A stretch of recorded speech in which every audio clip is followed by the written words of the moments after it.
Ladies and gentlemen, it's now time for Fridays in LukeJ62895. Today, Luke Jippers and Billy Mooney will be talking about their topics, playing video games, and many more fun. And now it's now time to present to you all Fridays in LukeJ62895 with their hosts, Luke Jippers and Billy Mooney.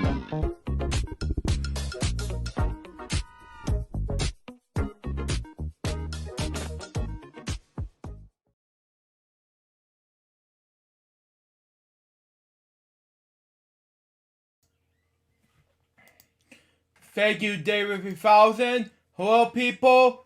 Jerry speaking. Welcome to Friday's LukeJ62895 episode number 308. Now, before we begin, Billy will not be here today because he will be at this whole entire let's just say, for example, this whole sickness from the past couple of days. But I'm going to tell you this. Before we begin dev topics and other things like this, today is my anniversary of LJP, Eligible Quote.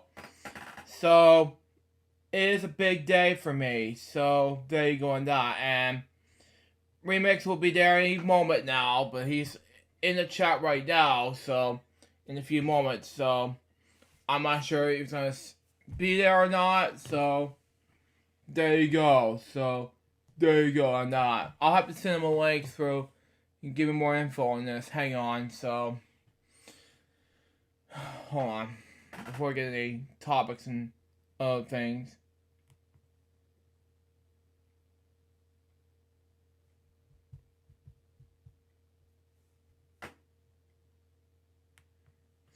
Anywho,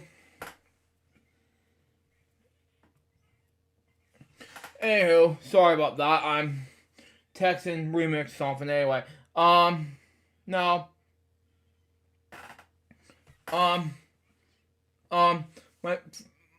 okay, sorry, he's on, anyway.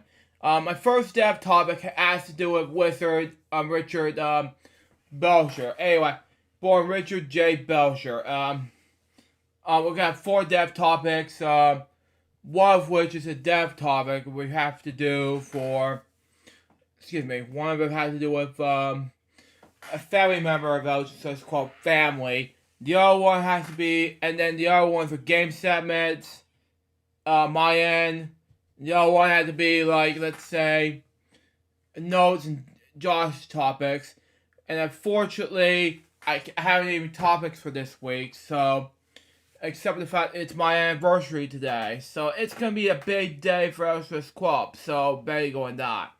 So, let's read it now, shall we? So, we got for us. Anyway, Richard Belcher, better known as Richard J. Belcher, was an American actor, comedian, and author. He was best known for his role as Detective Sergeant John Munch, okay?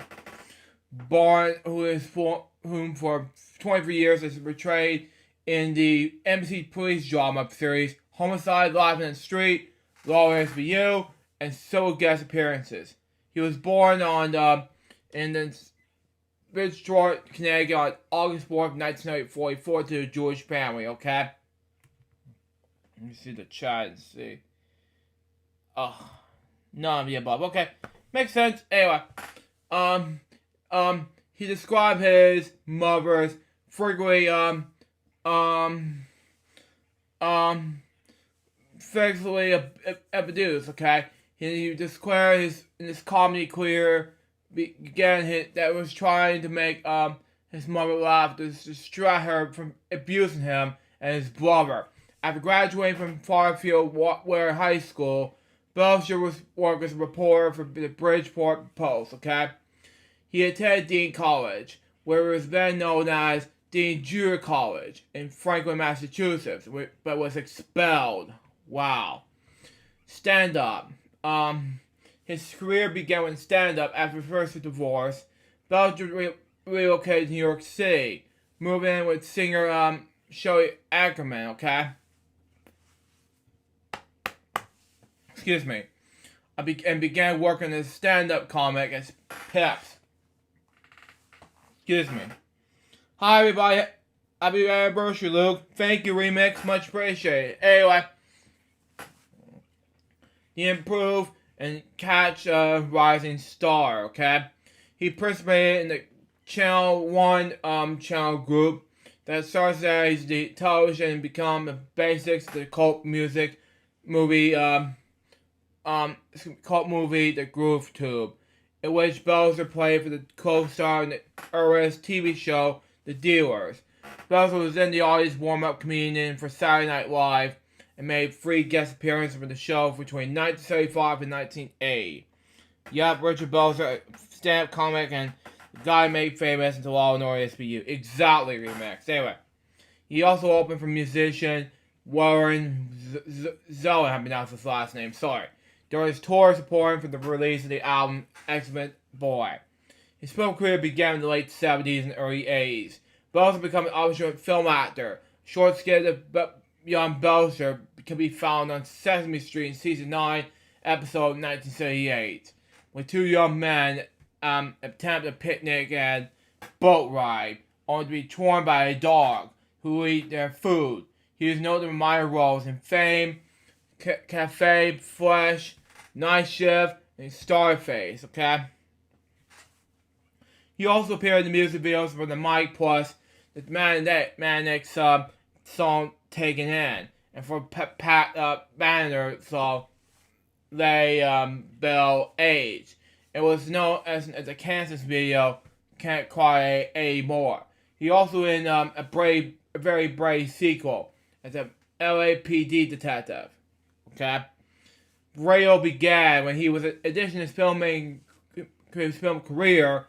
Belzer was a featured player in the National Lampoon Radio Hour with co-stars John Belushi, Chevy Chase, Bill Murray, Glenn Rader, and Harold Ramis. A half-hour comedy program aired on 600 plus U.S. stations from 1973 to 1975.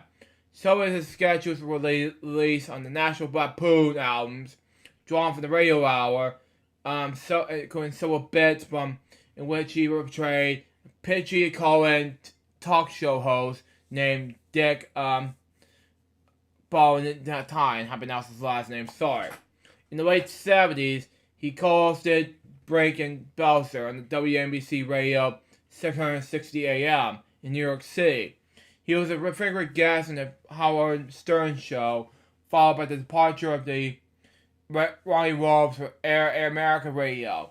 Belzer guest hosted the African Avenue program on the network. This was the biggest loss in February 2023. So sad. Yeah, I have to agree. Yeah. Belzer was also a great guest on right-wing radio show of Alex Jones and appeared on the episode covering the Boston Marathon bombings. Wow. It was a re-refer to the bombing as a false flag event. Jesus.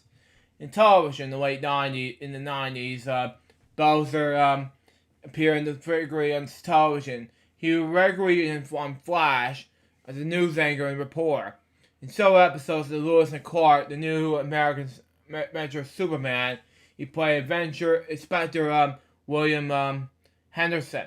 Okay, he also followed with the starring roles in the Bill Moore-based Homicide Live on the Street from 1993 until 1999, and the New York City-based Warrior SBU from 1999 until 2013, and portraying police detective John March. Okay. In both series, Barry Leviton, the executive producer of Homicide, said Belzer was a lousy actor. In audition, when he released lines from the script of "For Gone for Good." Goody, how pronounce his words. Anyway, the first episode in the series, Leviton asked Belzer to take time to reread and practice the material. Then reread it again. In his second read, Leviton said Belzer was still terrible. But the actor was obviously found comfortable in this performance.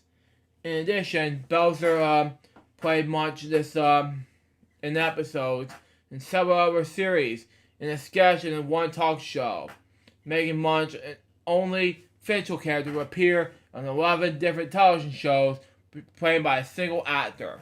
The shows are 6 networks and includes as follows: Homicide, Live on the Street in NBC, Law and Order on NBC, X-Files on Fox, The Beat on UPN, Law and Order Trial by Jury on NBC, Belcher's appearance about Trial by Jury, which is set to appear on April 15, 2005, made him the first actor to ever play such same character in 6 different primetime TV series. The other 2 actors are John Ratzenberger, who played Ham, and the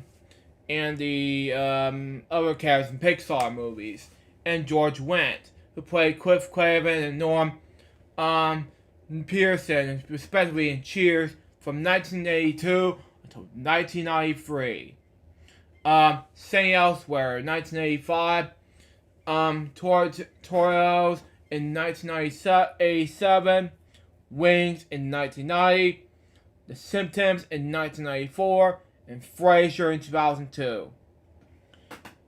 Arrested Development on Fox. The Wire on HBO. 30 Rock on NBC. The kids are also watching a Law and Order SVU episode. See about shot from 30 Rock. Law and Order SVU, NBC. Jimmy Kimmel Live on ABC. And finally, Unbreakable Kimmy Schmidt on Netflix, in which he played a John Much-like character on the official Law and Order spinoff. In March 2016, executive producer Warren Lent announced Belcher would be returned to reprise the role in the May 2016 episode of Law and Order SVU titled Factual Crimes. Okay? Belcher portrayed Detective Munch for 22 consecutive seasons about homicide, 7 seasons, and Law and Order SVU 15 seasons. Okay? We said the previous primetime live action record of 20 consecutive seasons held by James Arnaz, who portrayed Marshal Matt Dillon on Gunsmoke from 1955 until 1975, and Kelsey Grammer starred as Frasier Crane on Cheers and Frasier from 1984 until 2004. And by the way, Kelsey Grammer will respire his role as Frasier in the revival series of Frasier this year, sometime later in the year. Be lookout for it. This record has been sentenced to paced by Belcher's SVU co-star Mariska Hargitay. He also appeared in several Comedy Central's televised broadcast of Friars Club Rose. On June 9, 2001, he himself was honored by the New York Fraser Club and the Toyota Comedy Festival, and the honoree was first ever most roles open to public. Comedians and friends with their dolls included Roastmaster Paul Schaefer, Christopher Walken, Donnie Anario, haven't announced his last name, sorry, Barry Levinston, Robert Klein, Bill Mayer, SBU's co-stars Marshall Hargitay, have pronounced his name, sorry, Christopher Molyneux, Ice-T, and Dan Forak. And now Law and Order's, of course, Jerry Orbach. On December 1st, 2002 roast of Chevy Chase, Belcher said the only time Chevy Chase has a funny bone in his body was I F him in the A word. Okay? Not gonna cuss in the live stream, okay? Anyway, he also voiced the character on Lukey in the South Park episode titled Two Fairy Tats 2000. He and Brian Doyle Murray, who played the Flying Dutchman in SpongeBob, was featured in the 10th season premiere of Sesame Street. Wow, okay. Offer. He also believed there are conspiracy of assassinate President John F. Kennedy, who wrote 5 books discussing the conspiracy theories, UFOs, and JFK and Elvis. Conspiracy who you don't have to be crazy to believe in 2000. Dead Wrong, Straight Facts in the country's most confidential cover-ups. His hit list and in-depth gradation into a monstrous depths and witness the John F. Kennedy assassination. Of course, with conspiracies, how Wall Street took over Washington, and Summit is high something. It's what happened in Australia Airlines Flight 370. Dead Wrong hit lists were written by journalist David Wayne and reached the New York Times bestsellers list. Sometimes Hidden Something was also written by David Wayne, as well as radio talk show host George Norrie. Belser's longtime character John Munch has also a believer in conspiracy theories, including the John F. Kennedy assassination. In 2008, Belser published a novel, I Am Not a Cop, about a fictional version of himself, investigation of murder. Wow. His personal life and death. I'm not going to read over the filmography thing. We'll say this. Her first 2 marriages were with to jail with Susan Ross, 1966 until 1972, boutique manager Della. I can't pronounce the last name. Sorry. 1976 D and C. 1978. Both of which ended in divorce. And in 1981, in Los Angeles, he met 31-year-old Harry McCry. Divorcee with 2 daughters, Bree, Brighton, and Jessica. McCry would have been seen in the Playboy magazine 4 years earlier. In that years, I'm not going to say the S word, in cinema feature, in coordination with Long Lady Carolee, was appearing in TV commercials before, and acting with fear when she met Belser in the suggestion of a friend. Okay? The 2 married in 1985, and at home in Brussels, France. He was survived potential cancer in 1983. His HBO special with a comedy CD, Another Long Nut, pokes fun of his medical incident, as well as his status as a well-known conspiracy tourist. On March 27, 1985, 4 days before his first WrestleMania began, with Belser reportedly requested his own cable TV talk show, Hot Properties, that Hulk Hogan demised a wrestling move. Jesus. Hogan applied a front Facebook blog, causing him to pass out. When released, he had his back and head on the floor. He was dazed, lacerated, and briefly hospitalized after waking up. He was sued for $5 million and settled out of court for $400,000. Wow, in 1990. He reversed this in this HBO stand-up special, Another Long Nut. Wow. He helped him pay for a home in Belser called the Chess Hogan Estate. Belser's older brother, Roland Belser, died by suicide at the age of 73 on July 30th, 2014. By jumping the roof in the New York City Rock Street apartment building in which he had resided. Belser's brother, who also died by suicide in 1968. He was a cousin of actor Harry Winkler, who was in Happy Days in the time. He died at Chess Hogan on February 19th, which is last Sunday, from conditions of unexpected conspiracy respiratory conditions. He was 78 years old. According to his friend Bill Steph, something like that, a novelist, his last were F you mother effer. Dude, harsh, man. Saddens me to say it, but that was just harsh.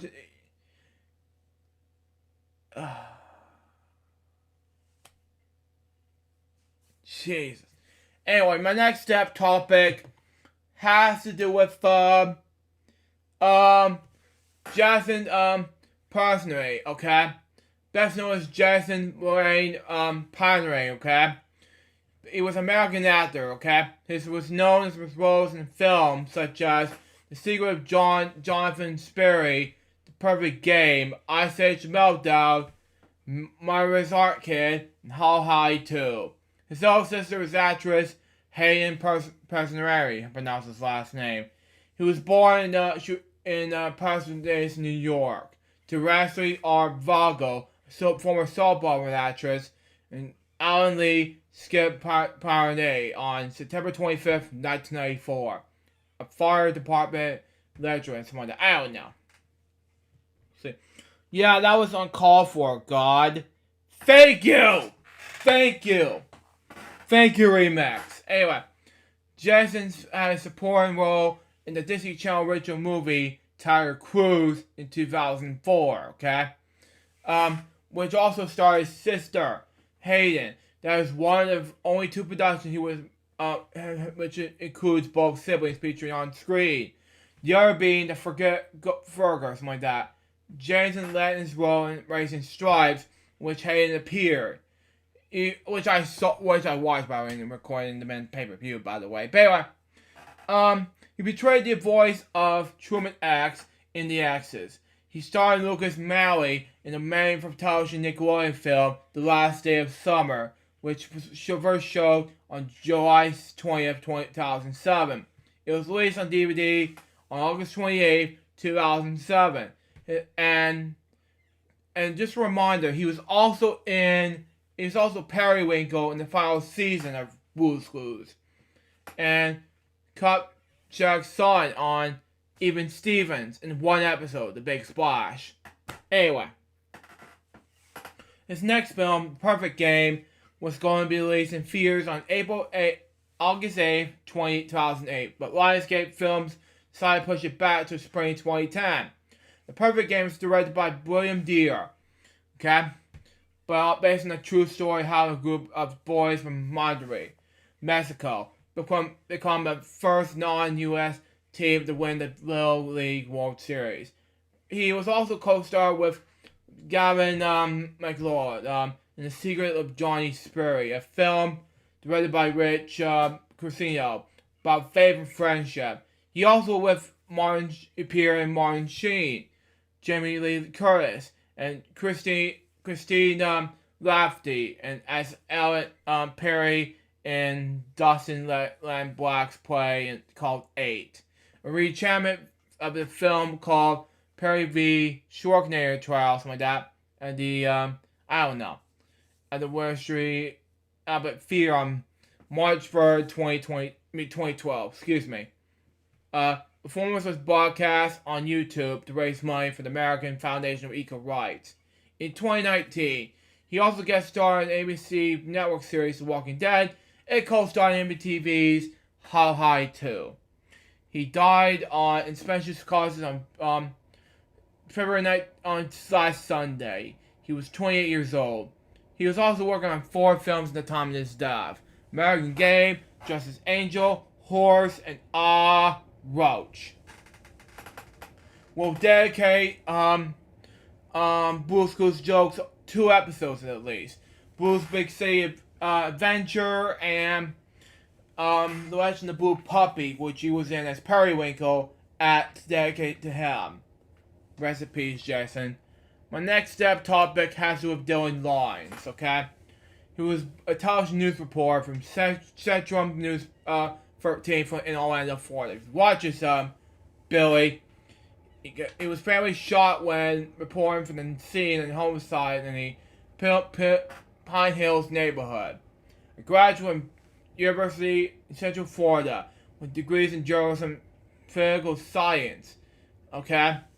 Lines reported and anchored for the UCF Nightly News. He was reported and anchored the WCJB and ABC Athlete in Gainesville. If you watch this, Billy, it's for you. Anyway, after this last final words.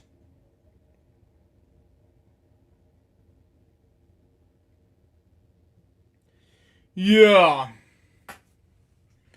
Yeah. Yeah, I don't know. It's just, you don't say that to this dead man, you know? It's just wrong to me, like, Richard, like, I don't know what to do. Anyway. Man, anyway, on February 22nd, 2023, Lyons was part of the news crew reporting from the Pine Hills in Orange County in the fatal shooting of 38-year-old Napier Augustine that happened earlier today. Keith Mel Moses was suspected at the Porsche shooting, returned at crime scene and shot Lyons, and Spectrum News team photographer Jesse Walden that was in the nearby home and shot a domestic woman with her 9-year-old daughter. Tanya Mayer, police already arrested Mars, who had been accused of aggression. Lyons' mother died while the woman was critically injured but survived. In addition to his man's family, Lyons left behind a fiancée, Casey Leon. A GoFundMe page was set up to be Orlando community, and Dylan's sister, Rachel, was covered the funeral express with Lyons and Major. Dylan Lyons was only 24 years old. Yeah, the teenager was responsible for killing 3 people. You know, I don't know what to say. It's just, yeah, I just don't know what to say, because it's just wrong to me, you know? And my last step topic, has to do with, this, one of the members of the LJP CBM/Club family. Her name is Anna Floyd, and if you watch this, Mr. Floyd,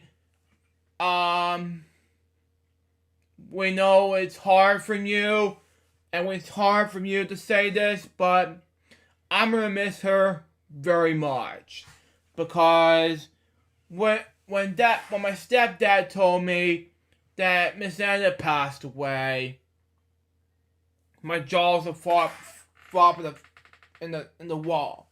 Period. He said that before his passing. Yeah, I agree. I have to agree. Yeah, remix. Yeah, it's wrong for Richard. You know, it's just like, why? Anyway, it's just messed up. Anyway, like I was saying, first of all, and then all of a sudden, you told me this, and when Anna was in the hospital for 7 months for her illness, I was deeply in shock when she passed. So, there's a lot of sick people out there in this world. Plain evil just won't never end. Yeah, I have to agree with Remix. Yeah, because, you see, I have no words to describe this, but like yesterday, I have no words to describe this, but this is it's no excuse when it comes to rest in H word. That is no excuse. It's just wrong, you know? But anyway, I have no words to describe about Anna, but, you know, I don't know what to say. But anyway, we're sad to announce that on last Monday, we have to say goodbye to Anna Lee Floyd from my home state in Savannah, Georgia. You can send your symphony in the guest book provided and share it with your family. You may also get a light candle on of Anna or send a beautiful flower arrangement to the funeral service. She was received by her sister Emma Denise Moore. She survived her husband, Mr. Benjamin Floyd Jr. Now, if you're watching this, Mr. Floyd, that was for you. Anyway, her children, Benjamin Floyd, which is good. Melissa McConnelly, John McConnelly, anyway. Lester Floyd, her siblings, Aussie Lolly, something like that. I don't know. Morris Moore, very more. Yeah, and so many other people. And her friend Beverly C. Brown. She was also brought by her 6 grandchildren who hosted cousins, nieces, and nephews. Will be held today at 3 p.m. and funeral service will be held 4 p.m. Eastern Standard Time. Now we're going to do the moment of silence in regards to these, let's say, 4 people right now.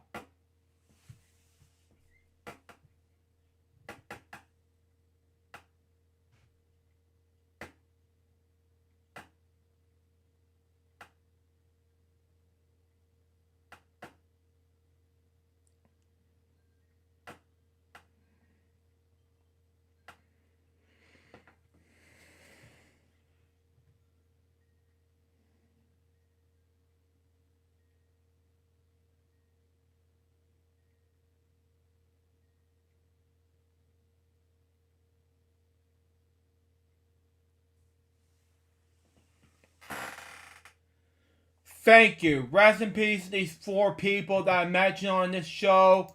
Now, Remix, we'll go to you first, and we'll do some, what I've watched Disney Plus and then other things. So, we'll go over you and your topics, and we'll get to our things. Remix?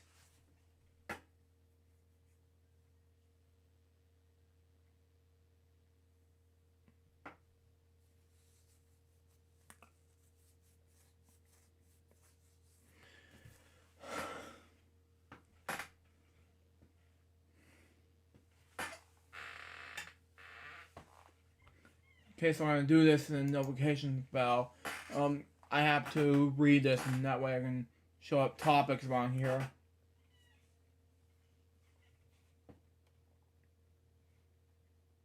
Okay. I'm now in the Discord chat room for today's episode. That's fine. Remix, yeah. Yeah, it's just, yeah. So not any more topics for today besides the dev topics.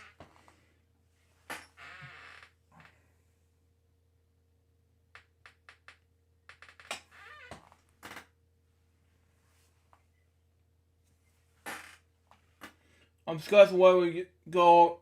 Okay, that's fine. Anyway, what I watch Disney Plus is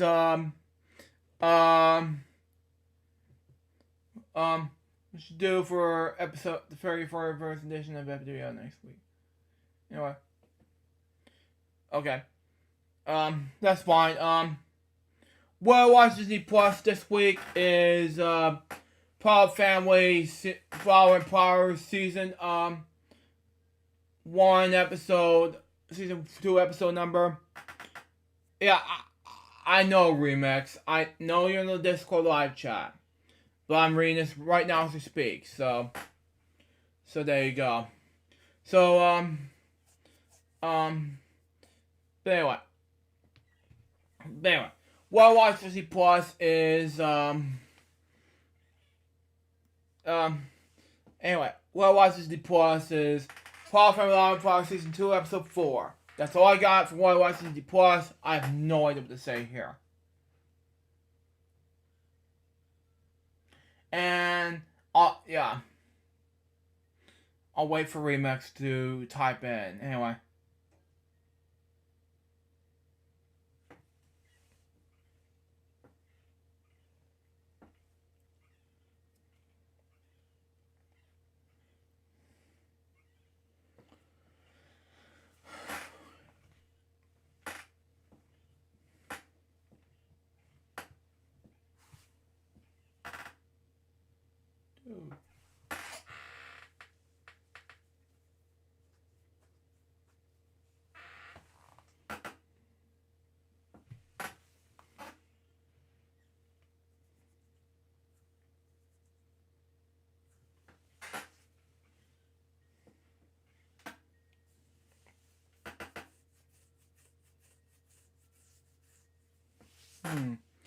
Still waiting on him to finish typing.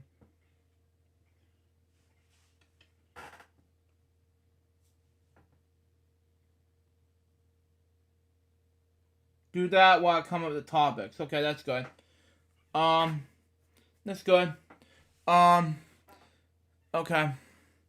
That's good. Yeah, I'll wait, and, yeah, probably, yeah, because I have, like, 4 or 5 game segments today, and then we'll probably be, once I get done with these game segments, I'll get to your topics, and then we'll get done, okay?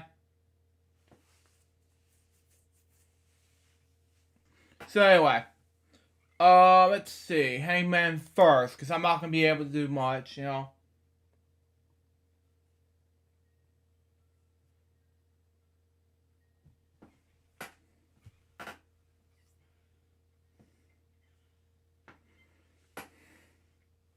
Because I'm not going to be, anyway, single player, anyway.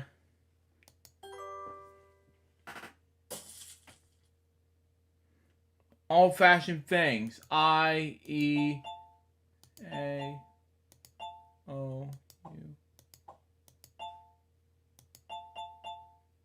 Horse carriage.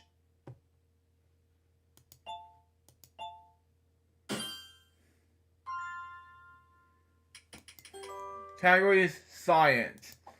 I-E-A-O-U.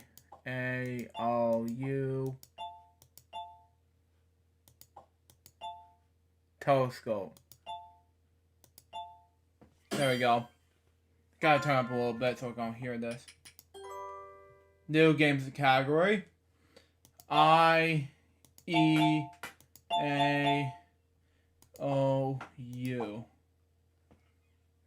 T-S.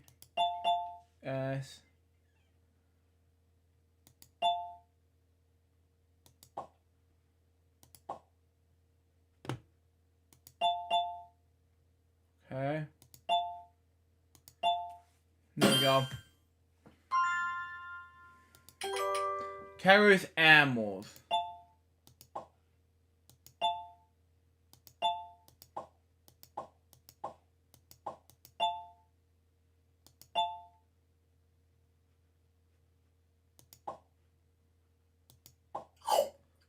Flamingo, okay. Okay, I would just go ahead and play another game.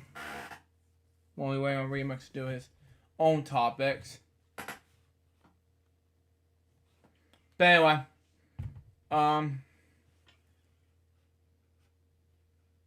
blockbusters. Anyway, slow right now.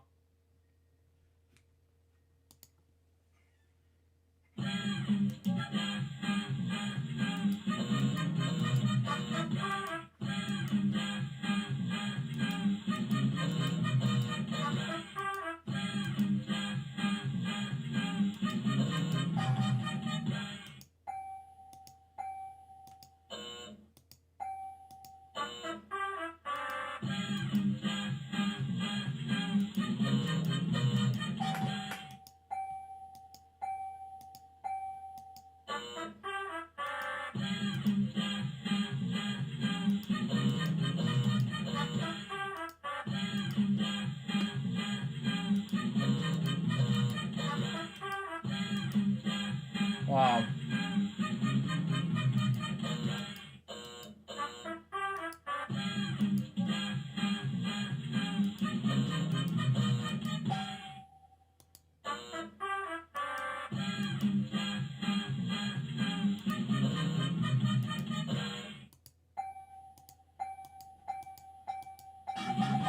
Wow, that was easy. Drop the bomb. There we go.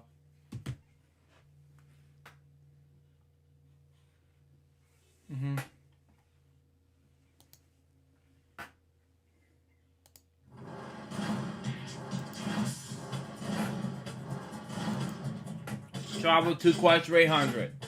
And, yeah. Spang, I don't know.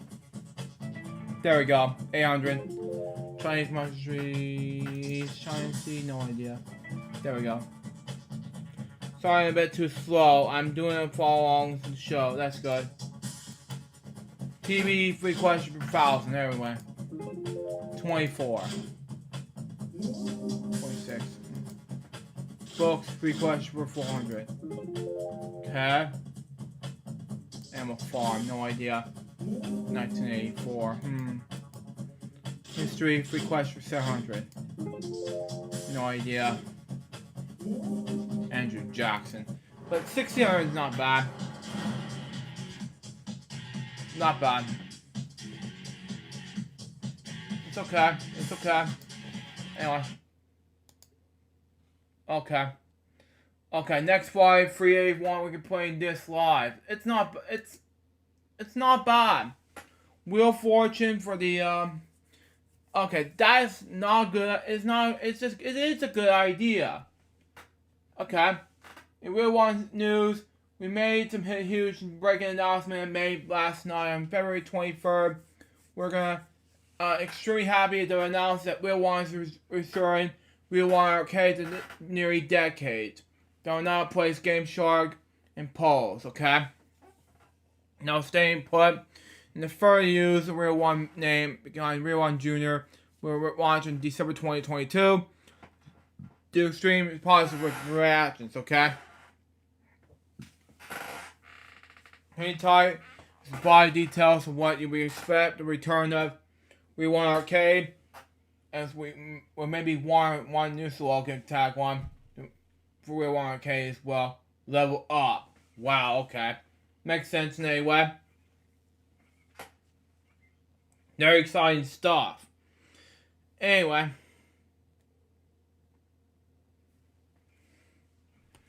Anyway, we got move on to me and No Meal while we're waiting on his topics to move on. So yeah. It's a good idea, remix. Wheel of Fortune, the thing, you know.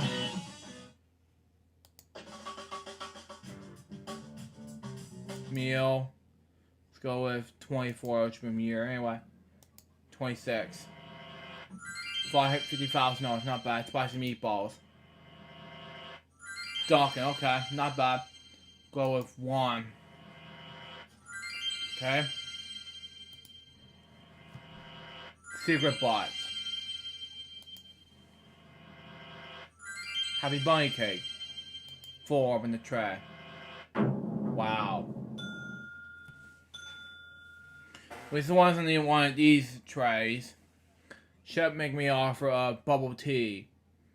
No meal. Fresh dead chicken. Yeah, no. Roast lamb. Should I go backwards or something? $1. Good. White onions. Number 9. $7.50. Chef making an offer of Cossery bun, $45,000. No meal. It's not bad. Let's go backwards this time around. $5 chicken foot. Wow. Salaries. Wow. $35. Wow. Salty colors. Okay, that's not bad at all. Okay. Chef make me offer a Napalm Dynamite. Wow. That is no meal for me, at least. Wow. We're almost there to the left side parts, you know. Wow. We're 2 more left. 18 with the tray. Ooh. Just didn't quite make it this time. We got 2 more trays left for the left side to be down. Go with peaches. Wow. No meal. Pizza. My #1 favorite. Oh my god. Anyway. $1,000. Not. Wow. Not bad. That's a dinner bell. Chef made me offer of Golden Peaches. Wow. No meal. Wow.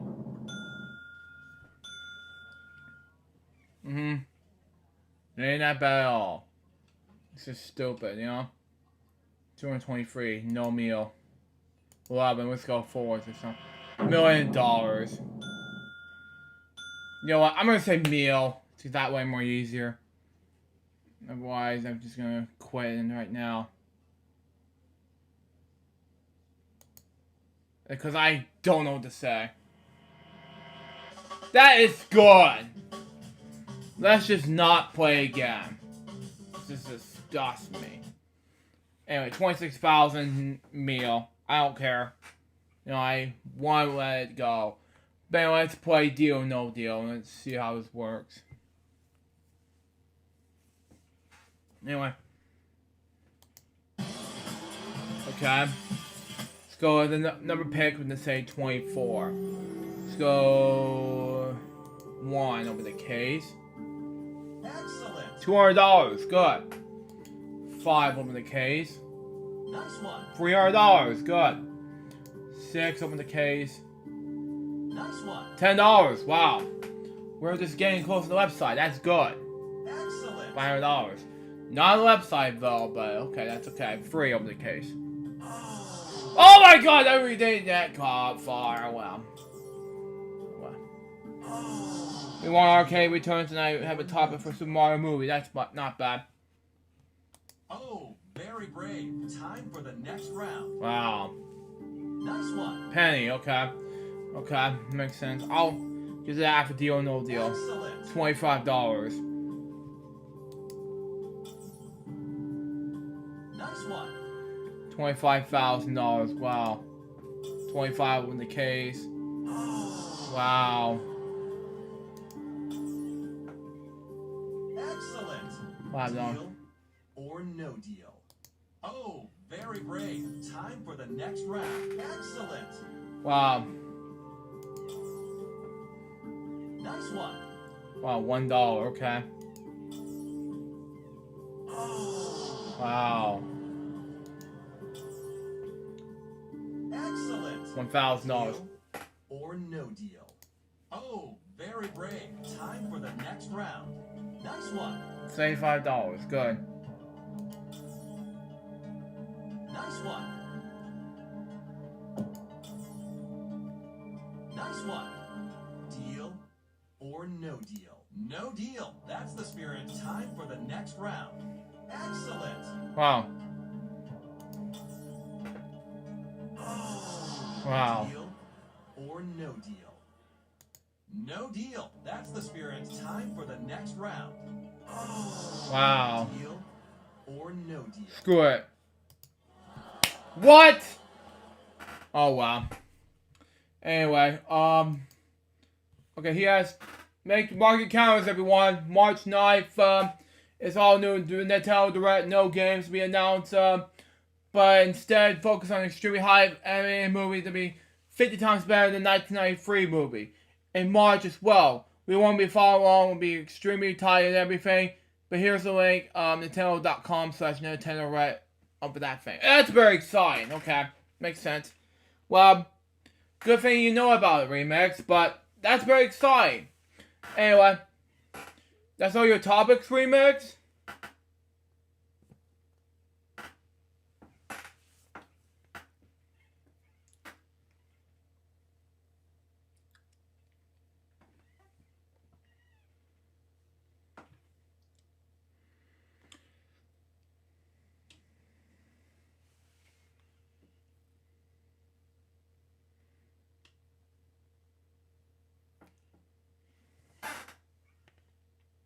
Oh, speaking of deal, no deal, David Falcon in the game with Lucas. Yeah, I heard about that. Yeah, bits and pieces. Yeah, that was like wow.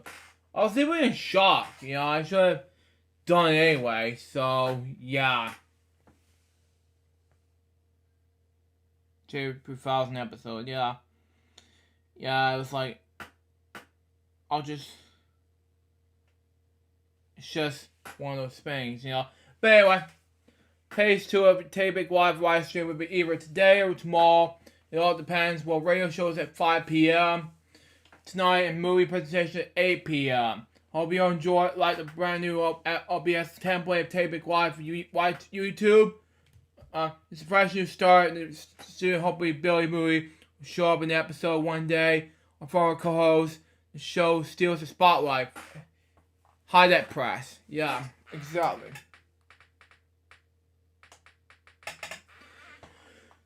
Anyway. But anyway.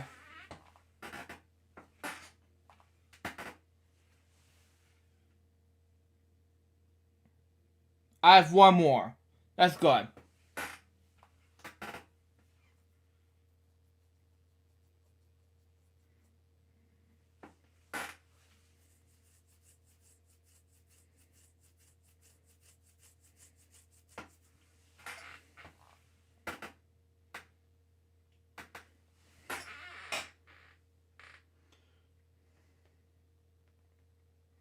And while we're waiting for other things to come up, that I'm gonna have to turn up the volume a little bit so I can hear remix so I can say anything. So there you go.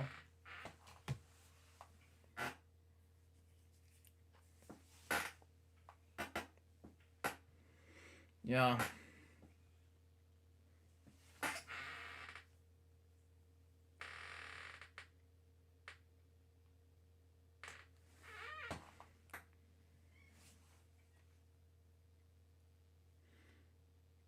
Oh wow. Microsoft Parallels partnership with Windows 11 Apple Silicon. Wow. Very exciting stuff.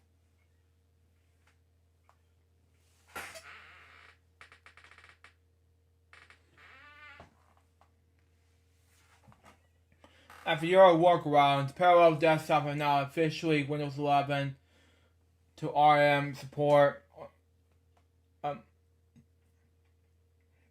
Namely, one quick installs for Apple Silicon Mac users. Wow, very exciting.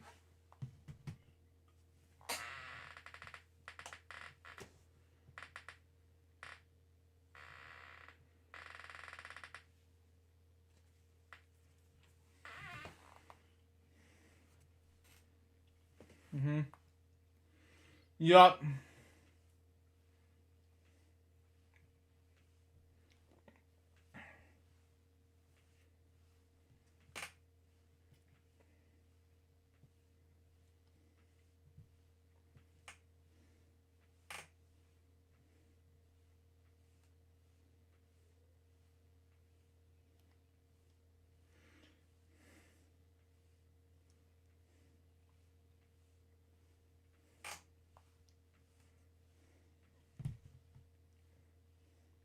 Windows 11 is now fully supported on Apple Mac devices that run M1 and M2, or M2, excuse me.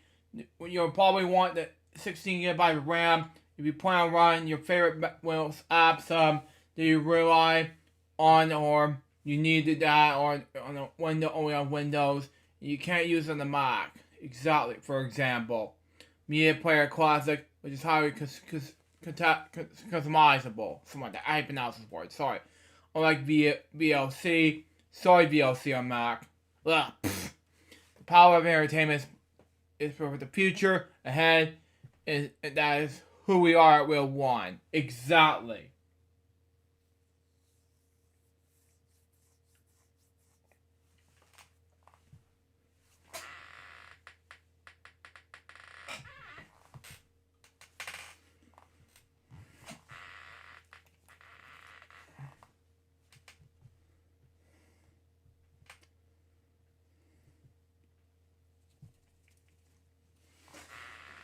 Ugh.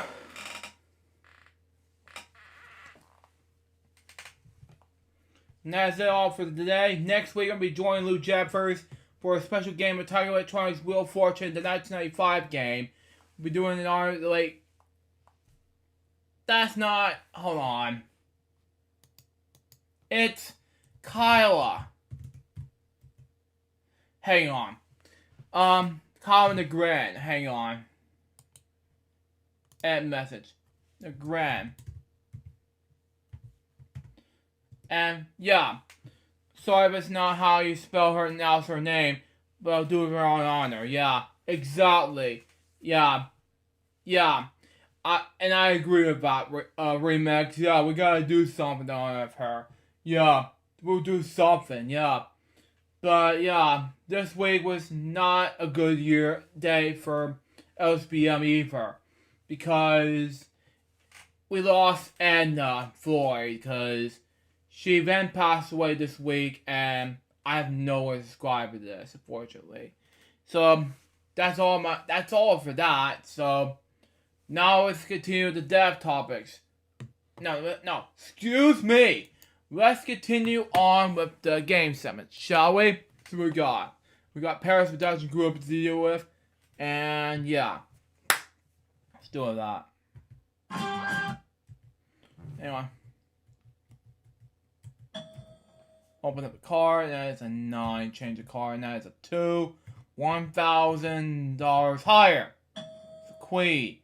$2,000 lower. An ace. $2,000 lower. The 5.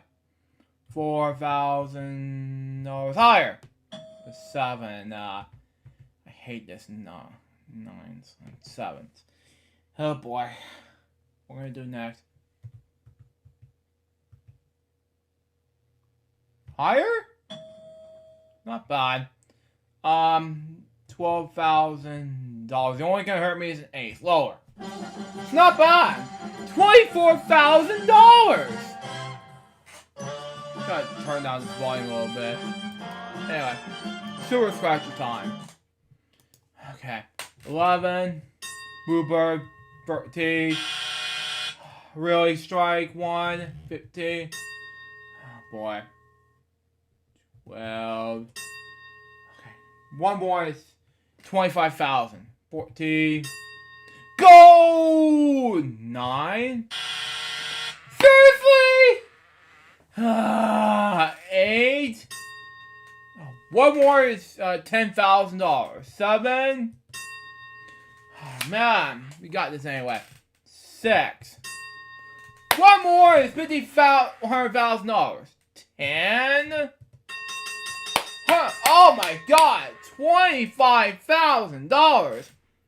Man, gotta do something. Anyway, danger color, and mostly gonna do. Okay, here we go. Hold on.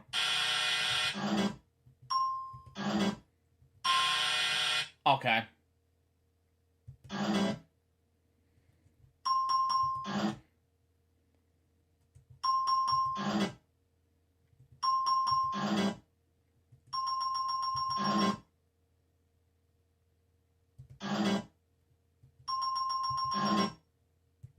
Not bad. Yeah, I did a flaw in that danger color game. Yeah, I'm sorry. Yeah. Home stretch time. That is free. 35,000. Not bad. Oh man, 7. It's a yellow. 1. Another yellow. 2. It's a blue. Could have find it. 8. Red. Net competition between the yellow and the blue and the red. Excuse me. 9. One more. It's 75K. 3. Okay. 4. One more. It's 25K. 10. Not bad. Review the card. And it's 5. Okay. Not bad. We got Bonzi Banana Challenge. Let's see how I can do in that game, shall we? See what we got for us.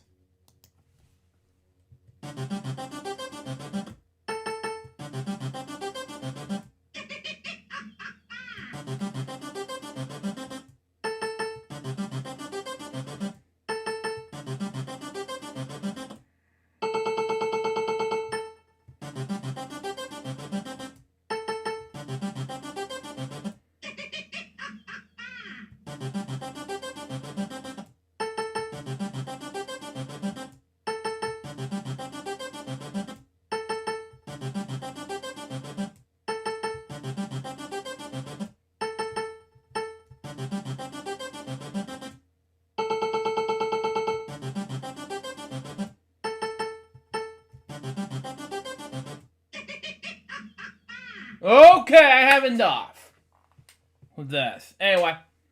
Okay, we just read some conversation from Remix and see what happens in the chat. And then we'll go, I'm not your mother. Oh God. Here's the folks talking about, oh man, this is very exciting. Oh, you know what? Yeah. Oh wow, very exciting. Hang on. Wow, okay.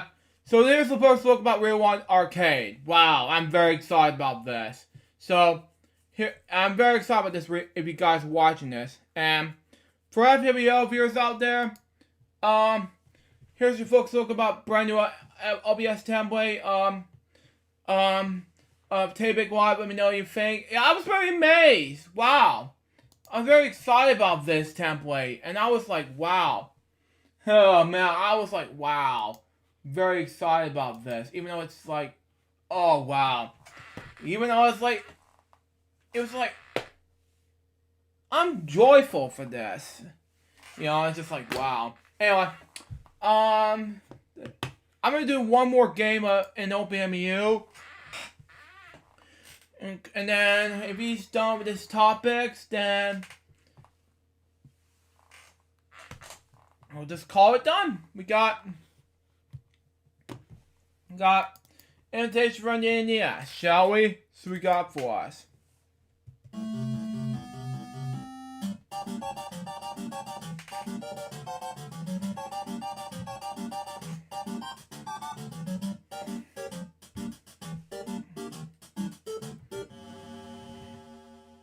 Okay.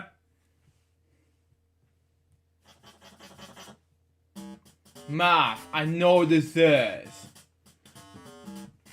Equals.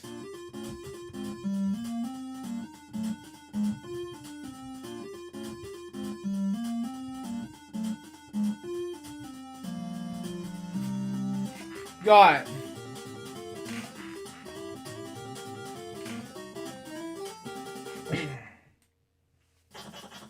And it's part is a pear tree, and your mother would say, hold the salt and chocolate, I don't know. What? Remix! Jeez!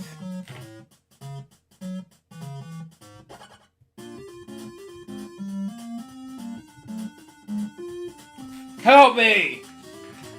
Anyway, next! Anyway.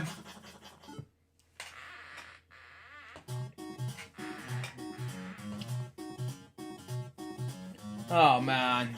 Blue cat puzzle in the categories alphabet. I know what this is. I. Sesame Street is by the day by the number equals and the letter I. Got it.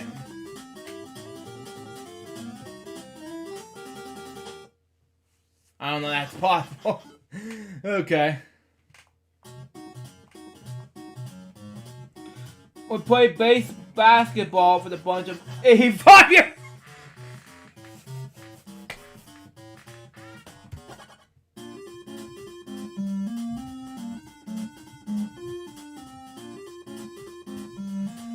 You're killing me! yeah. God help me, Remix. Help me anyway.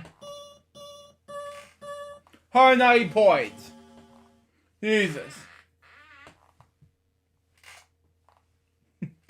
Man, level 2 category is leisure. I know what this is. Wow.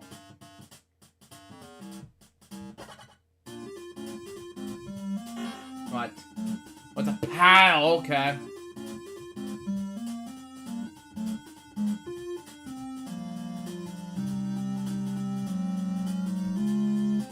God. I'm just giving you no after this, why, yeah. What embarrassing, yeah! Jesus, Remix!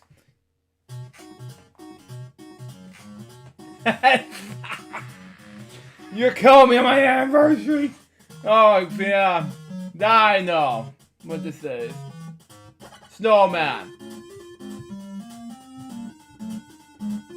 Okay, that I had to misspell. Okay.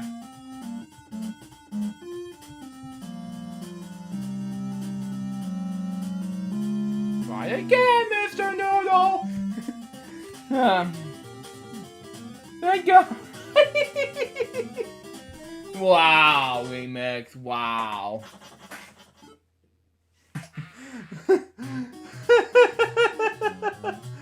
Oh God. Oh my God. I can't resist anymore. I know what this is. Banana.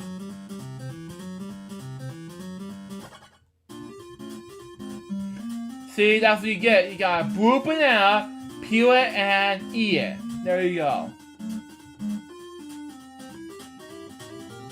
I'm a snowman. Man, that's what? God help me, remix.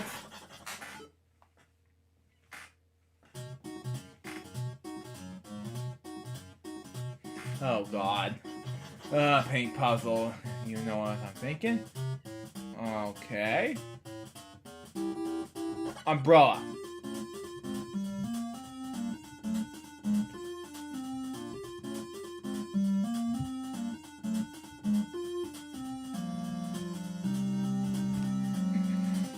God.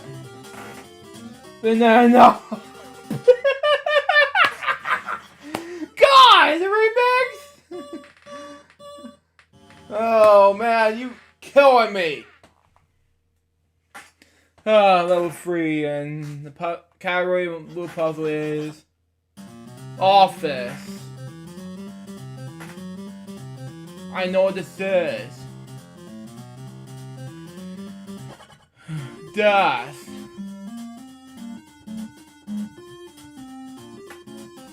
Got it. That's why I'm saying it right now. I'm talking to you guys today. It's my desk. Anyway, I got... no. God. Science. My least favorite category. I know this is. I know what this is. No, rocket. Okay, talk about weekend celebration episode 300. Excuse me, 153. Anyway.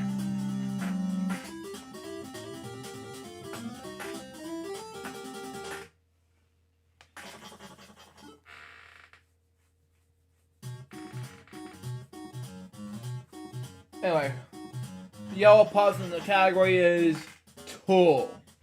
I think I know what this is. It's a paintbrush or something?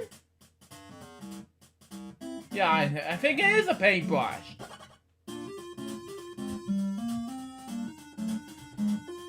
Man.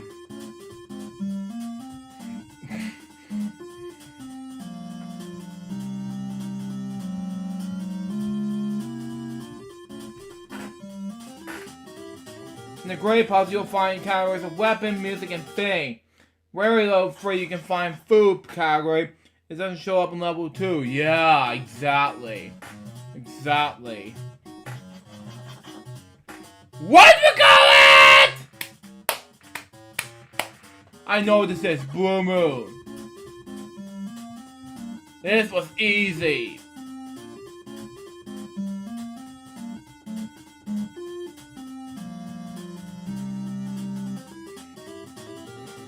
Oh man.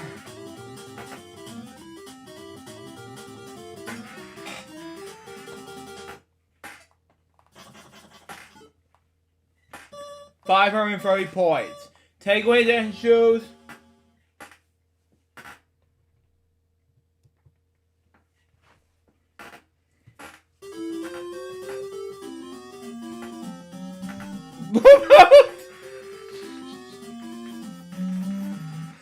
Thank you, dancing shoes. I'm sorry, I couldn't resist. Oh man. Oh man. I'm sorry. Do we see a blue Luke in here? No. Oh god. Oh god. Anyway, oh man.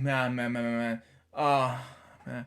We're almost done with the show, but before we go, we got some notes around here, and man, oh man, I couldn't resist your jokes, remix. Anyway, we got We got a thank you message for LJP's anniversary for today, February 24th, 2023. And to celebrate 16 years of LJP, some such Blue Tea, what? And Bedtime Stories episode 293. Then we got Saturday Superstar K episodes 9 through 17. Man, I can't resist your jokes remix. Alright. Bedtime Stories episode 294 and Lunchtime episode 648. Wednesdays episode 82 to 90. Oh, God. Can we... Is this gonna make sense about Blue Tuna? No! Anyway. Bedtime Stories episode 295 and Lunchtime episode 6.9.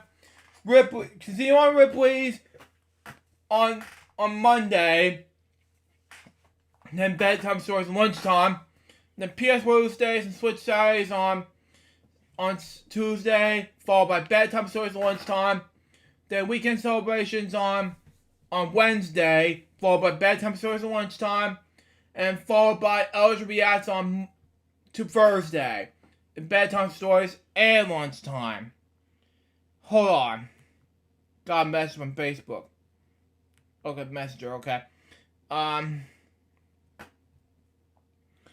And then we'll be back for a brand new episode of FWO, which is, as Remix mentioned, part 2 of our tribute to Colin Negred.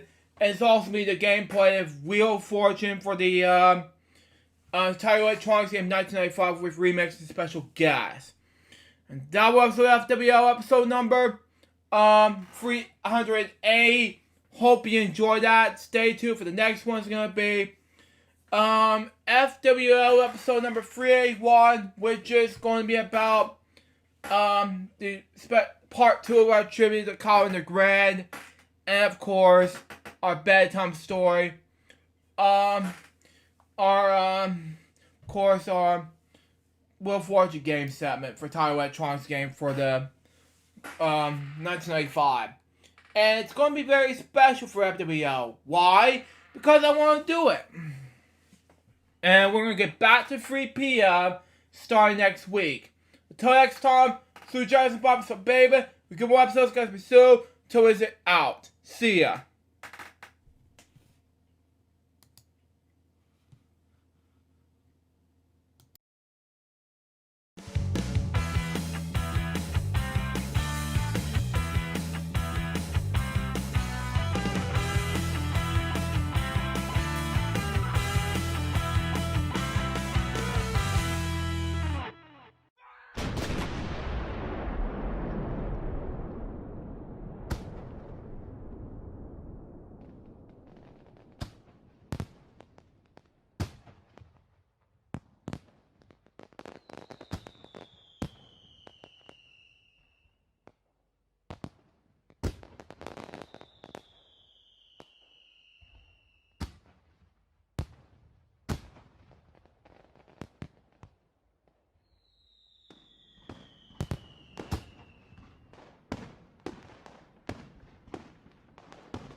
Ladies and gentlemen, it's now time for Friday's LukeJ62895.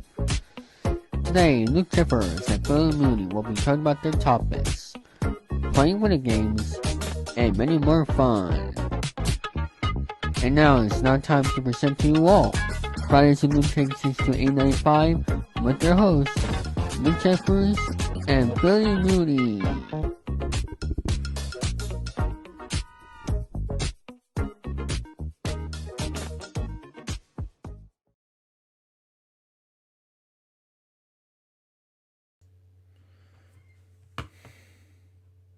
Thank you, David Fowson. Hello, people.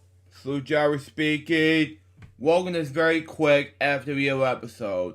The reason why I'm saying very quick after video episode, because I was so tired, woke up from my nap, and won't be doing any game segments today. Because I am so weepy today. And plus, both Billy and Remix will not be here today. And plus, he said in the chat room saying this: "Hi, FWL viewers. For reasons why I'm not appearing for today's episode of Blue Jabbers, head over to the Discord server while I'm explaining everything. I'll be back next Friday for FWL and Wheel of Fortune Tiger Electronics game." Okay. Well, yeah. And today I have 4 dev topics along with 3 other topics now, because I am so ready to be exhausted and I can't be doing game segments today, nor is Love Watching Plus, nor is notes, everything. I am ready to have an exhausting day, and plus that afternoon was super tired. I am not ready for an FWO episode, nor is everything else, but yeah. But, let's do it anyway. I'm not going to read much dev topics in any way. Otherwise, I have to say so long and everything, but, that's just me. Anyway, Warren Mercick, was born, Warren Mercick Murs, was an original American film producer. He was the president and executive head of production of the Murs Corporation. Independent film production company, which he formed in 1957 with his brother Marvin, his half brother Harold. Okay, he won the Academy Award for Best Picture as producer on The Heat of the Night from 1967. This and the 3 other dev topics will not be read by me by this life and career thing today, because I have to focus on my health. Because I'll read most of it on Sunday, because I have no chance of read the whole life and career thing, because I was so super tired. Anyway, his personal life and death. Okay,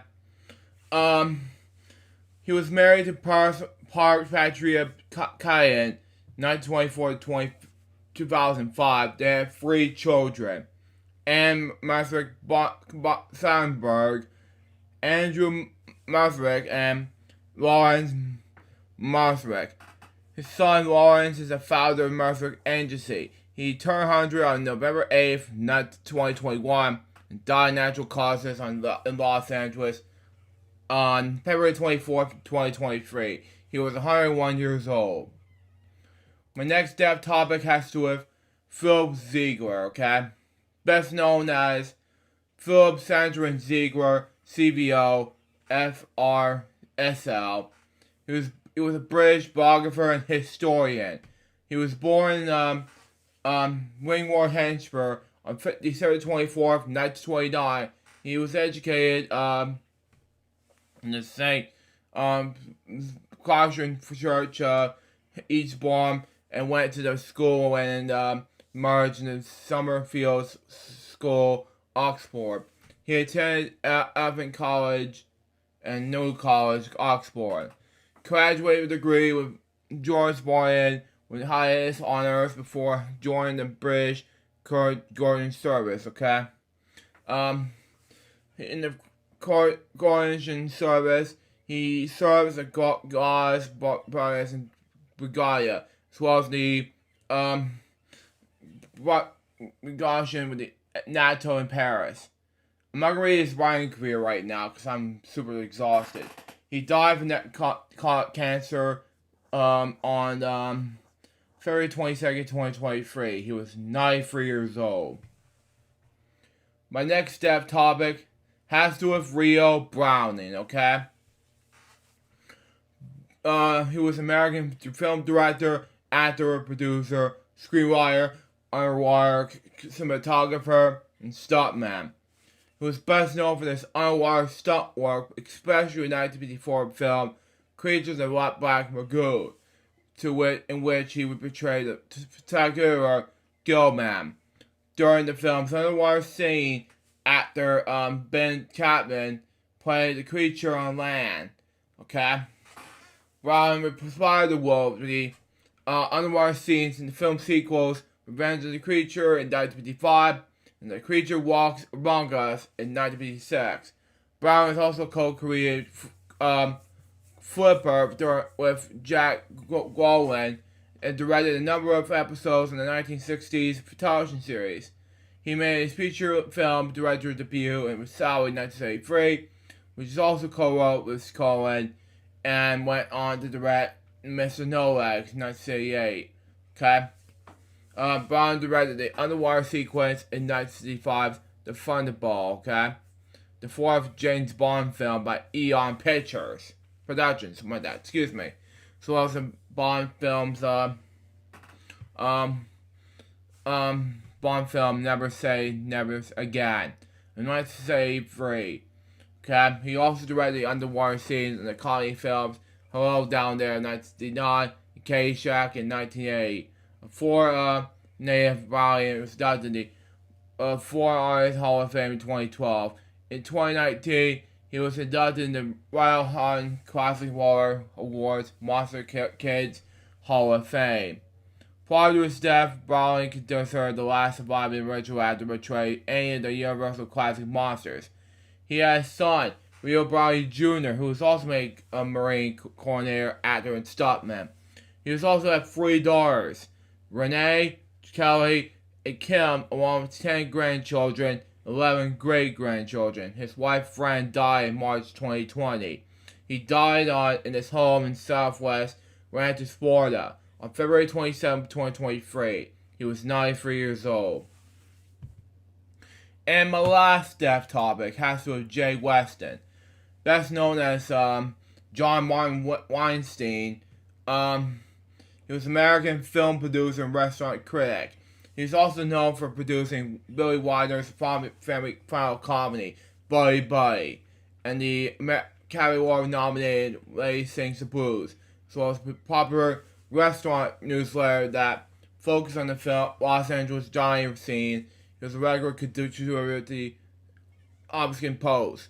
He was born on March 29, 1929 in Brooklyn, New York, to a Jewish family in Brooklyn, New York. Anyway, his father worked in the garment industry while his mother was a homemaker and a jazz pianist. His brother Stanley, who grew up and created the G.I. Joe action figure, Weston graduated from New York University in 1949. While serving in the Army during the Korean War, he was an editor of military newspaper. The Italian that received numerous regulations, including 3 Army Conscription medals. Okay? He died in the motion picture television farm home in Westwood Hills, Los Angeles, February 28th, 2023. He was 93 years old.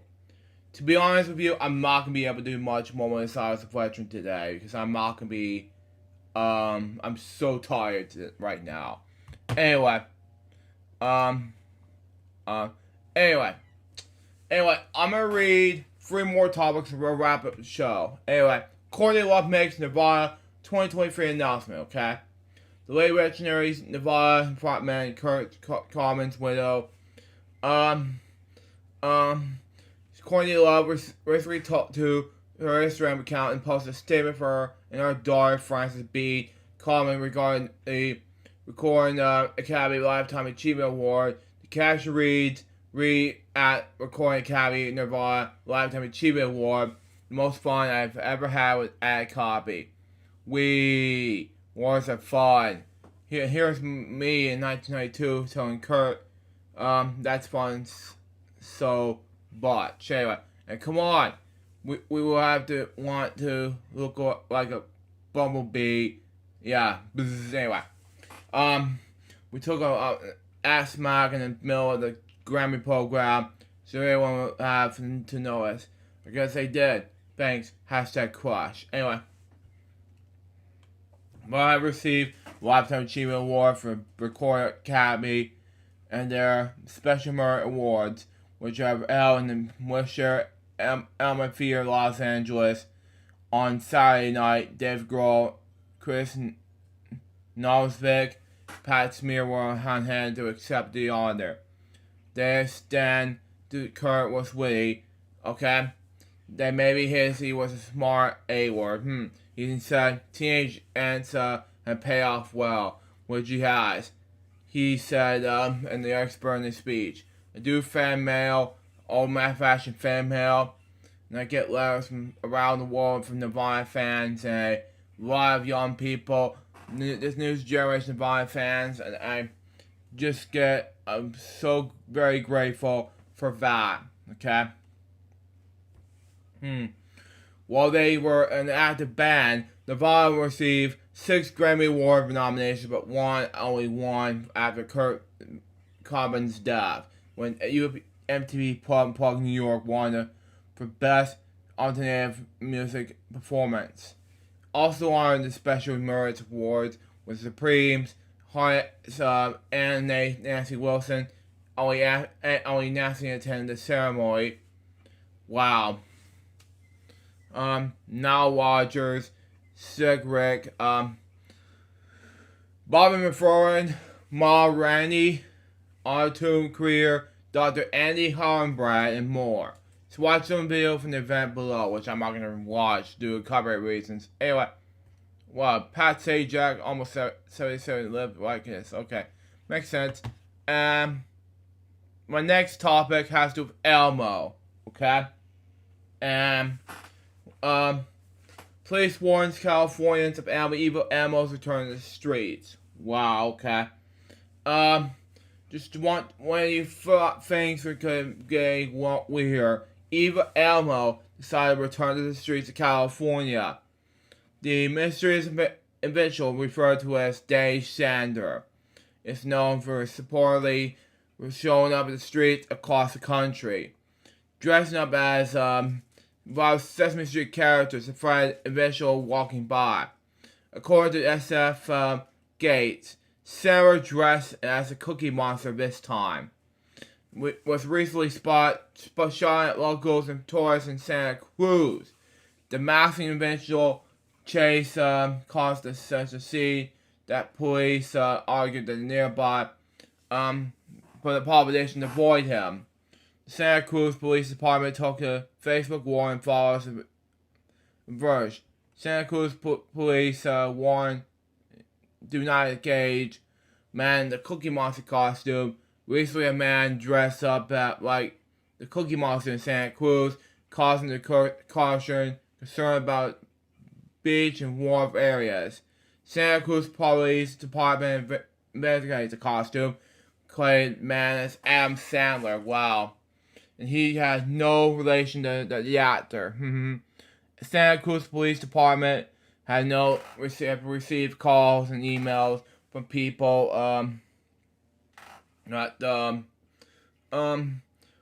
who says he was creepy. He was proceeding and comments made that them uncomfortable based on Adam Sandler's history across the country. Santa Cruz Police Department advises the public that not to engage with this initial was sincere to clear to him. Wow, there was a sad feeling about evil Elmos. It hurts me so bad. Watch this remix for you, buddy. And my last topic before we wrap things up is about former President Jimmy Carter. which I haven't read last week. Anyway, Jimmy Carter 98 opts to hospital care. The 39th president has decided to forego for medical treatment and will spend his remaining time at home with his family, the Carter Center announced. Okay? Former President Jimmy Carter, who at 98 is the longest living president in American history, has decided to forego further medical treatment and will enter hospital care at his home in Georgia, my home state. Anyway, the Carter Center announced on Saturday, which was the last 2 weeks. After a series of short hospital stays, former U.S. President Jimmy Carter decided to spend his remaining time at home with his family and receive hospital care instead of initial medical examination. The center said in the statement posted on Twitter. He has a full support on his family and with the medical team, okay? The Carter family asked for privacy during this time and was grateful for the concern shown by this Mayor Myers.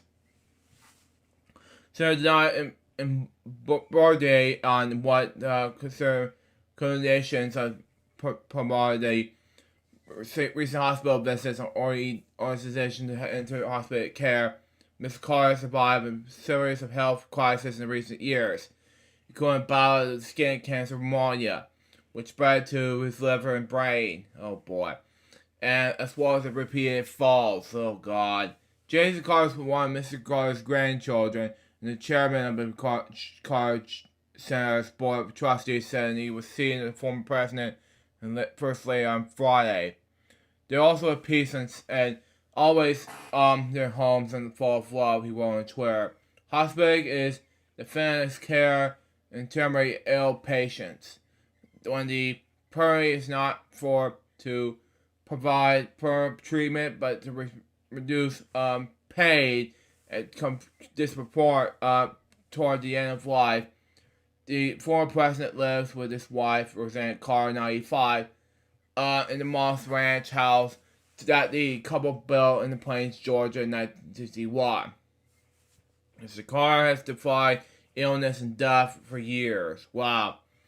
Outlining 2 presidents who follow him, as well as his own vice president. He became the long-living president in March 2019 when he passed former President George H.W. Bush, when he died the previous November. Okay? After Mr. Carter's medical spread in his brain in 2015, he drew praise for announcing his publicly.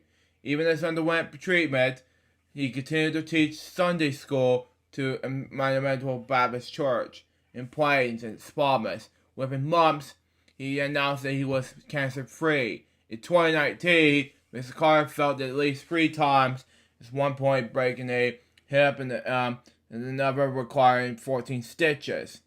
Each time he bounced back, even was showing up for the Habitat for Humanity home building project shortly after one fall.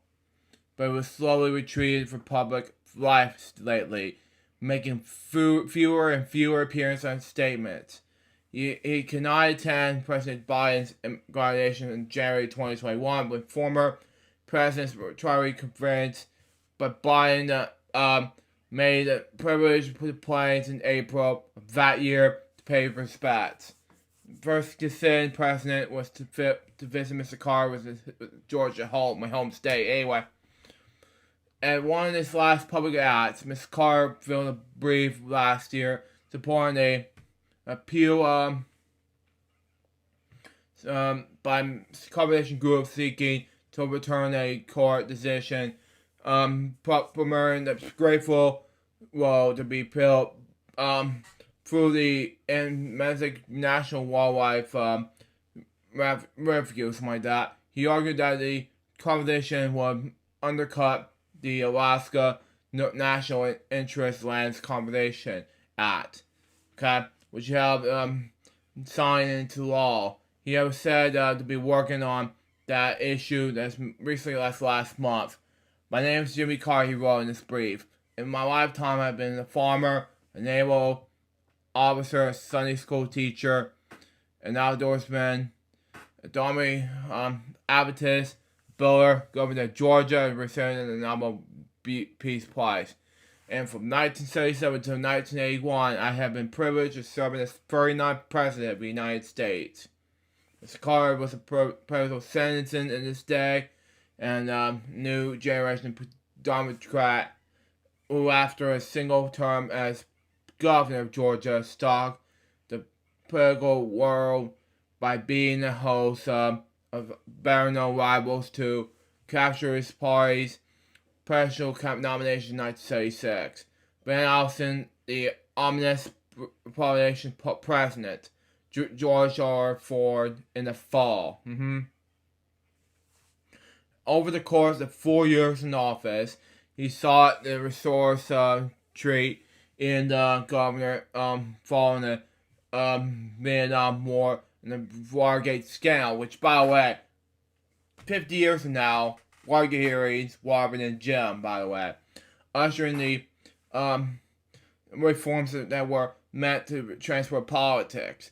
He nominated the landmarks Camp David occurs making peace between Israel and Egypt, an agreement that remains the foundation of Middle East relations. Okay, but the soaring economy and the 444-day hostage crisis in Iran, in which 52 American diplomats were held captive and undercut his public support, and he lost his bid to re-election of former Governor Ronald Reagan in California in 1980.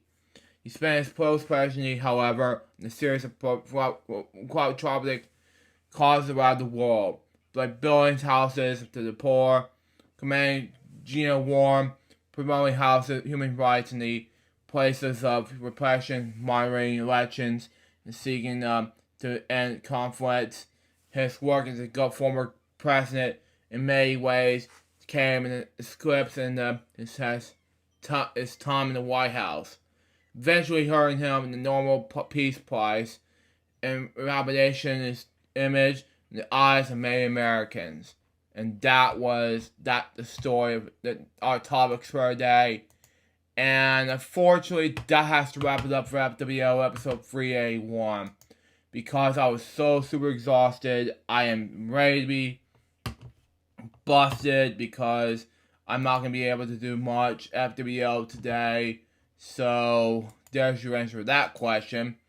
I hope you enjoyed the episode, because stay tuned for the next one, which is going to be a brand new episode of FWO, on which Remix will be back next week for us, because I'm super exhausted at that time frame. Well, it's true to Colin the Grand too, because Remix will be back in that time frame. I'm hoping to get this ready, and hoping this episode will be much better. Next episode will be much better than this one, but hide that press. Till next time, so Joseph episode, baby. Give more episodes, can be so. Out. See ya.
Ladies and gentlemen, it's now time for Friday's LukeJ62895.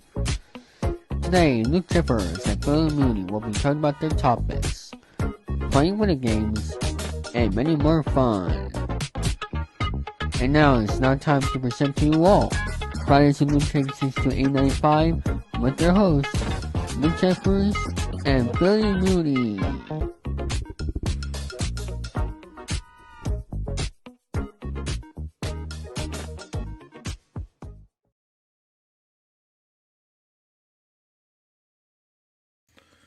Thank you, Dave 3000. Hello, people. Sujara speaking. Welcome to Friday's LukeJ62895 episode number 382. And join me this episode's Remix Plum, ladies and gentlemen. Hello, everybody. Happy Friday. Happy Mario Day to everybody. Now, unfortunately, I won't have any other topics besides from these three topics, deaf topics need to read. And there won't be what Watch Disney Plus from my end, because I didn't watch any TV on this week, because there will be some dev topics today from me, and then that's basically it. So here we go. And then he'll have his topics too afterwards. Anyway, Robert Blake, born Michael James Bangle Jablowski, was an American actor known for his roles in the 1967 film In Cold Blood and the 1970s U.S. television series Baretta. Blake began acting as a child, with a lead role in the final years of MGM's Our Gay Little Rascals short film series from 1949 to 1944. He appeared as a child actor in the 22 entries of the Red Ryder film franchise in the Red Ryder series. In many of his adult roles, the Italian-American actor was often cast in an American Indian or Latino character. After a stint in the United States Army, Blake returned to acting in both television and movie roles. Blake continued on to acting until 1997's Lost Highway, owing to Blake's becoming one of the first child actors to successfully transition to mature roles as an adult. Author Michael Newman called his career one of the longest in history. Wow. In March 2005, Blake was tired of acquitted to the 2001 murder of his second wife, Bonnie Lee Bakley, He, in November 2005, he was found liable in the California Civil Court for his wrongful death. Jesus, how did that happen? He was born Michael James Rachel Gerby in Northern New Jersey on September 18th, 1933. His parents were German James Jablowski and his wife, Elizabeth Cofani, in 1930. James worked as a dye seller and for a can manufacturer. Eventually, Blake's parents began a song and dance act, and in 1936, their three children began performing and building free little abilities. They moved to Los Angeles, California in 1938, when the children began working into movie extras. Blake has an unhappy childhood, in which he was abused by his alcoholic father. When he entered public school at the age of 10, he was bullied and had fights over students. When he led to his rehabilitation, Blake had started when he was physically and, I'm not going to say the S word, abused by both of his parents while growing up and spiritually locked in the closet and forced to eat often for punishment. At the age of 14, he ran away from home and leading to several more difficult years. His father died by suicide in 1956. He was as a child actor, then known as Mickey Gorofsky. He began his acting career as Toto in MGM movie Bio Suite in 1939, starring Annabella and Robert Young. He then began appearing in MGM's Our Game short subjects, aka The Real Rascals, under his real name, replacing Eugene Porky Lee. He appeared in 40 of its shorts began between 1949 and 1944. Eventually became the series' final lead character. Okay? Because Blake's parents also made appearances in the series as extras. In our day, Blake's character Mickey was often called upon to cry, for which he was criticized and become unconvincing. He was also criticized for being obnoxious and whiny. In 1942, he was acquired the stage name Bobby Blake, okay? And his character was in the series was renamed Mickey Blake in 1944.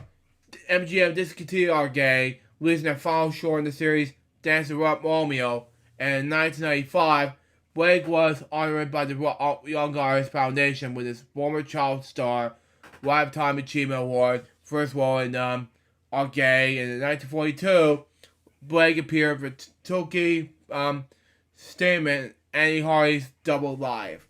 In 1944, Blake began playing a Native American boy, Little Beaver, in the Red Wire Western series at the studio of Republic Pictures, now CBS Radford Studios. Appeared in 23 of the movies until 1947.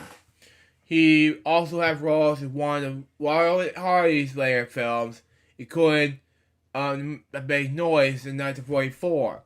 And the Warner Brothers movies, including I can't pronounce his name, in 1946, playing John Garland's character in The Child. The Treasure of the Syria Marjorie in 1948, playing a Mexican boy who sells Humphrey Bogart as a winning lottery ticket. He gets a glass of water thrown in his face by Bogart in progress. In 1950, at the age of 17, Blake appeared as a marionette in the Black Rose and the unoriginal Naples busboy, uncredited, in the Black Hen movie. Anyway, career as an actor, I'm an adult, excuse me. Misspoke. Anyway, hey Trey, how you doing, buddy? Can I put my arm in you? Sure, man. I don't know about this trend. I was so busy with other things random, so I gotta do some topics, depth topics like this anyway. We'll just see what happens, but fist bumping you, buddy. Anyway, in all seriousness though, in 1950, Blake was drafted into the United States Army. Upon leaving the age of 21, he found himself without any job prospects and feeling this deep depression. Wow. Anyway, man,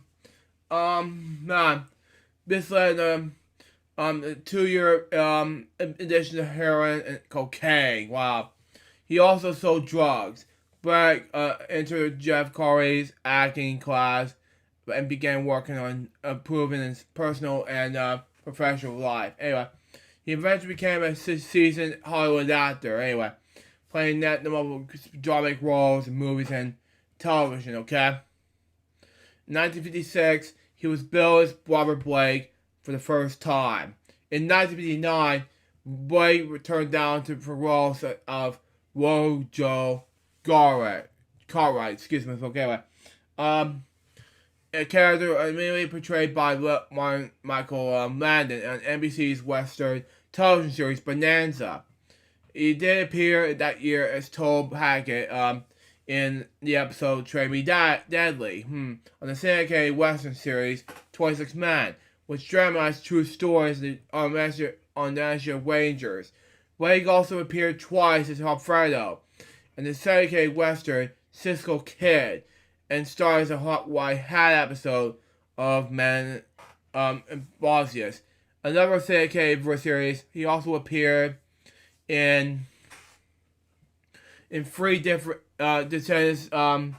guest 3 roles in the CBS series How Gone Will Travel, okay? As well as 1 time guest roles in John Payne's NBC Western The Rest Is Gone, Nick Adams' ABC's Western The Rebel, in Season 3, Episode 25, Belle Madison, NBC Western series The Californians, okay? the short-lived ABC adventure series Stray Away, and the NBC Western television series Larmony, how to pronounce this word, sorry.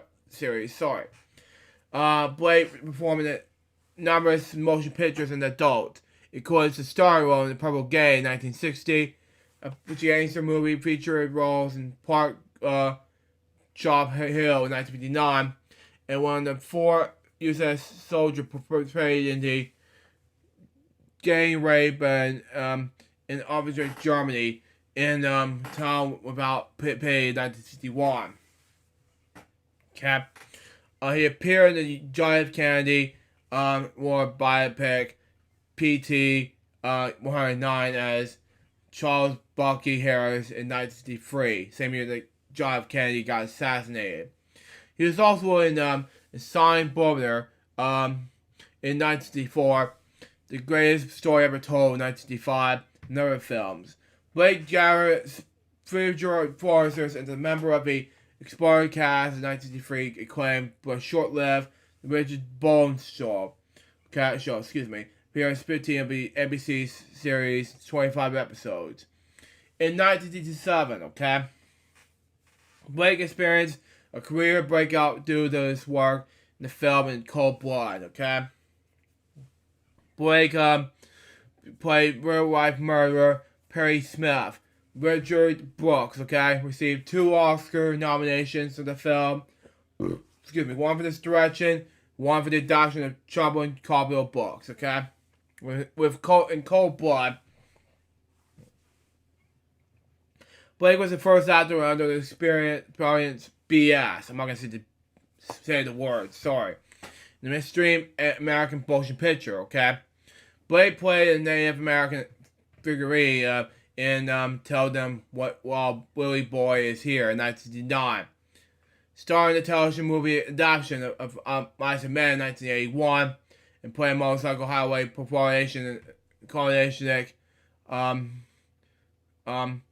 been asked this word, sorry. Electric Girl in Blue in 1973. He played a small town shot car driver and auditions to join the NASCAR circuit in Corky, while MGM produced in 1972. Film featured real NASCAR race drivers, including Richard Petty and Cale Yarborough, Blake may be best known for the Emmy Award-winning roles of Tony Barrera in the popular television series Brad in 1975 until 1978, playing Streetwise, Plainclothes, and Police Detective. Street traditional includes Bretta Beck, Cognitive, Fred, and essential phrases notably don't do this crime if you don't do the time. That's the name of the tune, and you can take that to the bank. Anyway, after the brothers ended, NBC offered to produce several pilot episodes in the proposed series that titled Joe Dancer, in which Blake would play the role of a hardball pirate detective. In addition to the story, Blake also was credited as executive producer and career. 3 television films aired on NBC in 1981 until 1983, but the television series of Joe Dancer never materialized. Blake also has starring roles in a couple of films from Paramount Pictures, including Coast to Coast in 1980 and Secondhand Heart in 1981. He continued to act through the 80s and 90s, mostly in television, in such roles such as Jimmy Hoffa in the miniseries Blood Feud in 1983, and the John List and murder drama Judgment Day, the John List story in 1993, which earned him the further Emmy nomination,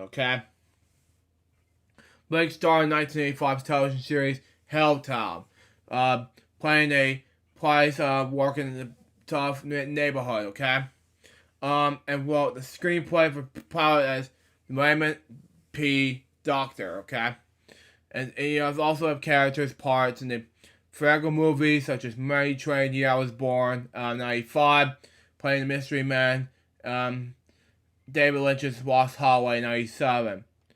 Marriages and Children. Now, I'm not going to talk about the murder of Bonnie Lee Bakley, because that would be, and then that would be too much, it's just too much. Anyway, Blake, oh yeah, I'll talk about him. Never mind. Anyway, Blake and actress Sandra Kerr was married in 1961, divorced in 1983. In his first marriage, which he became 2 children. After Noah Blake, born in 1965, and Don Blake, 1966. In 1999, Blake met Bonnie Lee Barkley, former of Warren, New Jersey, who had already been married 9 times. Point in the history of exploring older men, okay? Especially celebrities for money. She was dating Christine Bardo, the son of Marlon Bardo, through a relationship with Blake. Wow. Blakely became pregnant and told both Bardo and Blake that baby was theirs. Oh wow. Eventually Blakely named the baby Kristen Showing Bardo. Wow. Wow. And stated that Bardo was her father. Blakely wrote letters describing the Bardo's move to Blake. Blake also insists that she takes a DNA test to prove that paternity. She became Blakely's 10th husband, and on November 19th, 2000, a DNA test proved that Blake was the biological father of her child, who was named Rosie. Blake remained married to Blakely until she was murdered on May 4th, 2001. In March 2016, in an interview at the age of 82, Blake said that she had a new woman in his life, through a name. In 2017, Blake applied to marriage to licensed her fiancé, Pamela Haddock, who he known as for decades, who had testified on behalf of his trial. On December 10th, 2018, it was announced that Blake had filed for divorce. Murder of Bonnie Lee Bakley. On May 4th, 2001, Blake took Bakley out for dinner in Boston's Italian restaurant in Studio City, Chicago, California, Blake was fatally shot in the head while sitting in Blake's vehicle, which is parked in the side street, around from his core for the restaurant across the street, but beyond the dumpster next to this construction site. Blake claimed that he had returned to the restaurant to collect a pistol, which he had left inside his claim that he had not been present with when the shooting took place. The pistol Blake claimed to have left in the restaurant was found and determined that police was not a murder weapon. He was arrested on April 18, 2002, and charged with Blakely's murder. His longtime bodyguard, Ari Caldwell, was also arrested and charged with conspiracy in connection to murder. A key event that was gained for the Los Angeles Police Department, events that arrest Blake when it came to the retired stuntman. Ronald Duffy Hamilton agreed to testify against him. He also alleged that Blake tried to hire him to kill Blakely. Wow. Another retired stuntman and associate of Hamilton's, Gary Rogari, also came to before the summary story. According to Soffer Miles Corwin, he also had agreed to testify against Blake only after being told that he would be subject to grand jury subpoena and a misdemeanor charge. On April 22nd, 2022, Blake was charged with 1 count murder with special consequences. An offense at which was carried a possible death penalty. He was also charged with 2 counts of solicitation of murder and 1 count of conspiracy to commit murder. Blake entered a plea of not guilty on March 13, 2003, and was almost a year in jail. Reynolds County bail. which was set of $1.5 million. He was then placed under his house arrest while waiting trial. On October 31st was Halloween. In the major reversal of the deportation, the judge dismissed the commercial charges against Blake and Caldwell after the pre-trial hearing. The junior possessor was handed the case. Sheila Samuels was interviewed by CBS reporter Pierre Van Sant for the CBS program 48 Hours Investigates. During this interview, broadcast in November 2003, she admitted that the process had no further evidence in incrimination to Blake in the murder and that they could not have been tied with him in the murder weapon. Trial and casual have been announced. Anyway, his criminal trial with the murder began December 20th, 2004. Wow. With opening statements. By the possession and opening statements for the defense for the following day. The possessions committed that Blake eventually murdered Blakely to free himself in a loveless marriage. Wow. The defense claimed that Blake was the initial victim of a conversational and framework of evidence. McCarty and Hamilton each testified that Blake has asked them to murder Blakely. Why? Anyway, on cross-examination, the defense brought up McCarty's mental health. Okay? Problems. And Hamilton's criminal history. The lack of gunshot residues on Blake's hands was a key part of the defense case that Blake was not the shooter. Exactly. Blake chose not to testify. Then on March 16, 2005, Blake was found not guilty of murder and not guilty on one of the two counts of solicitation of murder. On one other count for consolidations to commit the murder, was dropped after the reveal that the jury was deadlocked 11-1 in favor of the acquittal. Okay. Los Angeles District Attorney Stephen Coley commented on the ruling, called Blake a miserable human being. Wow.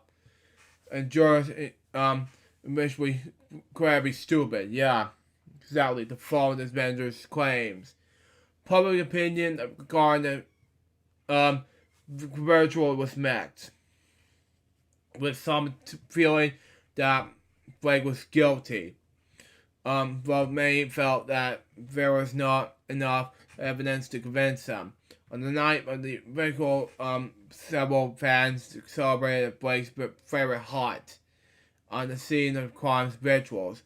Civil case. Blake's 3 children filed a civil suit against Blake, okay? Verifying that he was responsible for the murderous death. Wow. During that trial, the girlfriend of Blake's co-defendants, Ari Carlo, said that she believed Blake and Carlo was involved in the crime. On November 18, 2005, a jury found Blake liable for the wrongful death of his wife, and arranged for him to pay $30 million. On February 3rd, 2006, Blake filed for bankruptcy. Wow. Blake's attorney M. Garrard Orbach appeared the court's division on February 28, 2007. On April 26, 2008, appeals the court appealed the court civil case verdict, but then cut Blake's penalty and judgment to $15 million. Wow. Aftermath. Blake's management low profile after his quadruple and filing for bankruptcy. Debts of $3 million and paid late legal fees, as well as the state and federal taxes. On April 9, 2010, the state of California filed a tax lien against Blake for $1,210,878 and unpaid back taxes. On July 16, 2012, Blake was being interviewed on CNN's Piers Morgan Tonight when asked about the night of Blake's murder, Blake became definitive and angry. Yeah, it became angry. Wow. Stated that he was resented Morgan's questioning and felt he was being exonerated. Morgan responded he was only asking questions that he felt people were eager to being answered. In January 2019, Blake was interviewed by 2020. Eventually, he seemed to decline the interview and instead declared to be a friend. Yeah. That then began to perpetrate the discussing the murder of the behavior of the police officers that dealt with him, the culture of Hollywood, and the reaction to the event, and his early life and difficulties with his parents. In September of 2019, Blake started a YouTube channel entitled Robert Blake, I Am Dead Yet, So Stay Tuned, on which he discussed his life and career. In later October, it was the same year, Blake's daughter Rose Lamar opened up in her childhood about the trial that fed her. She discussed reuniting with her father, visit her mother's grave, and always desire to get into acting. Gone to knowing the truth about her mother's murder, whoever Blake did, and she declined to know the details and is open to know the truth if it's ever an option. In 2021, Blake's opened up the website Robert Blake's Push Card with scripts, memorabilia, books, even his biography, Tales of Rascal, and are available to read in the case of Liar to be Orb. Quentin Tarantino's novel Once Upon a Time in Hollywood, based on the film in the same name, is dedicated to Blake. Notably, Blake's later his life dealing with his wife Murray's Brad Pitt's character, Cliff Booth, who has often occurred to be murdering his wife. He died of heart disease in Los Angeles on March 9th, 2023. He was 89 years old. Wow, that's a long read. My next topic has to do with Tom Love. Founder of, it was American billionaire, okay? Businessman. He was a founder, owner, and executive chairman of Love's Travel Shops and Country Stores. Founder, it was best known as Thomas E. Love, born in Oklahoma City, October 1947. One of the 6 siblings, he was a son of F.C. Love, lawyer who was a later president of the oil company, Gear McGee, and Margaret Imogen Marshall's Love. Thomas was the descendant of 2 Chickasaw families, okay? Both named Love and were forced to participate in the trial of tears. He was descendant of Benjamin Love, who were official editor for Chickasaw people. At the age of 13, he felt like home was educated as a boy at St. George's High School in Shawnee, okay?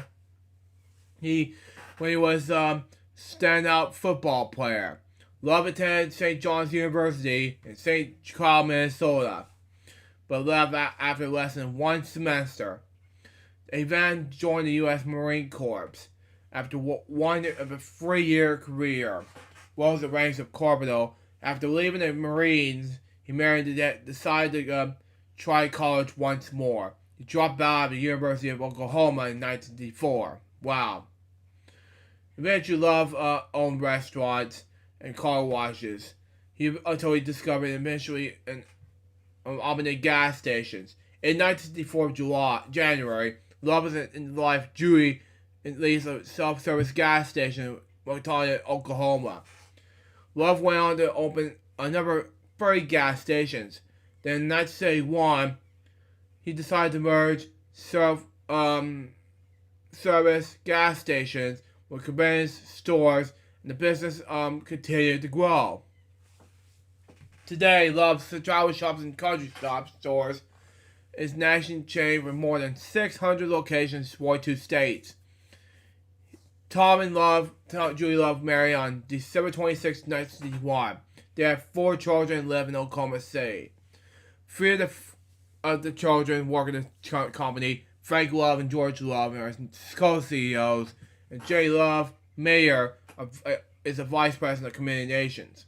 Julie Love is a secretary of Love Travel Shops, president of Love's Family Foundation. She sits on board of the Oklahoma City University SSM Health Care, St. Anthony Foundation, Oklahoma City Museum of Art, City Civic Center Music Hall, Allen Hearts Community Foundation, and University of Central Oklahoma Foundation. He died on Oklahoma City March 7, 2023. He was 85 years old. And before I get to my last topic, I have one more topic to read. That is to talk about is Colin DeGrant. She died from suicide. I know we're going to talk about this later on, but it is something very important to me and Remix will talk about. Now we're going to go on this last topic, which is Sarah Lane, which her original name was Susan Marshall Rain. She was an American actress, best known as, and she was born Susan Russell Rain in New York City on March 12, 1949. Lane is the daughter of actors Russell and Lane and Sarah Anderson, okay? She has a younger brother and younger sister. When Lane was a baby, she appeared in a television commercial for soap and an educational film. At the age of 12, she was a Vitamin commercial, wow. And she and her family moved to California when Lane was a 12-year-old. She attended Santa Monica High School, okay? Money was Lane's motivation to become an actress. She said, I don't want to act, but I needed money to make clothes, jewelry, and racing core horses. As a teenager, Lane made earning earrings for herself with broken jewelry. And she and her mother made almost all of her clothes. In 1964, producer William Castle saw Lane's picture in the newspaper in connection with Miss Los Angeles Teenage Beauty Contest. After making screen tests, she was signed a part of his film, I Saw What You Did. In 1966, executive producer Frank Prince saw Lane to portray Elizabeth Granger and Vic Ryan, being the owner of two horses. Lane was a experienced horsewoman, did her own writing scenes in the show, except that the producer extended her use of a double. She died from her breast cancer at home of Napa, California on March 3rd, 2023. She was 73 years old. She was survived by her husband, John Scott, as well as her daughter, son, and granddaughter and sister. Now we're going to do the moment of silence reflection on these 4 depth topics right now.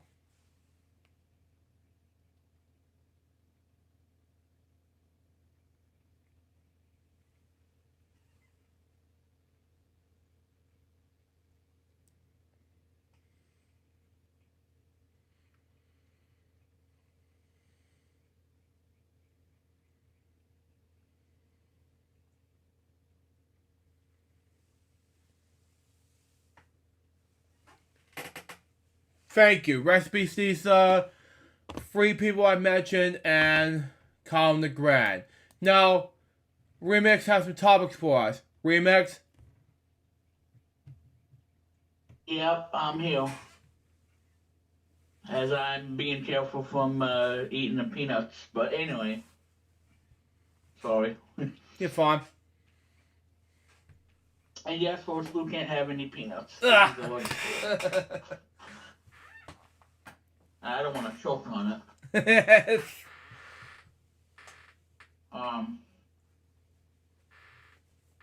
I guess the only topic that I have is the Super Mario movie, the final trailer that dropped last night, and I know Luke will have his own take on it, and yes, I was blown, and I'm gonna tell you guys, I am blown away. Yeah, I was blown away as well. I reacted on the special event. I was reacting like, wow, I was very excited, you know. Yeah, and I can't wait to see this movie. Yeah. And because of that, I am probably gonna pre-order the movie when it hits theaters, and when it's on iTunes, I'm gonna pre-order that movie, and that'll be the first movie that I'm gonna get on iTunes in 2023. Well, iTunes/Apple TV, because Apple TV on Mac and iPad and all that, and it's still iTunes on Windows. Yeah. Still. But yeah, and so I'm good possibility that I am gonna pre-order the movie on iTunes, and I think I'm gonna probably do that and pre-order the movie when it comes out. Mhm. Because that's the one movie that just like I said, the Nintendo Direct was last night, and Lou did an episode of that on his show. Which, by the way, I have the new logo. I just there to see what the color schemes are. Mhm. But yeah, so the new logo is going to be replacing the one that I created for him. Probably like 2022 or 2021. 21, yeah. Yeah, and but yeah, I gotta tell you guys, I'm stoked about the movie. I think the thing that was kind of jaw dropping was seeing Rainbow Road in action. Yeah, which it was amazing. Which I reacted to, especially with that. Yeah. Because the Rainbow Road, it might be pretty and everything, but it is the most unforgiving track in Mario Kart, because that's in Mario Kart, especially on the SNES one. Yeah.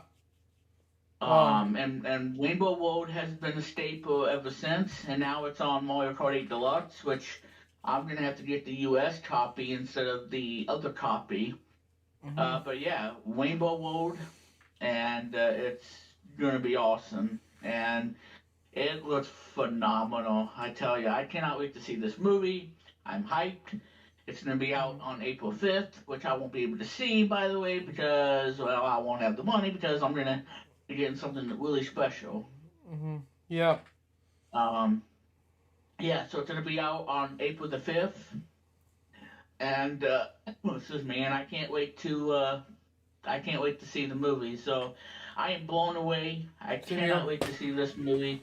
I am so hyped, and I wish April would come faster, because I want to see this film. I want to see it. Yeah.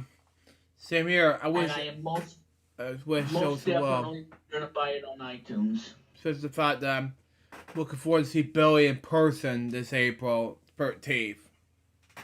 / Apple TV, yeah. Because again, it's Apple TV if you use an iPad or a Mac, but on Windows it's still iTunes. Yeah. And like I said, once I do pre-order it, on the plus side, you can watch it. When it comes available, for purchase, because it's going to be a good 3 to 5 months before it hits home media. Mm-hmm. But if you have an Apple TV, the brand new Apple TV 4K, you can watch it on that. It's probably going to look awesome in 4K. Though I don't have a 4K TV, but Luke does. Yep. And I know that Luke would probably be getting the 4K release of it when, because like I said, the movie has to be out first on theaters, and it has to stay in theaters until then, and then then they'll probably make an announcement about having a 4K release. Because I know that when Luke sees the 4K, he's gonna probably be like, "Oh my God, got to get this," because Rainbow Road in 4K looks stunning. Yes. I mean, heck, even on the Nintendo Switch OLED, which I have, that I bought since, last year. And just imagine watching that movie on the Nintendo Switch, especially the OLED. Mm-hmm. It's going to be eye-popping. Yeah. I mean, just imagine that, watching this movie on the Nintendo Switch. And I'm like, how can you do that? Well, there's a YouTube app that you download on the eShop. Um, and on the YouTube app, if you search for the movie or a TV show, you get to buy it on the YouTube app using your account, and then you can watch it on your Nintendo Switch. So just imagine watching the Super Mario Brothers movie on the Nintendo Switch. It's gonna be awesome. It's gonna be amazing, yeah. Especially if you have the one with OLED, because I have the OLED one, Yeah. which has a 7-inch screen. Because I tell you, the Nintendo Switch has the potential to be a great little media device, but like I said, it's still a gaming device, and Nintendo wants it to be that way. Yeah. But for YouTube and being able to see this on the Nintendo Switch itself,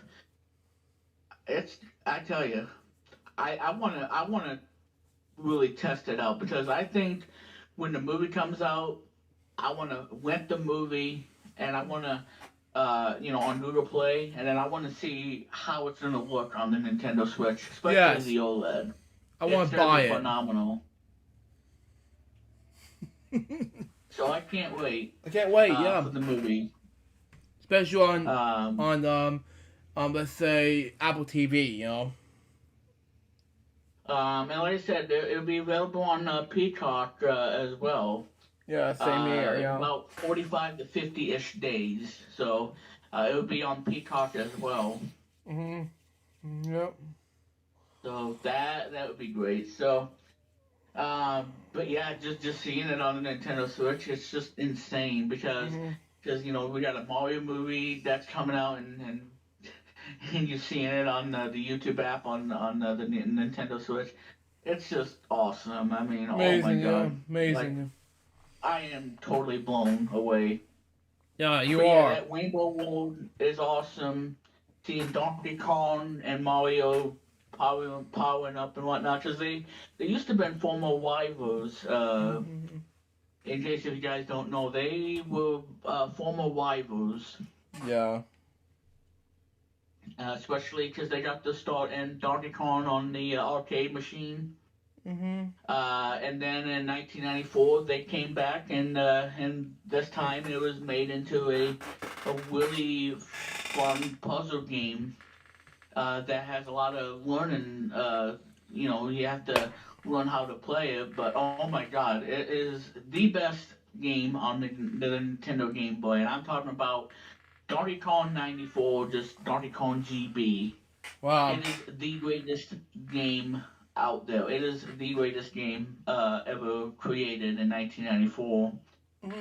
So yeah, Mario and Donkey Kong, who knew? Still in the movie, you get to see Donkey Kong, and you're gonna see an old rival in the movie, and then things really do take it up a notch. But yeah, I cannot wait to see this movie. Me too, as well as I. I am pumped. I want to see this movie. But anyway, it's just all the hype, ladies and gentlemen, of the Super Mario Brothers movie. Yeah, it's listen, all boys and girls, yeah. So Luke, I know you did an episode of this yesterday. So it was a special event. It was amazing. Yeah, I thought the final trailer was amazing. I taping as a special event of LukeJ62895, and I thought, wow, it was like one of the best trailers I've ever seen.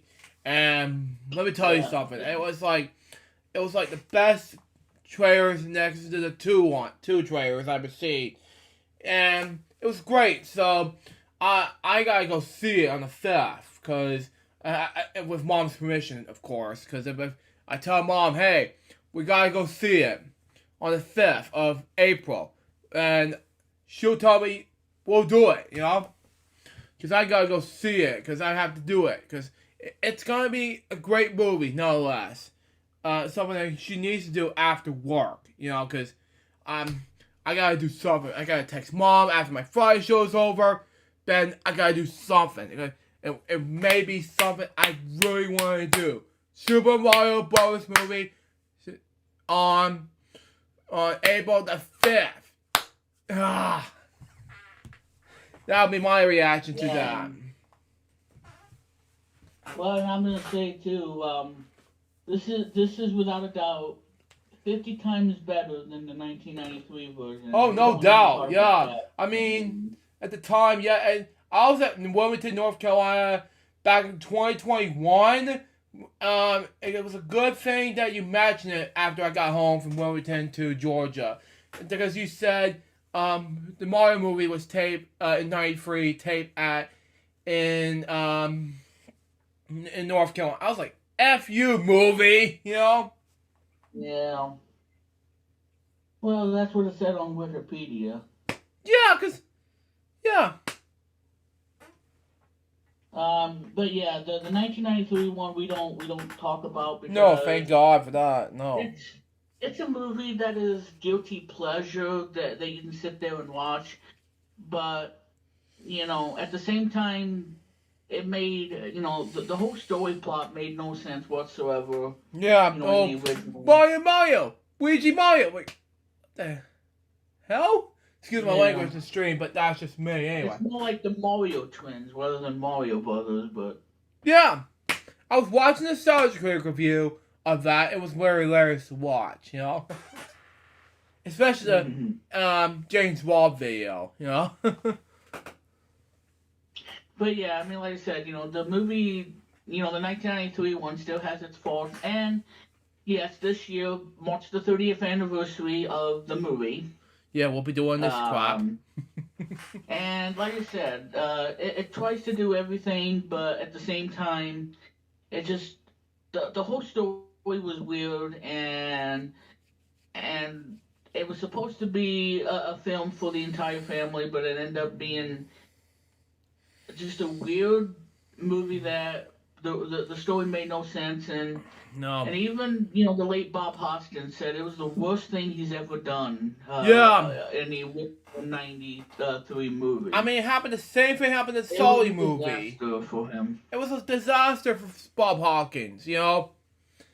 I mean, I'll do a boring jokester episode later to this, but it was a good thing you mentioned it while I was after I got home from that taping at Wilmington while I was there, you know? And I mean, but like I said, it hurts me while I was at Wilmington, you know?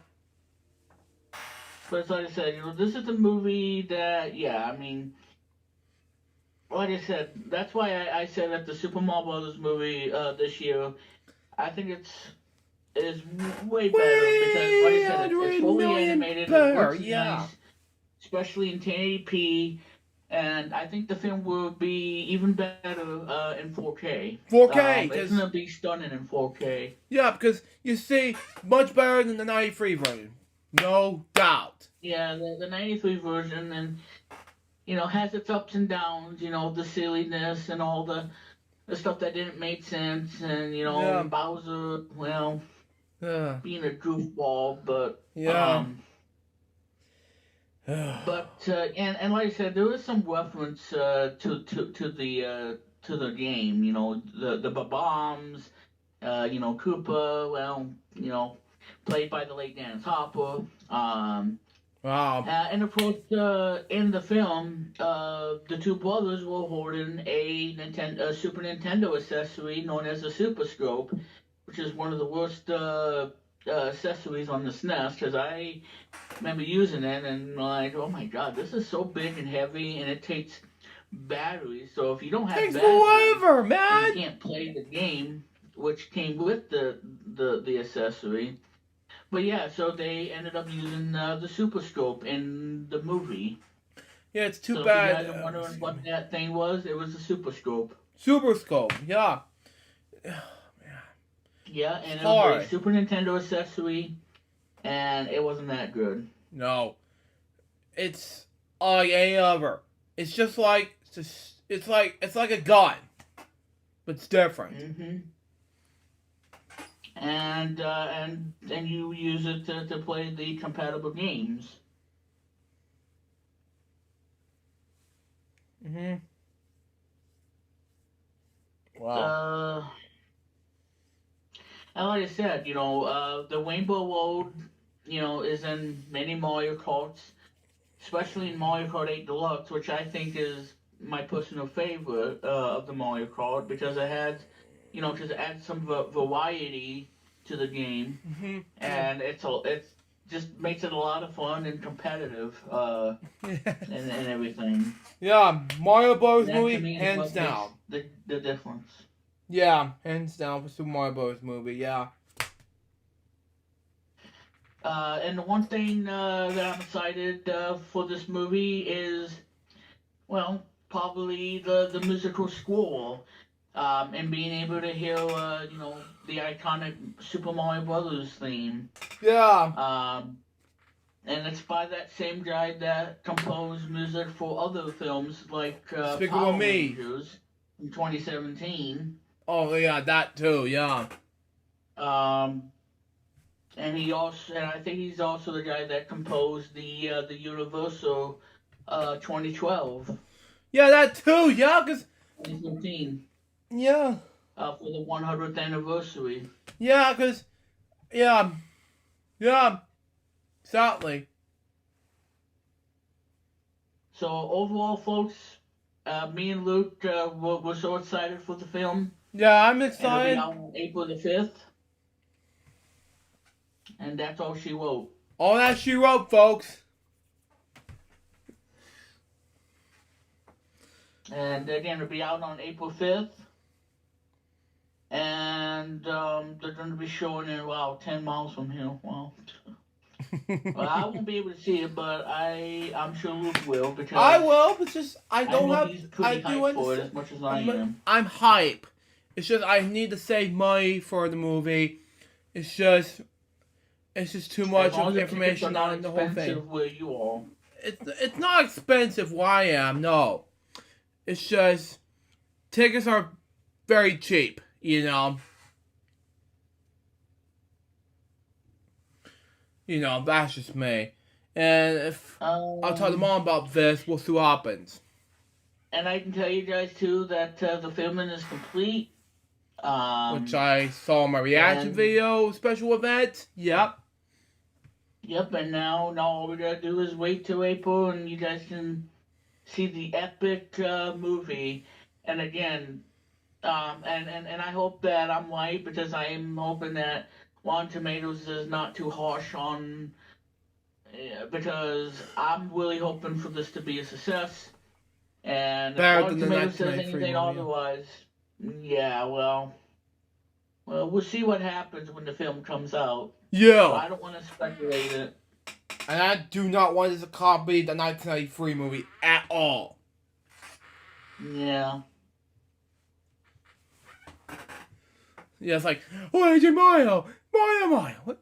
No, I don't want this to happen. I want the Mario movie we know and love.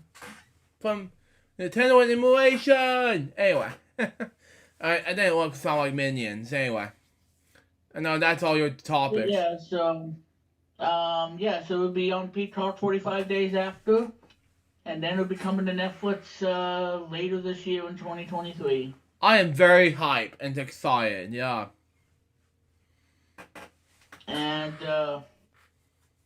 and of course, the new Puss in Boots movie, which is fantastic. I love that movie. Even though I saw Puss in Boots and the Shrek movies, yeah. Not the whole... I loved it. I haven't seen Puss in Boots and Shrek 4 Forever After yet. I saw 2 and 3. Never heard of 4. Never heard of some Puss in Boots movies yet. Yeah. Well, it's like I said, The Last Wish, it is a terrific movie. Yeah. And I'm not going to spoil it for anybody who hasn't seen it. See it. I mean, because it's out now in 4K. Check it out in 4K. You'll be blown away with that. You'll be blown away, folks. You know. But otherwise, folks, that's pretty much of the Super Mario Brothers movie. And it's going to be worth the hype of for this year. Yep, exactly. And I am looking forward to it. Yep. That's all your topics for today. And right now... Yeah, I believe so. At the moment. At the moment. But right now, I got game segments to do. And then all you have to do is get to your game segments, you know. Yeah, because after today's show, I have to be prepared for we're on radio at 5 o'clock. It's good. I forgot to open up notes. Hang on. One moment. Please stay tuned while Luke opens up the notes. We'll be coming your way on FWL right after this. Oh, God help me. Anyway, Anyway, You gotta provide entertainment somehow. remix. when Billy's not around, you know, when Mr. Bucket shows up to his door, like, you cannot come onto the show. You are grounded, Mister. God help me, remix. Anyway. I know I'm a mess, but anyway. Yeah, you are. Just Anyway. how I like it. This is how you like it. Anyway. Excuse me. Yeah. Oh, come on, keyboard. There we go. But yeah, they'll keep you entertained, Luke. Yeah, exactly. Supercharge your Friday. Supercharge my fire, yeah. Ooh, I'm gonna change the car. That's $3,000 higher. 10. Oh wow, the iPad is 69. Nice. I really want to get an iPad. Yeah, that was an iPad, not 69 actually. It was actually called iPad Mini 5. Well, yeah, you have the iPad Mini. I want to get an iPad 9. Well, the iPad 10 is so expensive. It's a push. That's okay. That's my biggest criticism. It's the biggest criticism. Yeah. Lower. Yeah, it's just $429 is steep. It's steep. Yeah. Higher. The 5. Okay. Higher. And the Apple. Oh. The 4. Yeah, I'm actually seeing this on TV. I have it muted so we don't get echoing. Yeah. Yeah. Man. Oh, you busted. Oh, crap. Wow. Crap. Anyway, 11. Boo Bird. 13. Strike 1. 15. Man. Boo. Sure. Anyway. 12. Clover. Anyway. 14. One more is $50,000. 8. Oh, strike 2. One more, it's game over. 7. Oh man, gold. 6. Man, one more, it's $10,000. Number 9. Oh man, one more is $25,000. 10. $25,000. Yeah, you dodged the bullet. I actually keyboard out, but you know, that's just me. Anyway. But it's like I said, you know, folks, again, the iPad 10, it's just, I want to like the iPad 10, but like I said, it's just too pricey. Review it, and then 2 and 5. Oh, wow. Strike 2 is, strike 3 is on free. Oh, wow. It wasn't bad. So, but it's still an awesome device, but it's still expensive. But anywho, you know, it was, yeah. Got Danger Card to do, and yeah. Anyway. As I'm in the live chat posting pictures.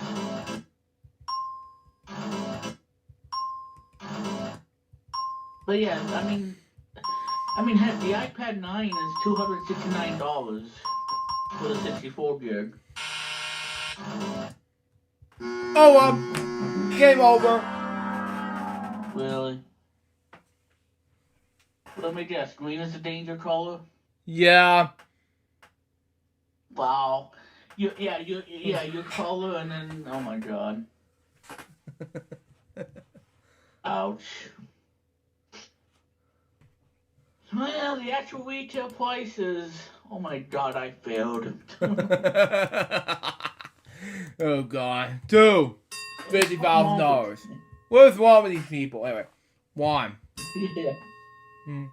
It's a bread. 7. Another red. Crazy. You have crazy.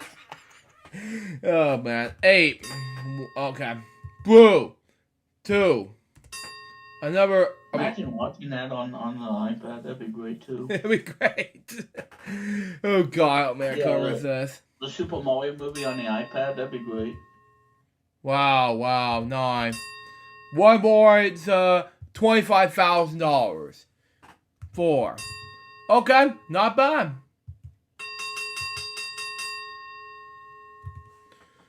Oh man, 6, 11, and 12 is the the numbers. Okay, not bad.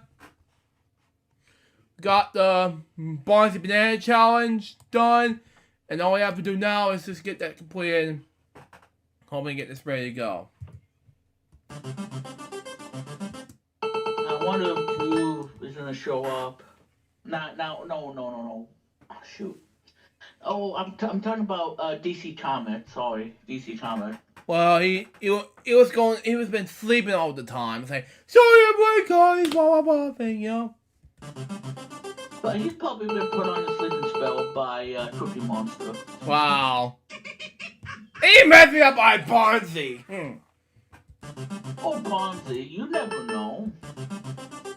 Give him a banana and then he just goes to sleep and then he wakes up and realizes, oh my god, I forgot the FWL with Blue. Okay, one more and I'm gonna do this.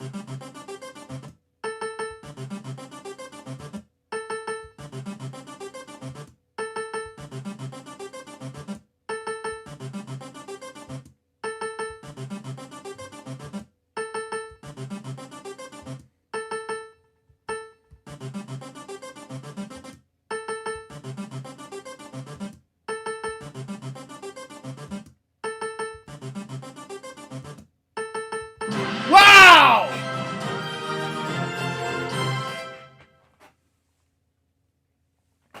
I did so well in 4 prizes.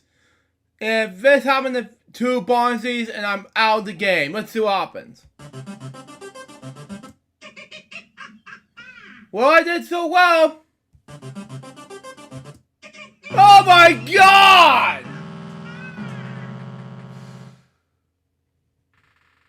4 prizes gone! Congratulations, loser. You have successfully lost the banana challenge by racking up 4 mummies. No prizes for you. Oh well. It's not bad. It's not bad. That's a heartbreaker. Yeah, I should have won her 500,000. Not bad. 4,000 and then you lose all the prizes. Well, Bonzi, all we can say is screw you. Yeah, I should have Get off won. FWL. You're not invited. Go back to jail. Well, he should have get out of jail, but he did have a cell phone or something. I don't know. I'll do an LGBS episode this another time. That was harsh, yeah. Yeah. Well, it's for entertainment purposes, people. Entertainment purposes, people. Yup, exactly. Anyway, what? That's just how we like it. That's how we like it, folks. Oh man. It's just like spilling spaghetti sauce on your jeans. Remix are killing me, buddy. You know that next thing you know, your Italian spaghetti dinner's all ruined because you got it all over your pants. You have to wash them, and then you have to go to bed with your pajamas. Okay, well, is this a soap opera or what? Wow. Let me see. Yeah, the soap opera featuring Luke Jeffers and then me. No, thank you. Okay, that was not letting me play. Yeah, OBS is not letting me play a game. Yeah. That sucks.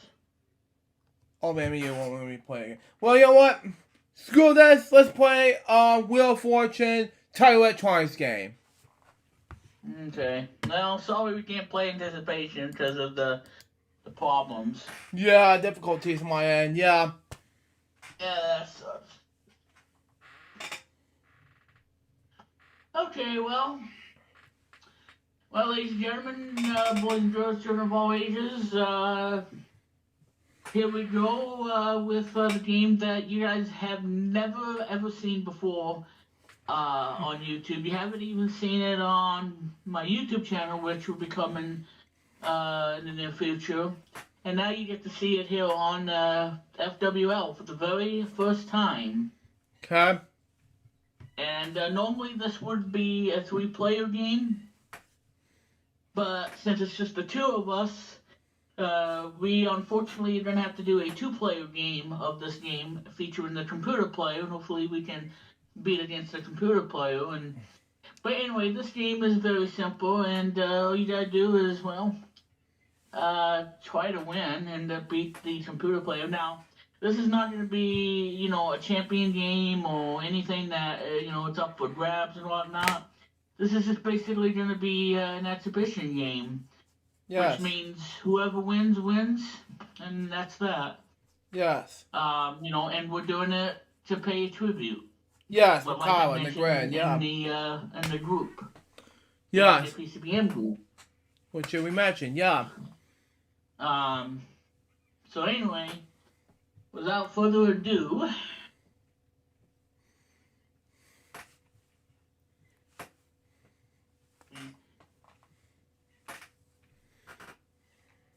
and see if the camera Works, yeah. can focus on this. That's There good. we go. Then I'm going to do it this way It's good. so you guys can see it a little bit better as I'm rotating. There we go. There we go, yeah. Just gonna zoom in a Can I little make bit this so we bigger? can No, all I can't. see it. Yeah. Anyway, here's the game. Okay. And this is a game that I bought last year on eBay. There's some stuffs in it, but Okay. it still works. Uses 4 AA batteries, which I bought for this thing. And this is the thing. This is the game that I had in my hometown back in 1994-95. I had 2 Excuse of me. these in my hometown, and then I got left. And now I have this in 2022, and I bought it on eBay, brand new. And I got it for a steal for $34.95. Wow. Now, obviously, the game uses cartridges, as you guys can see. The cartridges are sold separately, and you can find those on eBay. And basically, what it is just, you know, giving you new kind of puzzles for the game. Mm-hmm. So the game is pretty simple. If you guys, you know, seen the actual show, this one is from 1995. Mm-hmm. Yes. And yeah, so without further ado, let's power this sucker on and see what happens. Mm-hmm.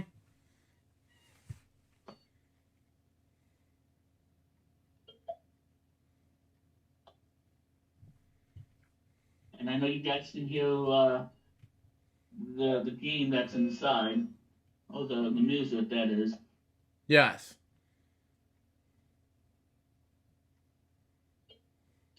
And yeah, that's my score, by the way, 32,600. Mm-hmm. Alright, so the players, we're going to choose 2 because it's just going to be me and Luke against the computer player. And Luke, since this is your show, Mm-hmm. would you like to be the first player or do you want to be the second player? The first, because I'm...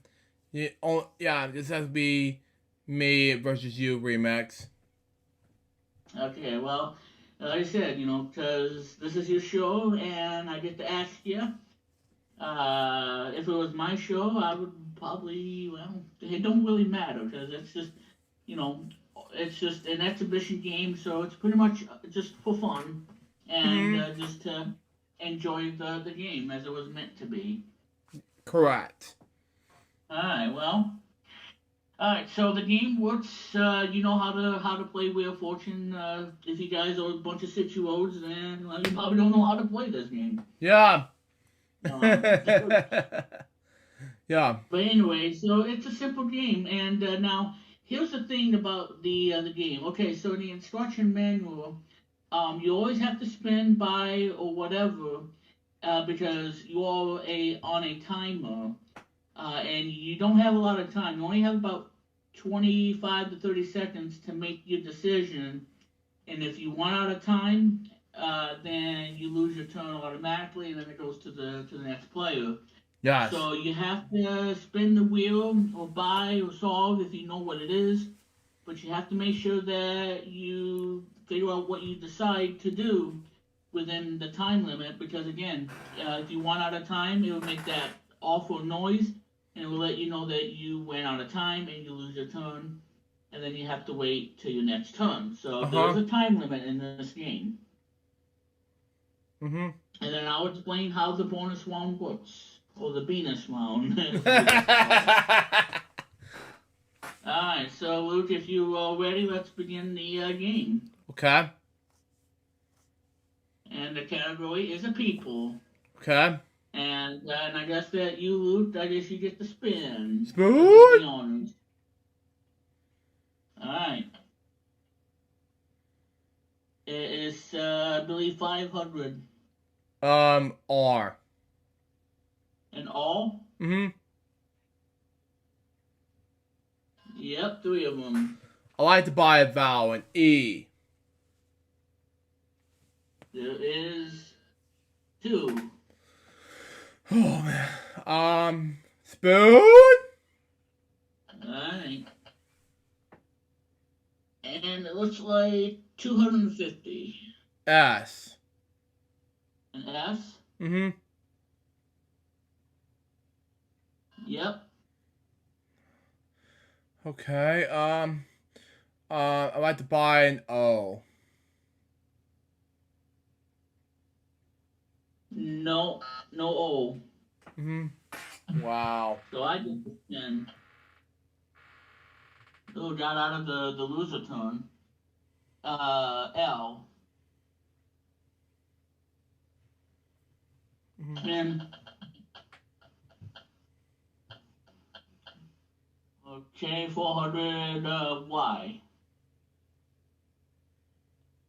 Okay, there's only vowels left, so I'm gonna solve this thing. I'm gonna say early wisers. Yes, that's right. And I won $1,000. Mm-hmm. 1, 2. And don't worry, Luke, you get a chance to come back. That's no fine. worries. That's fine. You know, again, this is just an exhibition game. Whoever It's just the wins, Mixon James, wins. yeah. Wins, yeah. And Well, winners, yeah. Game, no harm, no foul. Yeah, it'll be, yeah. Alright, the category for round 2 is an event, and I get to spin.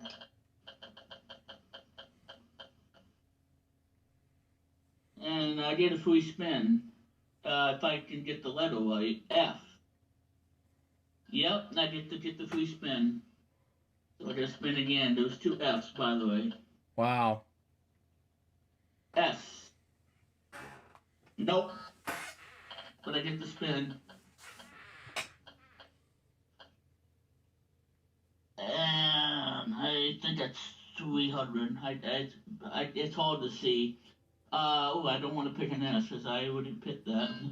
I'll lose my turn if I do that on accident. O. And I already know what it is. I'm gonna spin. Wow. O. 300.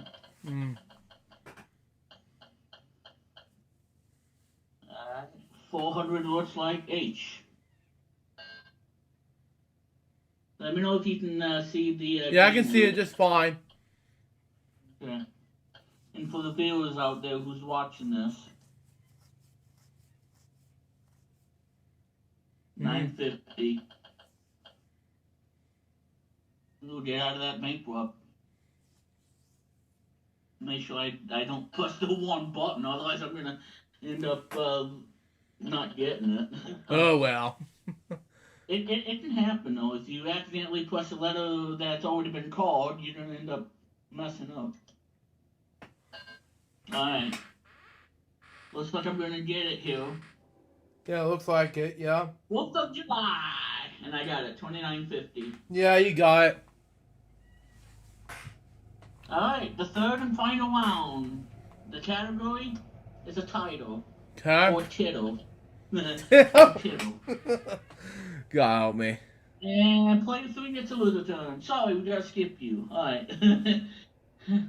If you want to go to the bathroom, if you gotta go pee, the bathroom is to your right.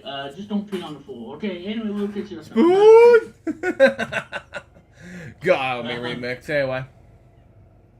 And it is, I think it's $100. I'm gonna choose, Anne. Okay. Nope. Oh, wow. S. Nope. No S. Oh, well. Almost got a bankrupt. And yep. Mm-hmm. Now it has to spin again. Oh, that's not good. Well, there's no L. No L. Spoon!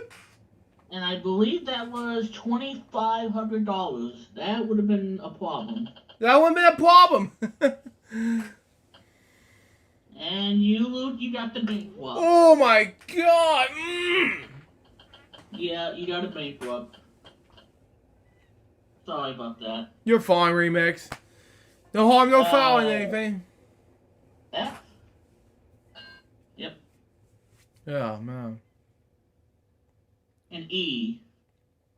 Wow, 3 E's. 4 E's. Or 4, yeah, 4 E's. Duh. Duh.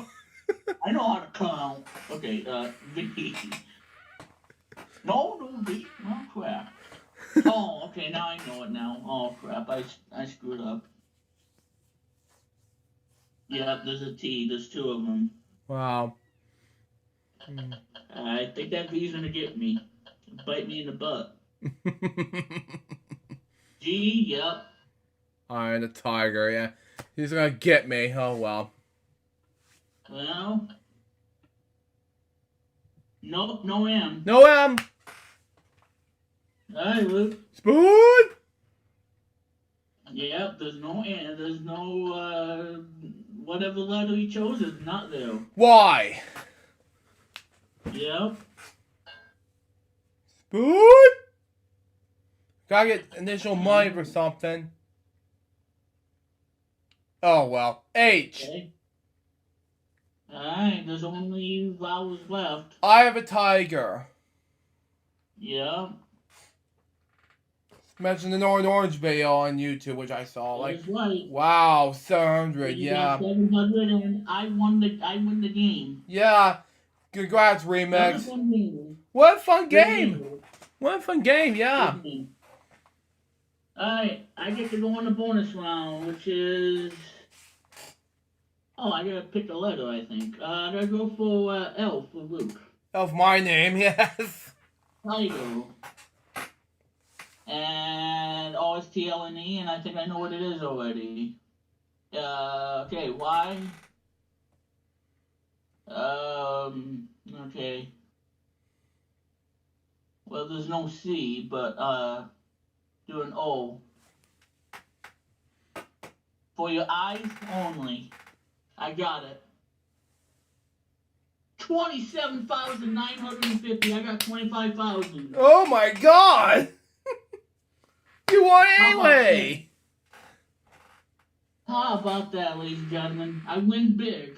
You win big for the late Colin the Grand. There you go, folks. 27,950. I hit it big.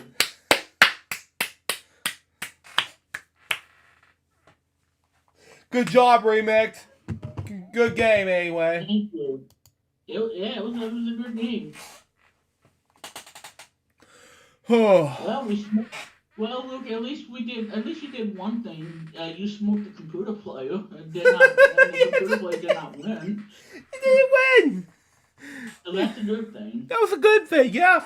Got the people very smug, and it didn't smug anything, yeah. Yeah. It was a good thing, actually. But we're almost... There you guys go. But we're wrapping things up. We're almost done, but we're We having. can go ahead and wrap it up. But yeah, there you guys go. That's Wheel of Fortune. And be on the lookout. There would be a stream of this on Twitch. There'll be a showdown. And I plan on doing that on both YouTube and Twitch. So be on the lookout. This was a fun game. Be lookout for it, folks. And, Both my main channel and his Twitch channel, folks. First off. So that's Wheel of Fortune, the Tiger Electronic game. Yeah. There you go, folks. Well, I was originally going to do something for LGBTs that day. So I thought, okay, let's do LGBTs episode number 1126 tonight, followed by Bedtime Stories episode number 301. Then we got Saturday Superstar Arcade episodes 11 through 17, Bedtime Stories episode number 302, and Lunchtime episode number 660. Then Billy Movie special event, which is hosted on Super Mario Brothers movie event hosted by Billy Movie. Be lookout for it. Bedtime Stories episode 303 and Lunchtime episode number 661. And then some more LGBTs episodes coming up. Be lookout for it. And Bedtime Stories and Lunchtime. Same with March 14th and same with LGBTs and so forth. Update video, weekend celebration, Bedtime Stories and Lunchtime. March 15th and 16th with Lunchtime. The same thing with, except for the update video is not coming up. But we'll see what happens. And then we'll be back on St. Patty's Day for episode 383 of FWL. So be lookout for it. And that was episode of LGBT. Excuse me! Whoops. That was the Friday LukeJ62895 episode number 382. Hope you enjoy it. Stay tuned for the next one. It's going to be a St. Patty's Day episode of FWL. Till next time, LukeJ62895 Baby with Remix Plum. We'll get more episodes, guys. Be soon. Till it's out. See ya. See you next week.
Ladies and gentlemen, it's now time for Friday's LukeJ62895.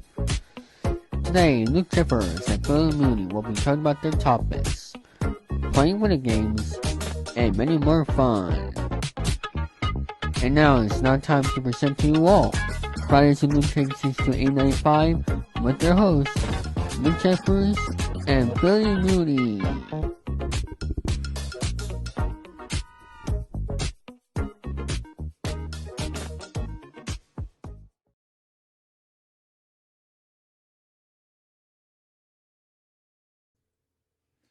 Thank you, David. Hello, people. Luke speaking. Welcome to Friday's LukeJ62895 episode number 383. I'm not having people join me this time because, except for the fact there's going to be a lot of some people in the chat room today.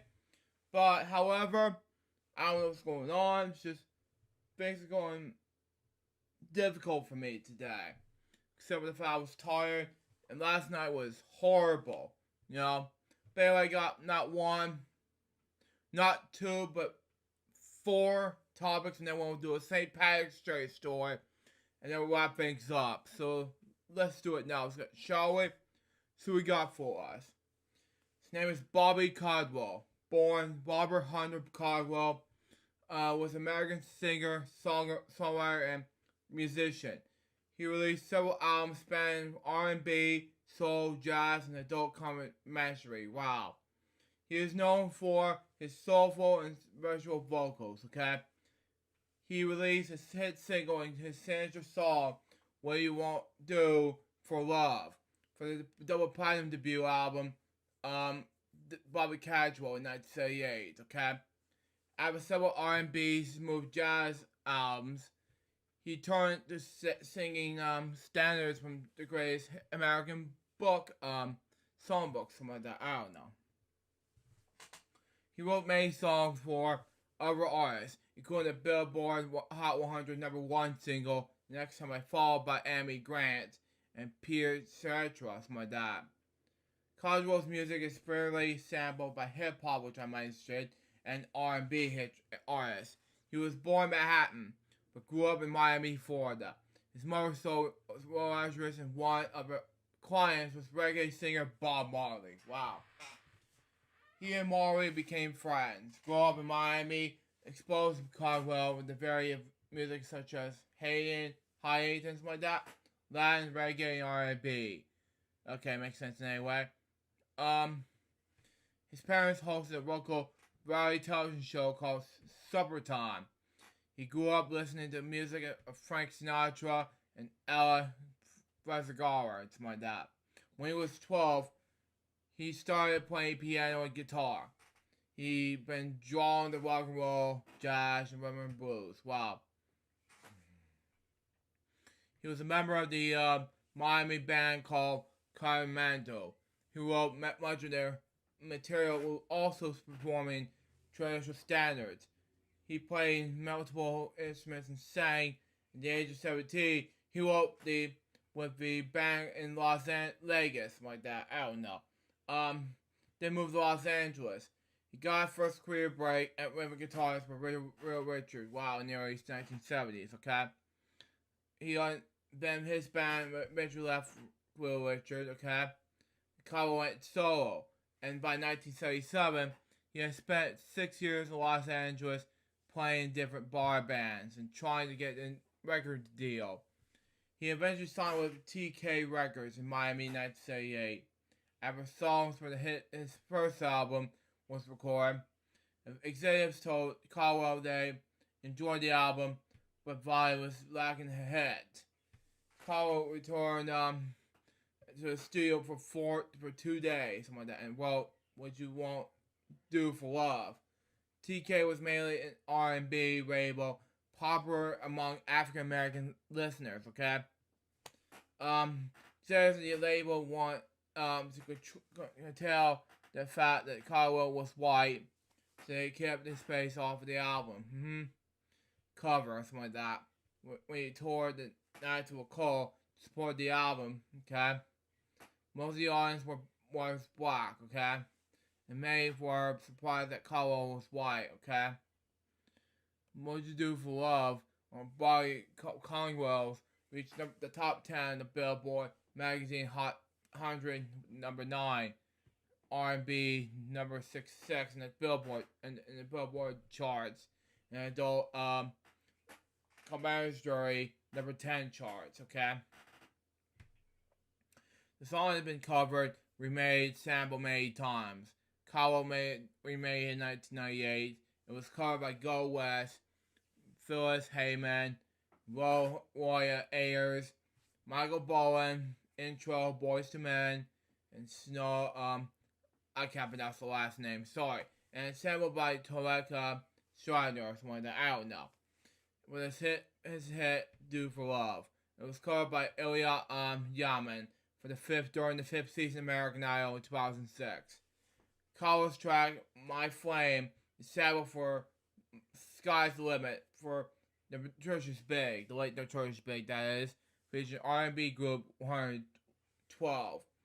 Okay, Caldwell's debut album was followed by "The Cat in the Hat" in 1980, "Carry On" to 1982. Track "Open Your Eyes" from "Cat in the Hat" was sampled by Jay Dilla on Common's Delight. Okay, but his 2000 album "Like Water" for Chocolate. Okay, "Open Your Eyes" was also covered by artists John Legend and Dwelly for the album "Carry On." He played all the instruments. Okay, was the producer and helped with the arranging and mixing. And in 2019, Lil Nas X was sued for $25 million for using the song "Carry On" for the album the same name, without permission of his own song. The same name for this 2018 mixtape. I can't pronounce that, sorry. With all that at that time, it was available on YouTube, Spotify, and SoundCloud. In 1983, Caldwell released August Mood. Only Japan released in the United States in 1990s. Singer Boz Scoggs advised Caldwell to write songs for other musicians after TK Records shut down. Caldwell wrote "The Next Time I Fall," which became a hit from A.B. Graham, Peter Gard, etc. Okay. And songs for Roy Ayers, Chicago, Natalie Cole, Neil Diamond, Roberta Flack, Al Joshua, and Boz Scoggs on Blue Conditions 1996. Caldwell returned from R&B to recording big band arrangements of songs from the Great American Songbook, especially those sung by Frank Sinatra. He also portrayed Sinatra in tributes to Rat Pack in Las Vegas. He continued to sing standards of "Come Rain or Come Shine" 1999. Okay? The Communist Body dropped Caldwell in 2010 and After Dark in 2014. In 2015, he collaborated with record producer Jack Splash on the album "Cold Uncle." Now, yeah, I'm not gonna read this whole entire thing, but anyway, he died in his home in Great Meadows and Section of Independence, Township, New Jersey, on March 14th, 2023. He was 71 years old. His death was announced by the following day by his wife, which stated on Twitter that Bobby passed away here in his home. I held him tight in his arms, in my arms, he left us. I am forever heartbroken. Thanks to all you who made prayers over the years. According to Rigorous Medicine LA, Caldwell's health had declined after suffering serious side effects by coordinates. Well, I have to pronounce this word, sorry. Anyway, let's do the Molly side suppression now to Bobby Caldwell now.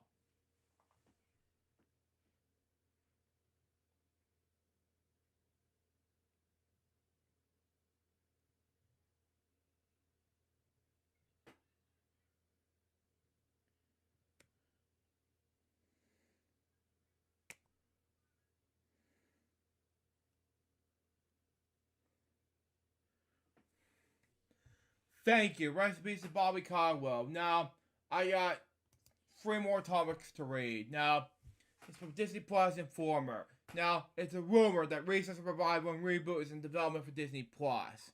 Okay? Disney Television Animation was reportedly working on a revival and reboot of Recess, a class of 1990s animated television series for Disney Plus. Now, the series will focus on 6 elementary school students and their interaction with other classmates and teachers. The series ended on November 5th, 2001. 65 half-hour episodes and 6 seasons in total. In an interview with Splasher Film, Jones Labby here, co-creator of Recess, shared that Disney has been discussing discussions with their team regarding a potential revival of the show. Okay, their discussion has been ongoing since 2019. The developments podcast have officially commencing in 2020 since COVID hit us.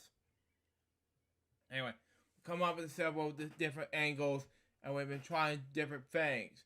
It's been 4 years that we've been doing it, working on it, as the Labby here said. But that's an example how things have changed. Things are slower. No matter how long it takes, however, this is exciting news for any kid who grew up watching cartoons in the early 2000s, like me.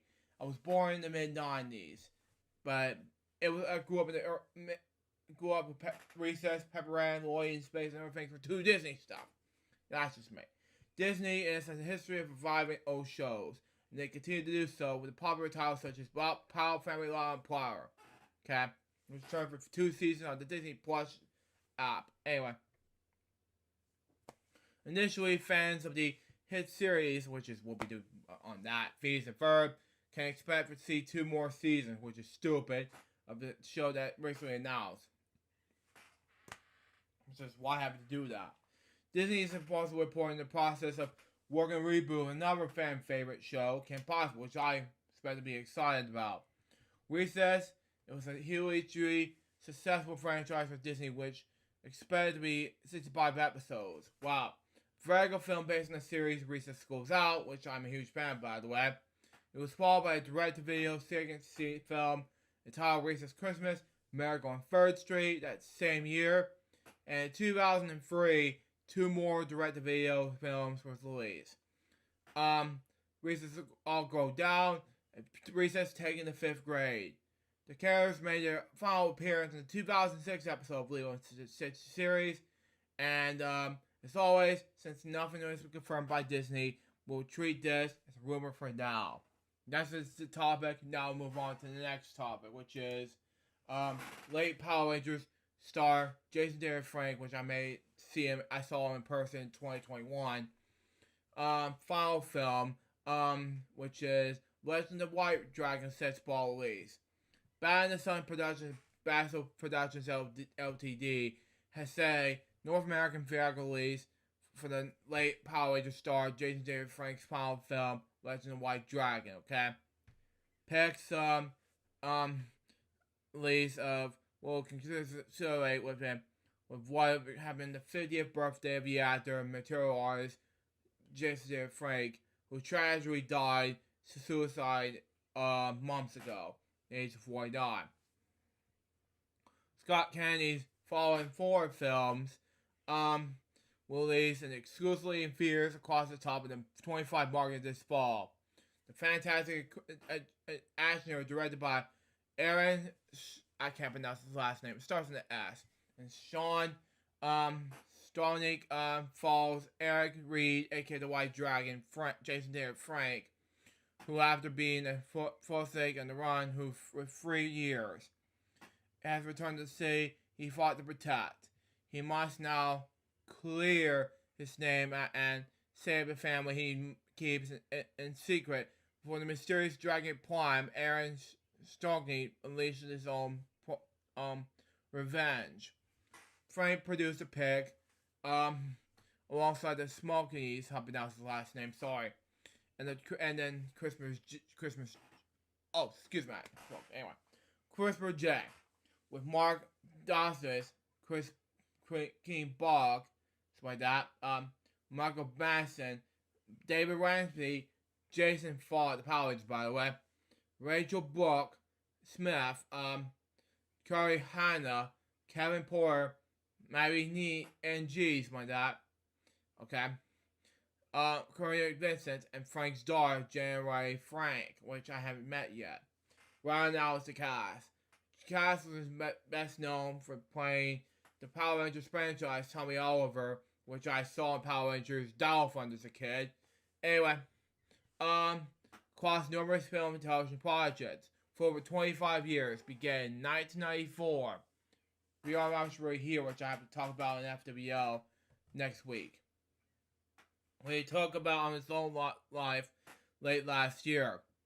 It became the filmmaker's mission to honor his legacy by completing his passion project the way he envisioned it.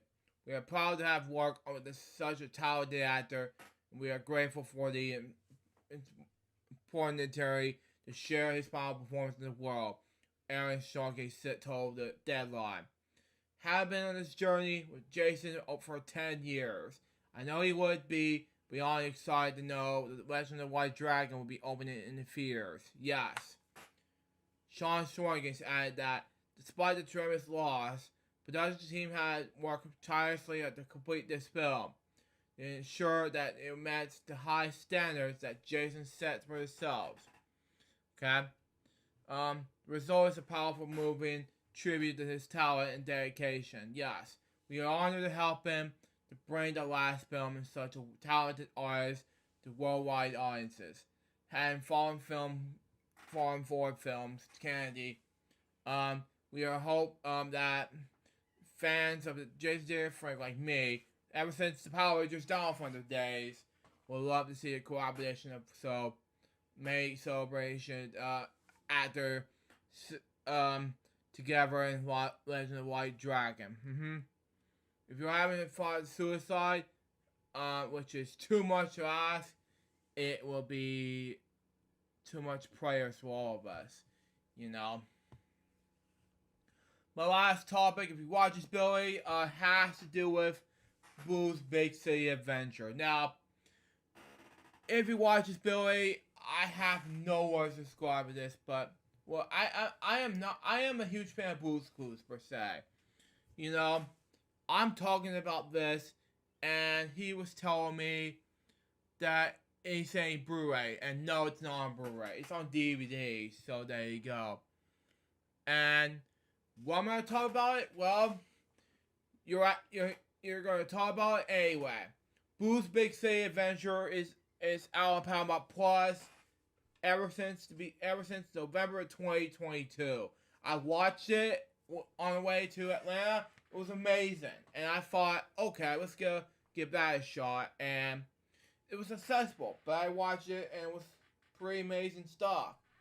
And overall, I loved the movie, and it took me like an hour and 10 minutes or so something like that to watch Josh Blue do over there, and Josh had to find his notebook and such, and all of a sudden he couldn't find the notebook, and in the beginning of the movie he find clues. In the end of the movie, he just somehow be in the musical, you know. It's just it, you know. Rainbow Puppy couldn't find any auditions to people. That was it. So there you go. It's just Josh wasn't in it, and there you go. Overall, I'd give this a 10 out of 10 for me. It was great. So there you go. There you go. That's for you, Billy. I got this on DVD February 4th, 2023. So there you go. As a pre-order. There you go on that. But there you go. Anyway, I got one more thing to talk about, and that is St. Patrick's Day. Now, what is St. Patrick's Day, you may ask? Well, it's a feast of St. Patrick. Anyway, the day is the festival of Patrick, okay? It's a religious and subcultural holiday held on March 17th, okay? The traditional death day of St. Patrick, 385 to 461, wow. Former patron saint of Ireland. I'm not going to go over St. Patrick as I did in the past, but that's just me. St. Patrick Day is made an official Christian feast day. It's the early 17th century, okay?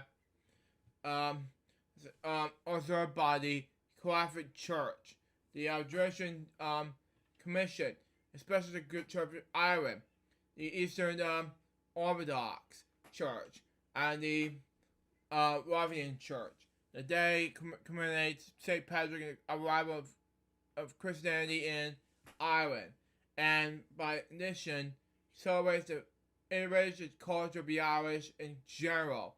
Celebrations generally involve public parades and festivals, cliche, the wearing the green offerings and shamrocks, which I'm wearing right now. Christians who belong to the, I can't pronounce this word, sorry. Denominations also be attending church services, which I'm not planning to attend churches ever again, sorry. In history, the Latin restoration on eating and drinking alcohol. Why? Who lives to this day? Wow. Which have encouraged and popularized the holiday tradition of alcohol combination, okay? St. Patrick's Day is a public holiday in the Republic of Ireland, Northern Ireland, Canadians, Province, something like that, Newfoundland, and Labrador, for Providence and their government employees, the British overseas, charity marshal. It's also wild for celebrating United Kingdom, Canada, United States, or I can't pronounce this country's name, sorry, Argentina, someone, I don't know, Australia, South Africa, and New Zealand. Wow, okay. Especially amongst the Irish posture, something like that. St. Patrick's Day is celebrated more than countries than any other national festival, okay? Modern celebrations have been greatly influenced by those who about the Irish departure, okay? Partially that those who developed in North America, okay? However, there have been criticism of St. Patrick's Day celebrations by having been too commercializing,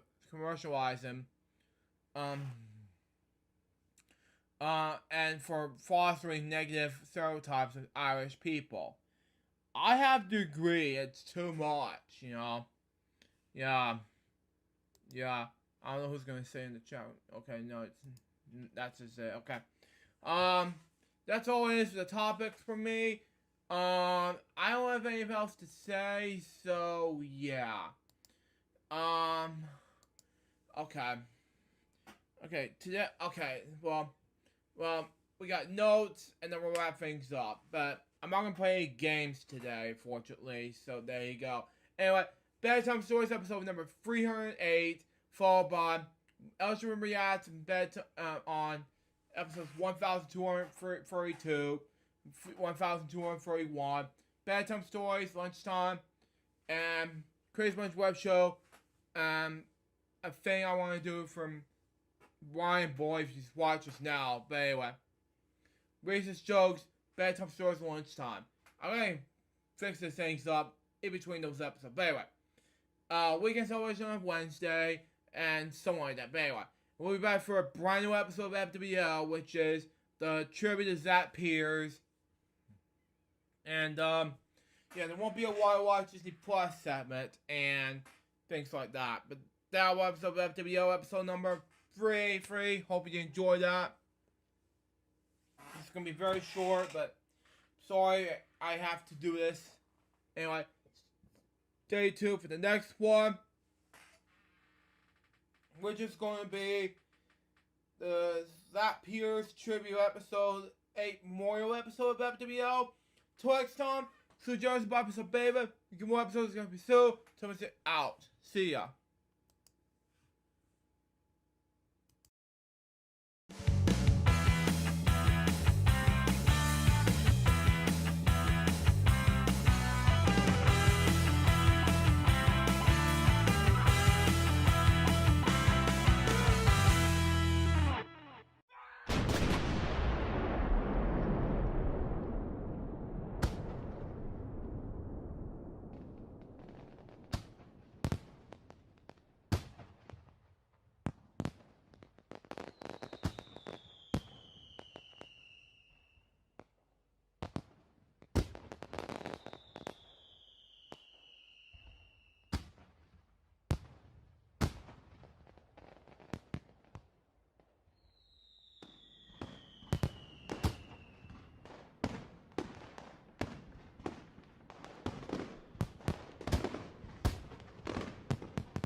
Ladies and gentlemen, it's now time for Friday's LukeJ62895.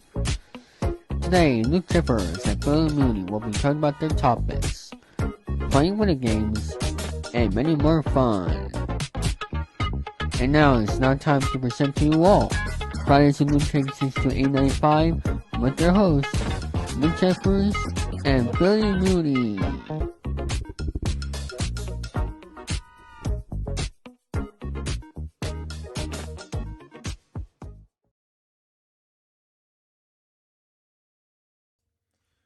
Thank you, David Thousand. Hello, people. Lou Jerry speaking.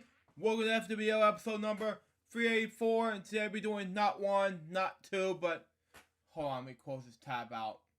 But 3, 4, 5, 6, 7, 8, 9, 10 dev topics today. And then we'll do a topic that I have to discuss. And Remix will have his topics. We'll have YCC Plus segment, and then we'll have some game segments and notes and things like that. So let's just have it now, shall we? See what we got for us. In memoriam, Paw Patrol director Ted Benson and Beavis and Butthead artist Jesse Romeo has died.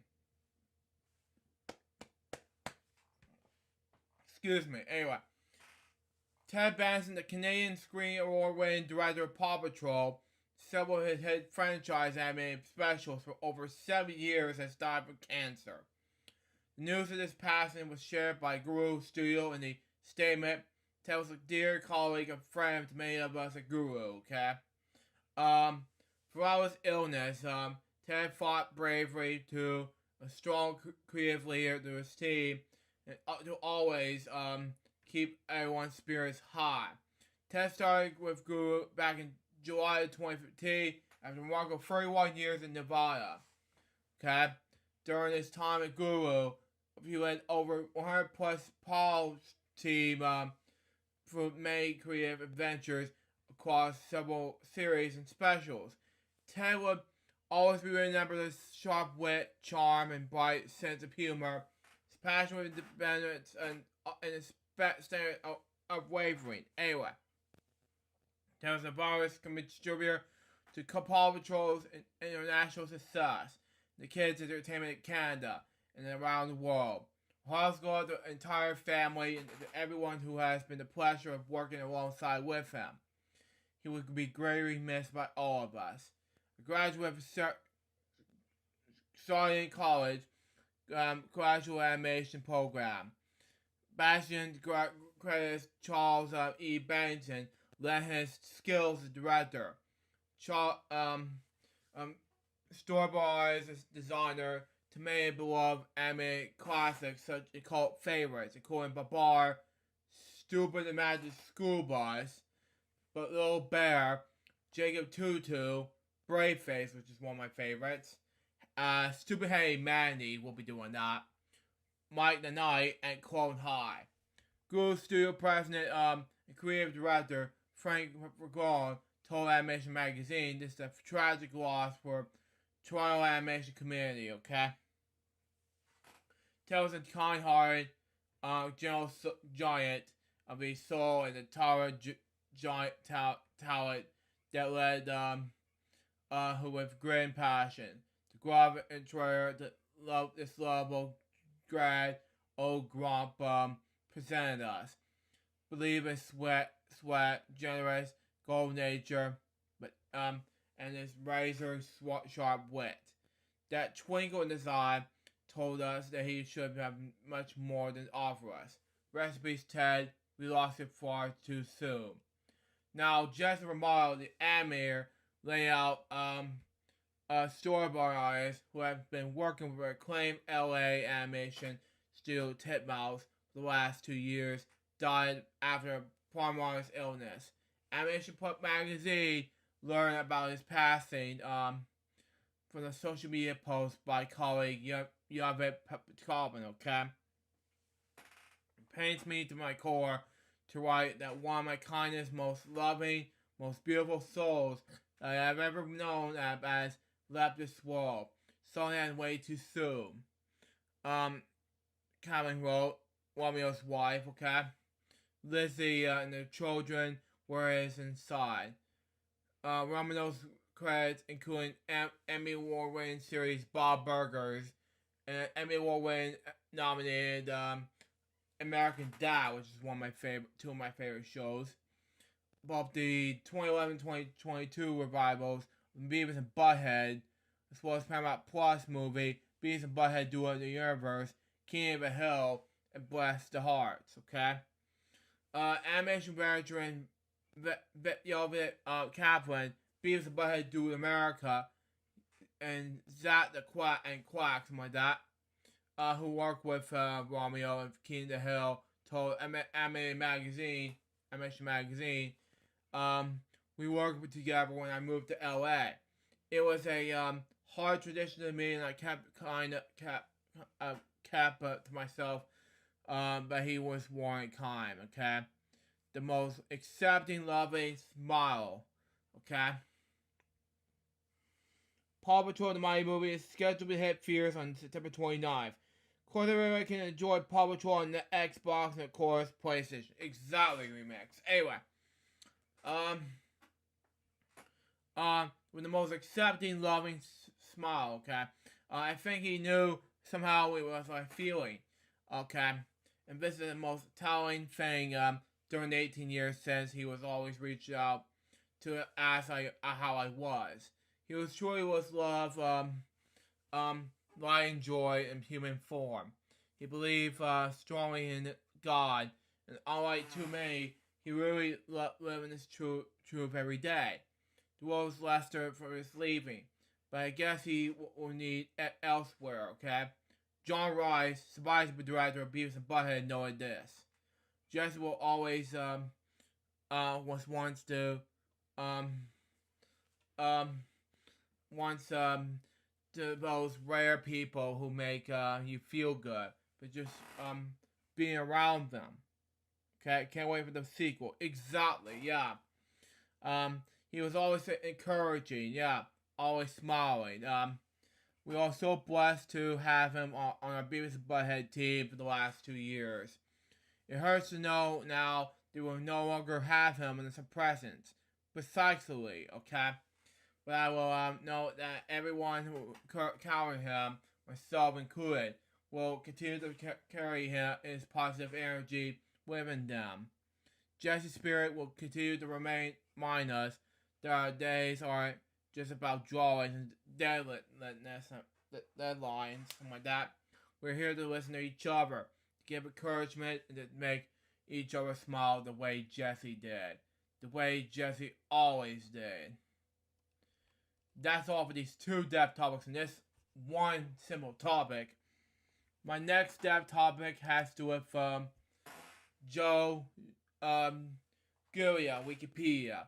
Anyway, his name is by the same name, but he was born June 27th, which is the day before I turned, my birthday actually. But it was on 1928. Wow, okay. And died on March 21st, 2023. Was an American comic book artist, best known as DC Comics inker, for the late 50s until the 1960s period, which historians and fans call the Silver Age of comic books. Okay? Due to his long prolific career, he was described as one of the creators of some combinations with the Silver Age of comics. Born June 27th, 1928. Okay? He grew up in the Astoria neighborhood of Queens and attended the School of Industrial Arts in Manhattan. Okay? He also studied the Art Students League in Manhattan. Okay?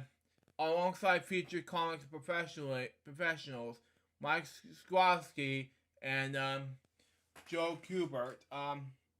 He took a commercial art course in Harvard College. Okay? He began working on the art in 17, he said in the 2002 interview, explaining that when your parents are struggling to keep the house going, the first son in the family, especially the Italian family, had to go to work. Okay? He also described that his first professional job was a humor feature Captain Codfish, okay? Which the interviewer described as a less charming 1940s treasure with SpongeBob SquarePants, okay? My childhood show as a kid. Anyway, a standalone standard reference to Grand Comics database, okay? Listed a Captain Codfish feature, okay? Running 6 pages with the art signed by Julia and Hillman Preservers Punch and Judy Comics number 11. Cover dated on June 1946. Okay. Coordination comic books. Good later the Koreans were called comics. Converted by Boss and C.C. Bex and Pete Constantina's studio in Inglewood, New Jersey. And kind of Marvel stories in either 1946 or 1947 rather. Anyway, he began freelancing for Timely Comics, the 1940s predecessor of Marvel Comics. Okay. Anyway, and shortly afterwards joined the staff. He started with Rocky. However, as a 2012 article related, state this. What he needed was a regular paycheck, so he kept dropping the office of Tommy Comics, hoping to get a job at the Stan Lee, the late Stan Lee, that is. He wore his presence with the tryout inkling in the strip that cartoonist Mike Stwarowski has penciled, okay? His interactions on this trip home soon turned to panic. The first job he gave me, I lost into the train, was no one had slept at my house that night. He joked that I went on the next morning and thought that was the end of my job. He was very, quote, right, something like that, I don't know, As I frankly scream at him for his carelessness, he came to his defense. Wow. Skrosky came to defense, excuse me. Mike repenciled the whole job that I lost in the train that I did the inking, he said. Stand up like when I did, and I got a staff proportion. I would never let anyone thing on the train again. I would do any work that I offered, he recalled a 2005 interview. I started out doing a little touch of work, a little background work, a little inking, redrew this, fix the head, and do some with panel. Later he assisted Stid stores on Captain America Comics, finishing backgrounds, making pencil corrections, and inking exhaustion pages, okay? Slasher did similar duty on Human Torch, something like that, I don't know. Sun Meyer and humor story, something like that, I don't know. Inking soon became his specialty, something like that. In 1948, he joined the Naval Reserve Service, something like that. Continuing with return down to 8 years. His friend Frank Grosha began drawing for DC Comics in the late 40s. He joined him in the 1949. For that company in 1949, something like that, I don't know. There, he inked stories featuring The Flash, Green Lantern, Black Canary, and other characters under the editor Julius Schwartz. Into the Silver Age now. During the early 1950s, the superheroes, okay? He inked westerns penciled by Alex Toth, including the feature Sirius Smith and Gene Colan on the series Hopalong Cassidy, splitting the work of the fellow inker Cy Berry. When the era called the Silver Age of comic books began, the source of the superheroes in 1956, he began inking science fiction stories. Good enough, anyway.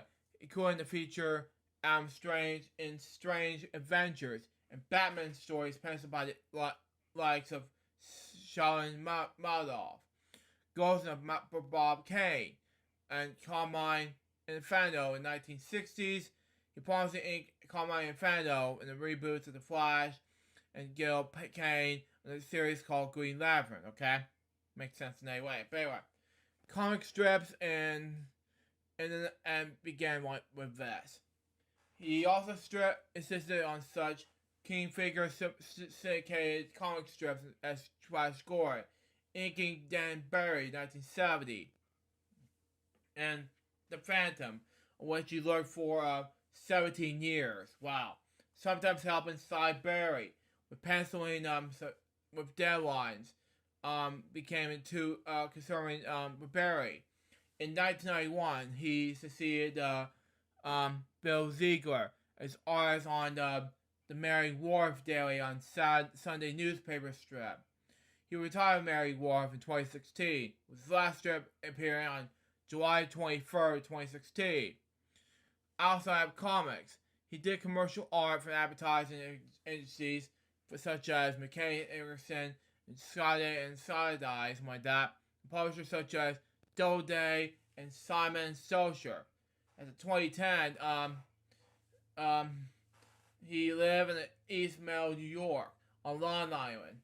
His son Frank was a art history cartoon instructor at Fairsport Hills High School. And colorist in his comic strip Mary Wharf, which he penciled and inked until 2016. He died on March 21st, 2023. He was 94 years old. He received the Empire Award in 1996. And in 2016, he received the Hero Lifetime Achievement Award for the Hollywood Awards. In 2017, he was guest on 2017 Inkwell Awards ceremony at the Heroes Con, Charlotte, North Carolina, in June 2017. In 2018, he was awarded the Inkwell Awards Joe Simon Fame Award for many years of inking. Joe Gresham will be dearly missed this week. My next step topic has to do with Peter Warner, okay? Peter H. Warner is known as, okay? He was an American film and television director, okay? His 1976 film In the Region of Eyes won the Academy Award for Best Live Action Short Film. He was born to a Jewish family on January 17th, 1947 in New York City, New York. One of the three children born to Elizabeth Nee Gombach and Harry Warner. Okay? He had one sister, Patsy Warner Hanson, and one brother, Tom Warner. In 1977, Warner won the Oscar for Best Live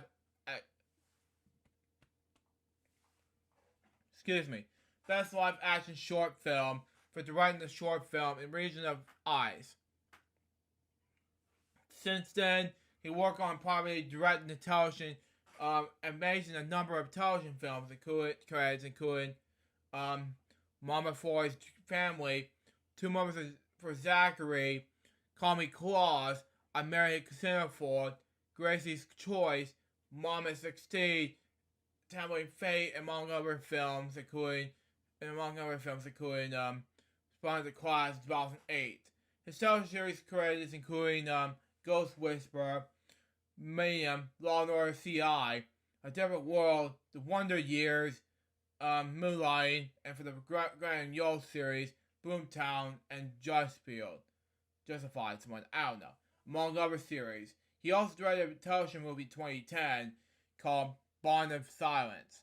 His first wife was Mary Ashton. They were divorced. His second wife was Kendra Jones. Warner was the father of three children: Lily Warner, something like that, Karen Warner, and James Warner. He was the older brother of television producer Tom Warner. He died from heart conditions following from the torn hernia in Wilmington, North Carolina, on March 21st, 2023. He was 76 years old. My next step topic has to do with Paul Grant, okay? He was a British actor and stuntman. He was born on February 3rd, 1957, in Petersburg, Cambridgeshire, England. He was played Ewok in Return of the Jedi movie, Star Wars, and the Goblin, Harry Potter, and the Sorcerer's Stone in the U.S.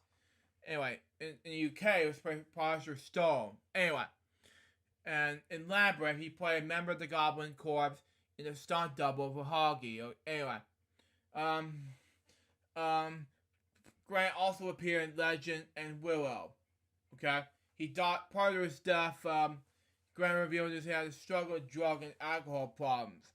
He collapsed outside the St. Prince railway station in London, England.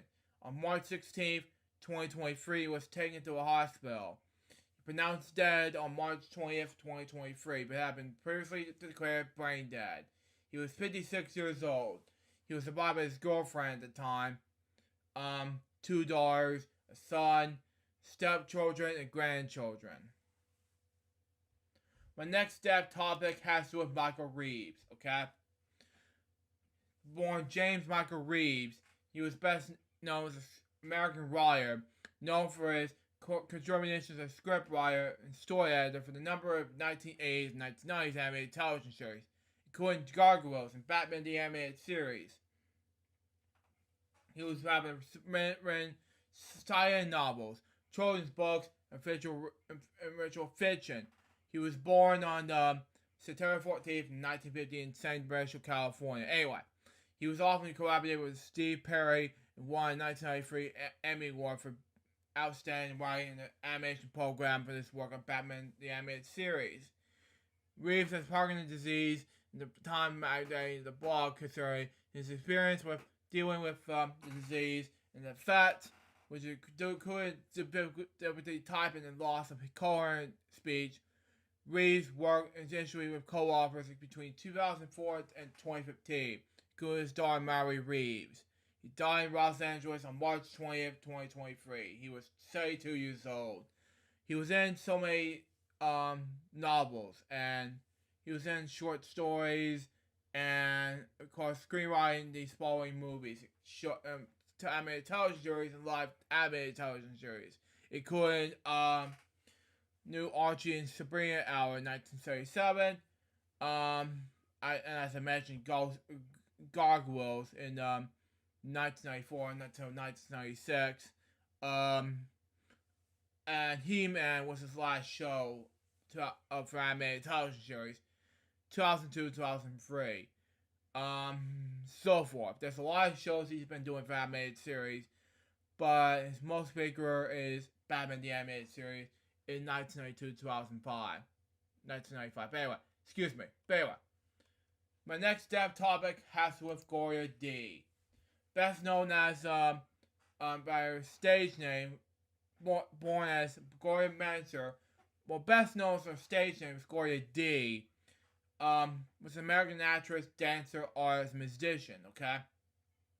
D was known as the first magician to ever perform in Las Vegas, as well as appearing in films during the golden age of Hollywood.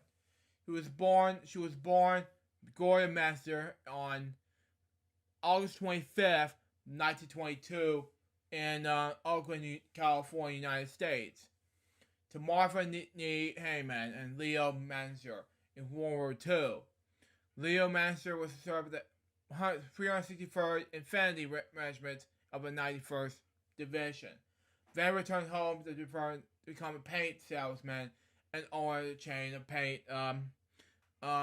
stores. Okay, he also performed a musician in local circles around under the stage name of Great Leo. Okay, he was started performing tricks at the age of 4. Anyway. And by the age of 7, she noted to begin being the youngest working magician in the planet. She specialized in hat trick, okay, from which she pulled out her 2 pet Gina pigs and a pigeon, okay. And by the age of 11, she was one of the youngest members of the Pacific Coast Association of Musicians. At the age of 12, won the award from the Association of the Best Work of Livestock Combination. She performed as a musician in El Rancho, Vegas on May 14, 1941, making her the first musician to have performed in the Las Vegas Strip. Film and arts career. As her film career and art career, something like that, as her show magic came about to the end, she moved on to Southern California and became an actress in Hollywood films during the mid-1940s to the late 1950s, adopting the stage name Gloria D. Okay, for much of this time, Dee was contracted with Columbia Pictures. During the filming of 1944's Deliberately Dangerous, in which Dee performed as a dancer, producer Charles R. Rogers paused filming for 20 minutes so that way Dee can marry his fiancée, orchestra leader Jack Stadham. The couple had been unable to marry previously. Second marriage was to Hall Barn. Knowing that she has been the rehearsal planet pianist with Fred Astaire at the time. They were married in Los Angeles in April of 1946. Wow. Okay. In 1952, Dee took her most pertinent role, such as playing in the lead of Native Girl Prince Pi in the 1952 film King of the Congo, which she starred opposite Buster Crable. Okay. Other film credits including Mexiana in 1945, and Plan 9 for Outer Space in 1957. In 1954, Dia represented American Code of Very Artists, okay? The following board member of the San Francisco Labor Coordinating Council, a United San Francisco Valley Area Labor Union group that presents a merger of Afro-CIOs. I don't know, it's an IATSC thing. Anyway, moving on. Credit for the council's founding is given to Jack Solem for the International Typography Union. By 1956, they were married, okay? And she had been using the stage their names Gloria Diaz Solomon while continuing on the council board, okay? The couple lived in Burbank, California, in the house of Dee decorated for Greek gods, where she drew on council oil paint and gold leaf. Currents that she had received national coverage, such for decorative drawings and glue on beads. Wow, besides labor and arts, Dee was active in Burbank community organizations. Besides being chair of Hobby Show, a member of the Women's Council, but not brief, something like that. Beautiful company and Hamzat often accompanied her mother. Dee was elected president of the Burbank House in 1957 and won the Women's Council Service Award in 1964. Her later life was this. After leaving the entertainment industry, Dee sold insurance, then new and used cars for the Chevrolet dealership in the San Francisco Valley. She later moved back to Las Vegas in 1980, residing for the Paradise Palms convention with her husband, Sam, and as a role. A very elderly dealer she met at the Chevrolet dealership. As Long died in January 2022, she was either 99, he was 99 or 100. I don't know. We'll see what happens. And Dee turned 100 and 100 in August. Wow. Celebrated the event at the Western Gate, Las Vegas, and other musicians, including David Copperfield. David Dee eventually performed magic tricks at the assisted living residence in Las Vegas where she lived. She died from coronary artery disease in the Las Vegas residence on March 18th, 2023. She was 100 years old. Wow. That was long living. My next topic has to do with Hal Dressner, okay? He was best known as the same name, okay? He was an American screenwriter. He was working on such films as Elgar Session, something like that, Zorro, The Gay Bride, and born June 4th, 1937, New York City, okay? He was credited with writing the line, what we have here is a failure to communicate for the film Cohen Luke. Wow. He died of cancer in Ashland, Oregon on March 17th, 2023. He was 85 years old. My next step topic has to do with this recommendation to two of my brothers, Chris and Nick. Anyway, his name is Lance Reddick, okay? Lance Solomon Reddick was an American actor and musician. He was best known for playing Cedric Daniels in The Wire in 2002 to 2008. Philip Boris in The French 2008 to 2013. And Chief Ivory, okay. Makes sense anyway. And Bosch in 2014 2020. In film, he was best known starring as Colin in the John Wick franchise from 2014 until his death. And David Grendy in Angel Has Fallen in 2019. He was also best known for portraying Detective Johnny Basil in Oz in 1997 to 2003. Matthew O'Donnell in Lost in 2004 to 2010. Albert Wesker in the Netflix series Resident Evil in 2022. He provided the voice and likeness to the video game characters Marvin Hatch and Calvin Break can pronounce it anyway. Okay, I pronounced these words, sorry.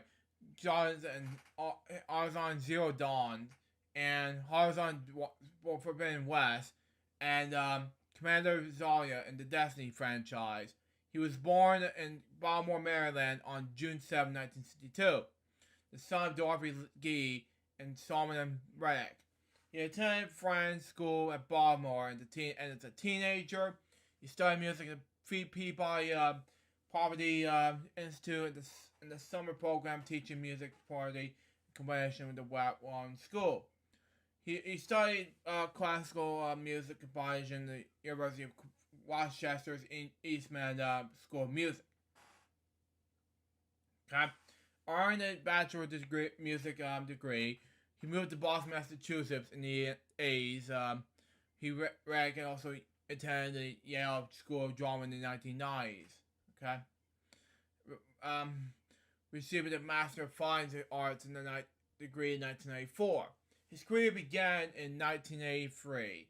Okay, when he was cast as Cedric Daniels in the HBO series The Wire, having auditioned also the roles of Bubbles and Bonk Moreland. He also joined ABC's series Lost in 2008, where he played Matthew Adalian, an employee of Charles Winmore, okay, in multiple episodes. He was the third of 5 actors from the HBO series Oz to star in the drama. The Lost producers, Damon Romanoff and Colin Close, something like that, anyway, were interested in the Reg to be part of the Mr. Echo, but he was busy with filming The Wire movie series. Anyway, HBO series, something like that. I don't know. Anyway, he released his debut album, Combinations and Remembrance in 2007. And in 2008, early, something like that, he was cast in a key role in the pilot of the French, something like that. Anyway, in which he's fellow Oz actor Kurt Meschel also here at a regular role. Reg played Philip Boyce, the head of FBI Department Investigation Partial Activities. He also described this character as a real hard, I'm not going to say the A word, sorry, but he's also one of the good guys. Like Lost, Friends was co-created and produced by J.J. Abrams, okay? Who also did Super 8 and other movies. And it's like, he also directed Star Wars The Force Awakens, okay? And The Rise of Skywalker, okay? Makes sense anyway. There was some doubt, whatever.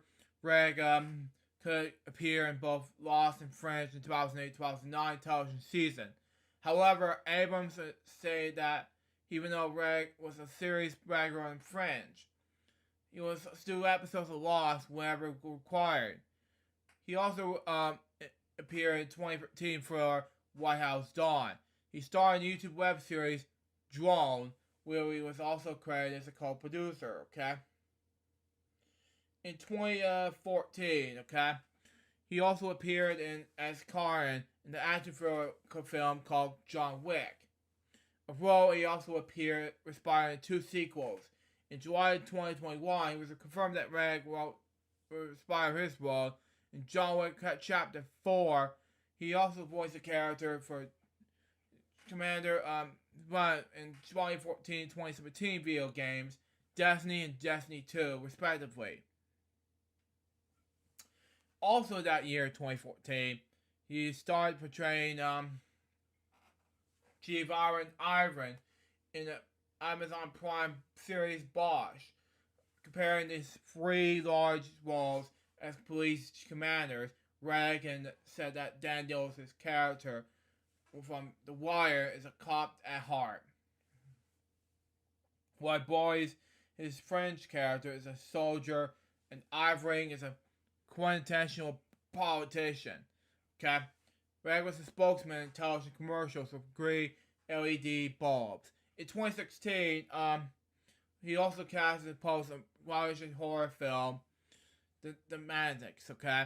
The film was released on June 28th, 2018. Wow, this is my birthday at least. Anyway, he also later stated that starred in the 2018 horror film, Monster Party, okay?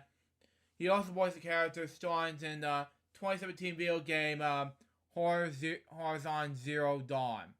He also played the role in the sequel Horizon Forbidden West. And in 2021, Rick also appeared in the film Godzilla vs. Kong. In 2022, he portrayed Albert Wesker in the live-action Resident Evil Netflix series, which was canceled after 1 season. Okay? He also appeared professionally as a Greek god Zeus in the upcoming series Percy Jackson, the iterations of the Disney Plus adaptation of the book series of the same name, and Hellboy in the video game Hellboy Web of Worm. He died of natural causes on March 17, 2023. He was 60 years old, at home at Los Angeles. Tributes are paid by colleagues and friends, including Rex with Wire, co-stars Wendell Pierce and Isaiah Wax Jr., as well as series career David Simon. Rex, John Wick's co-star Keanu Reeves, and Ian McShane also paid their tributes in the funeral. Players in the game Destiny and Destiny 2 visited Reg's character Commander Zalia, Stan Vigo, or using in-game modes to salute him. Now, from the moment you're waiting for, my last topic has to relate to Zach Pierce. This was moment to the truth. This happened ever since, it's been 8 years ago tomorrow, and I wanted to, and like it's been ever since he'd been following me on Twitter, and I never forget more about Zach, Now I that's why I haven't talked to him ever since, I like Destiny since my remix. Yeah, I agree, yeah. But anyway, Zach Pierce, 16 years old, of Colorado, is expected to die of a natural cause on March 25th, 2015, in his home. Born August 18th, 1998, in Corvallis to Steve McCaffrey Peters. Zach was a sophomore at Crenshaw Valley High School. Zach was a one-of-a-kind showman with an incredible sense of humor, which is me, of course, yeah. And a carry heart with a compassion with other people. Zach brightened with the lives of those he met, and personally personality and positive outlook on life. He's a member of the Valley Choir and the special charge of Good Samaritan Hornbell Choir. Joyous life was professionally in the Vallis area, town shows, as well as hosting Friday night just dance parties with many of his friends. He was best known for entertaining us with all his dancing and singing talents, and his popular YouTube channel, which I have to continue reacting to his channel, and those will be out soon. But anyway, Zach lived his 16 years to the fullest and enjoyed a happy life. He was adopted by his parents, sisters Nikki and Lexi Pierce, grandparents, which by the way one of them passed away. I don't know what the other one was. Alan and Jean Pierce, by the way. Diane Wolf, Jim Adam Brad, Joyce Neely, and many uncles, aunts, cousins, and friends. He was an amazing son, grandson, nephew, brother, and friend, and we will be greatly missed. Now, let's do them all in silence and French regards to all 10 death topics I just mentioned earlier. Let's do it now.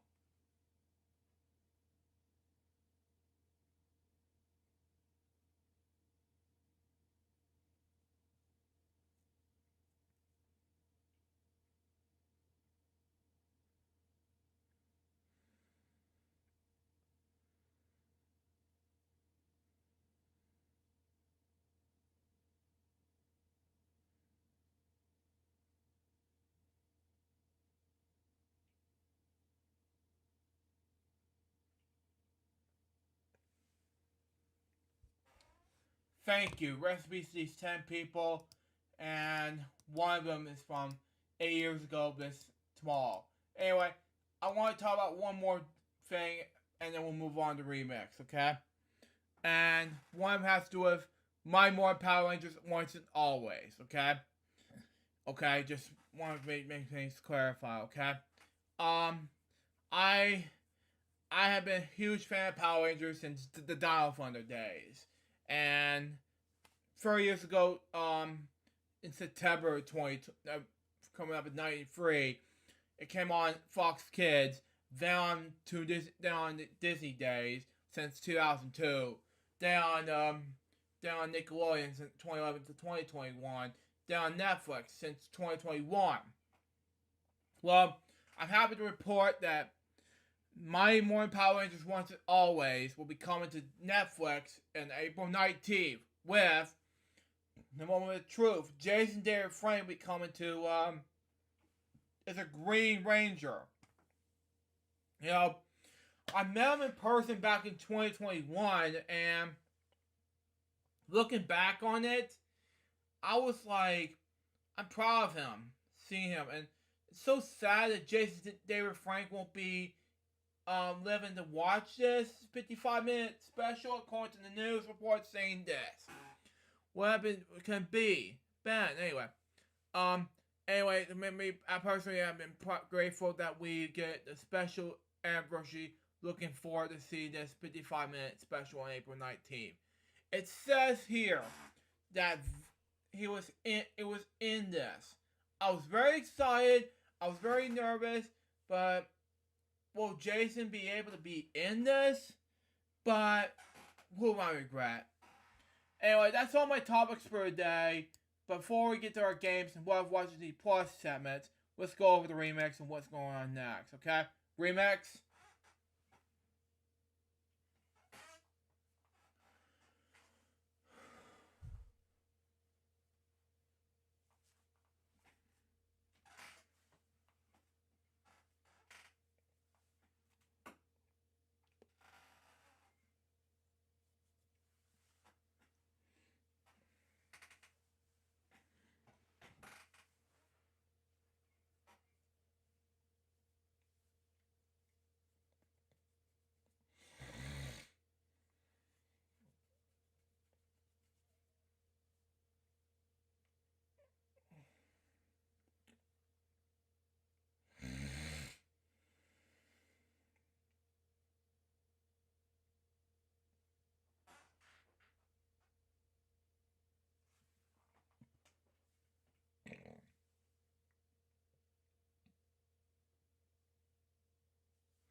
Yeah, I'm being silent for a while. I'm just waiting for Remix to type it in. The YouTube live chat, you know?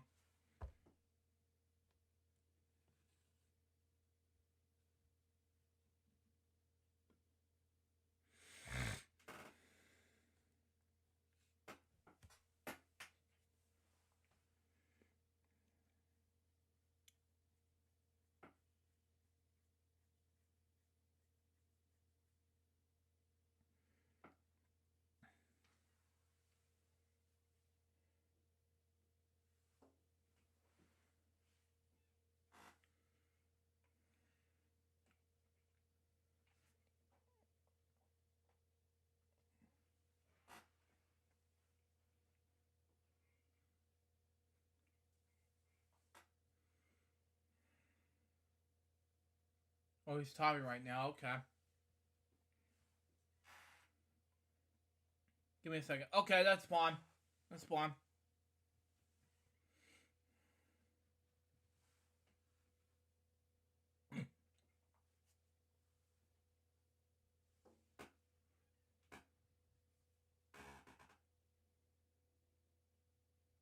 Oh, it's this topic. Okay. Sonic Origins Plus reviewed. Playable by Amy eliminated Game Gear games. Okay, makes sense. Anyway.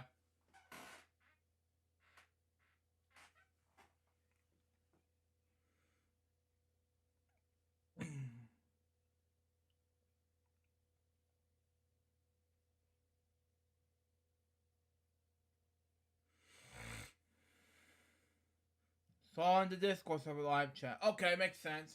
Yeah, I was looking at the Discord live chat. Didn't know what to click on. Sorry. But anyway.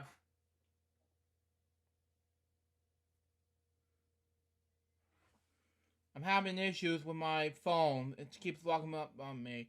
Well, yeah, you're fine, Remix. I just don't know what to do next, but, you know.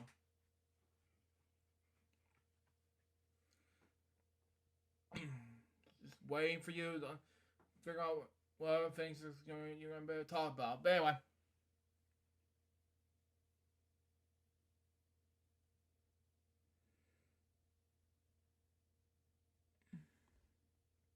Anyways.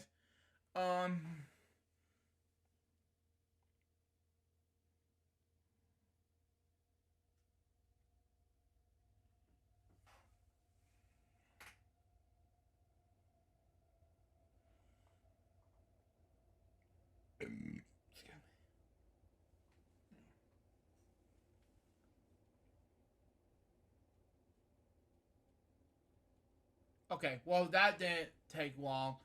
Sonic Organs Plus, which will be in the subject of two increasingly reviews leaks that has finally been officially announced. Then this new impaired version of Sonic Origins will include playable Amy and Knuckles to Sonic CD. Wow, okay. And add and okay, makes sense. Anyway, emulated versions of Sonic's 12 Gear games, title, something like that, to the museum. Okay, and will also include all previously released digital deluxe content. It'll release on June 23rd. It's time for Sonic's 32nd anniversary and Sonic Origin's own first anniversary. Okay. Sonic Origins Plus will release both physically and digitally for $39.99. Anyway, the physical edition will be including with virtual box art and add a 20-page art book. Okay, current Sonic Origins owners can have all the new DLC for $9.99. Okay, there's nothing that came with the trailer. You can watch below. Well, makes sense. Anyway, yeah. Click on the link below to read it for me. Okay, yeah, makes sense. Okay. Yeah, I thought it would be a good idea to read the links. Okay, makes sense. Okay. Okay, click out the screenshots. Sorry for the delays, it's just my phone's kind of slow. I'm getting fed up. You're fine, Remix. It's just difficulties from your end. I don't know what to do next. It's a possibility to say next because I have no idea to describe this, but we'll see what happens. But anyway, check out the screenshot of Amy, Knuckles, and Sonic CD. Some Game Gear titles below. Wow. First of all, wow on these games. Secondly, Amy appeared on Sonic the Hedgehog game. I was like, wow. I didn't realize it. Okay, makes sense. Anyway, okay, the next topic for you. Okay, once you get at it. Anyway, I'm gonna minimize this game real quick. Oh my God, the Tetris movie launches on Apple TV next Friday. Wow. Okay, makes more sense. Anyway, I thought it was, yeah, I thought today was the 31st. I'm goof.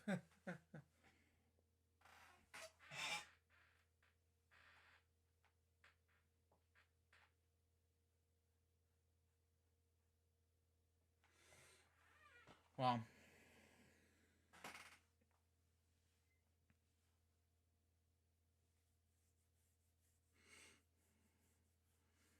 Yeah, I'll be pre-ordering the game on the Nintendo Switch. Okay, that's good, Remix.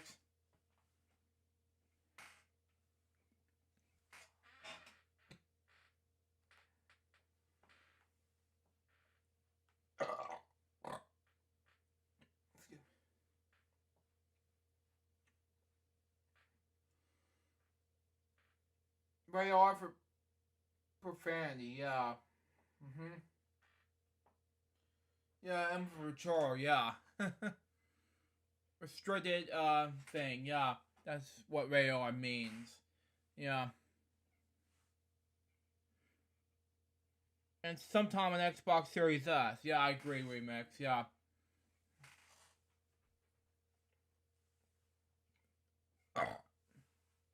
Excuse me. Anyway.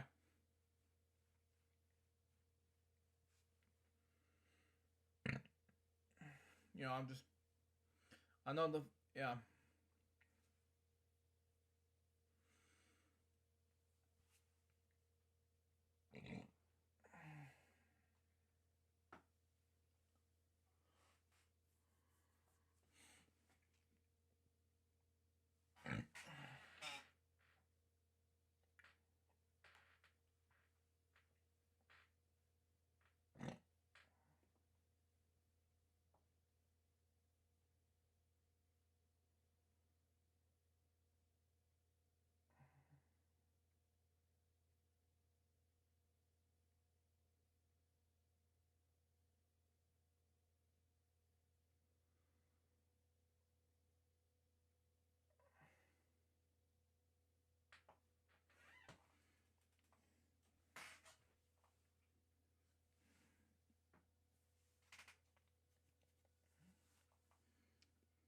I'm trying to do my next topic, but Discord isn't cooperate with me on the app on that Android. Yeah.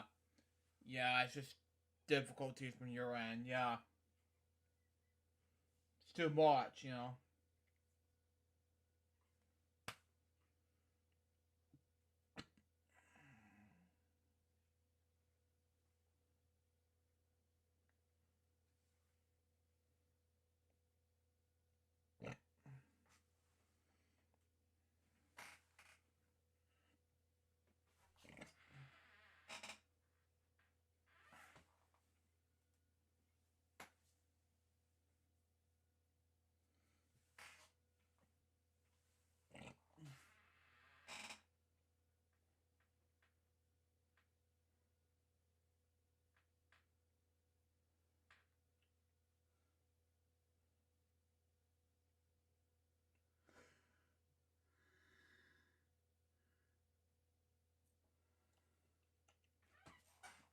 It's about getting the game right to Russia and here in North America. It stars Taron Egerton as Rogers. Okay, makes sense.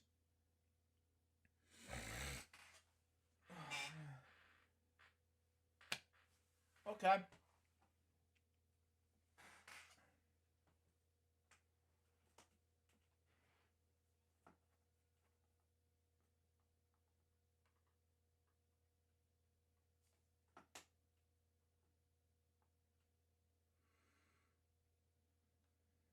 I don't know what.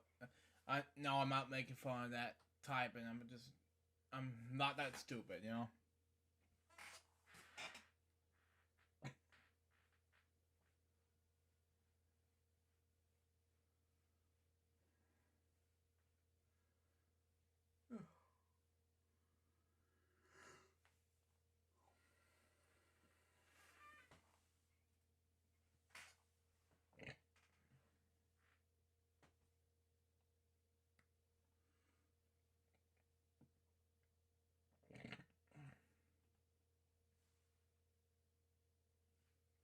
That's why we have the NES and Game Boy version of 1989 still being played to this day.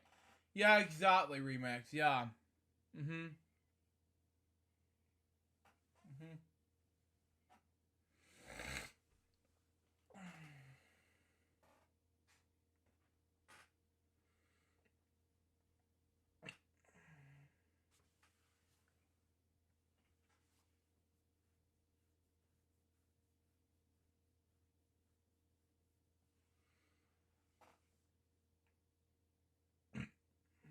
I know Luke will be twisting his. Yeah. You're right, remix. There's no way I can twist my nipples on my when I see this movie. No way. I'm gonna go ahead and see the movie. See what I'm see the movie looks like, and I'm gonna be very happy.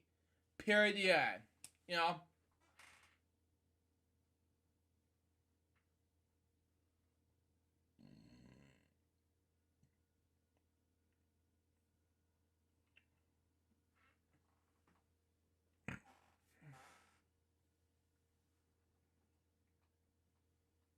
I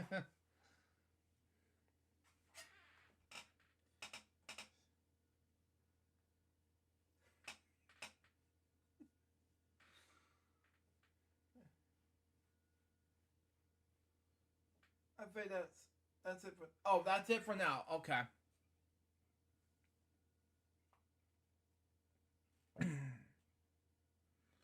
Okay, that's all the topics you have for now. Okay, makes sense. Anyway.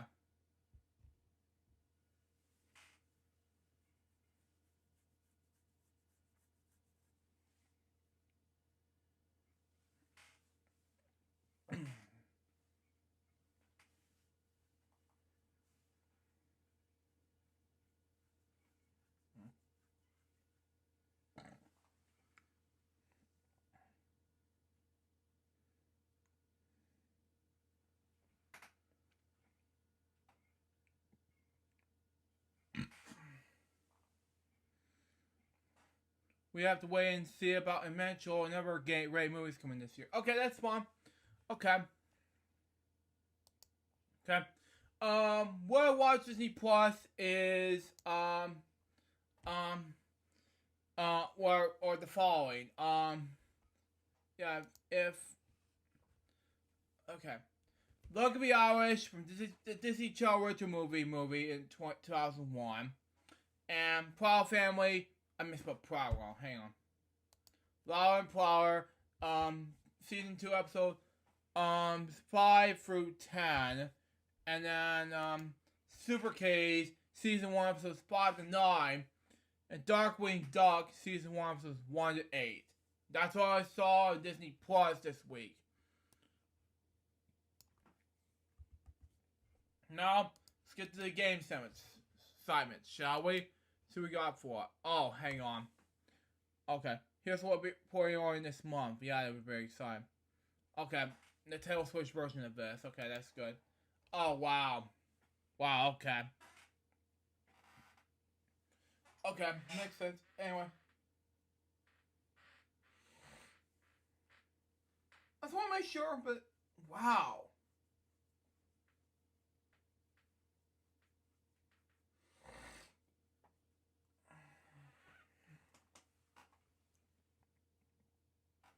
Okay. Okay.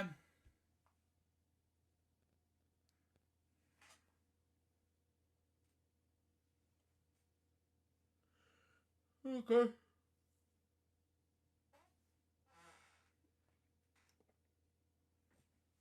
Anywho, let's play while we wait on Remix to does he have yeah, let's play the game Seventh side things now while we wait on since he have finished topics or he did. Yeah, I don't know. Yeah, I don't know. We'll see what happens. But anyway, it's kind of confusing. Anyway, it's time for me to get this ready to go. But anyway, single player and get this ready to go.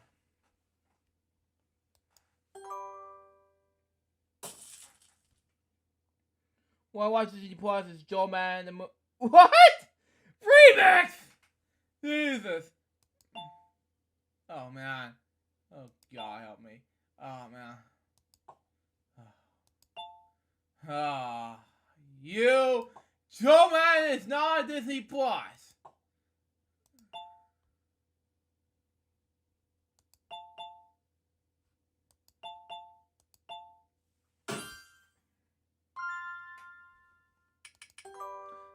No repeating letters. E, A, I, O, U.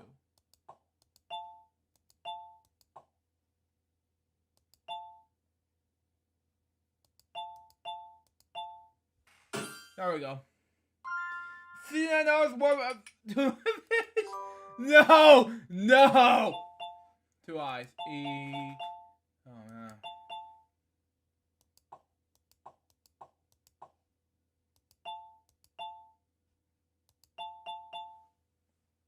Engineer or something?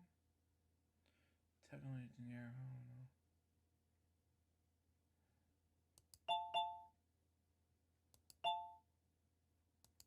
There we go. Categories, old-fashioned things.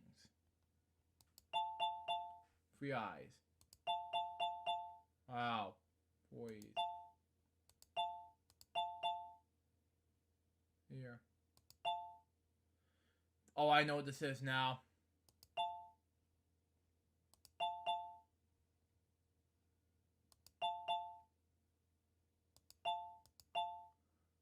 Got it. Category special characters.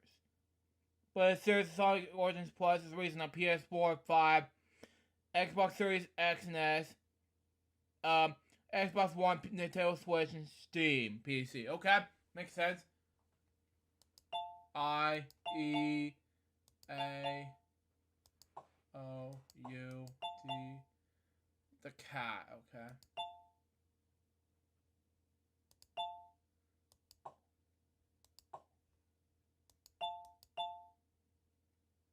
Oh, I know what this is now. Garfield the cat. It's Garfield though, okay? Categories eat and drink. I-E-A...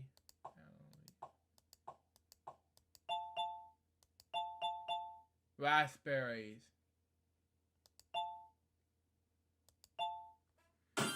Makes sense. Great Value Wars the category. I-E-A-O-U-R-M-C. Yes, folks, I plan on buying Angry Video Game Nerds 1 and 2 deluxe soundtrack at Bandcamp, okay? Just so I can listen to Hippo H word. I'm gonna say over and over and over again. Yeah. H. No. N. No. B. It's not it. What is it? Poor fish in it. Oh well. I have 22 balloons saved, I guess. Anyway, it's time for minimize these 2 apps. It's time to play money cards. See how I do. Shall we? See what we got for us.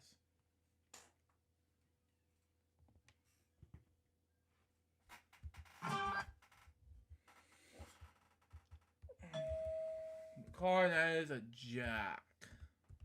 Ooh, higher. Okay. Lower. Okay. Okay. $4,000 higher. $8,000 higher than 5. It's a push. That's okay. Higher. An ace. Not bad.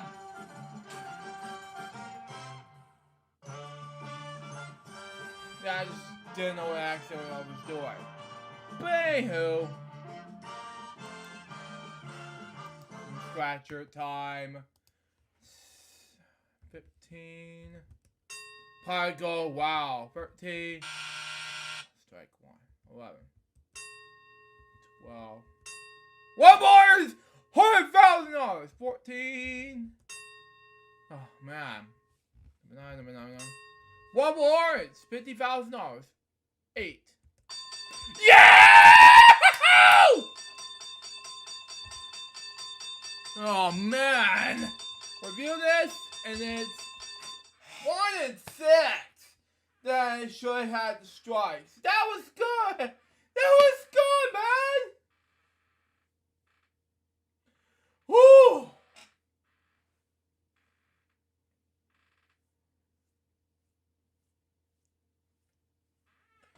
Anywho, that was good. Anyway. Oh, man. The next game I have to play is, say, Danger Caller. See what happens. Anyway. Come on. Anyway, there we go. Oh, man.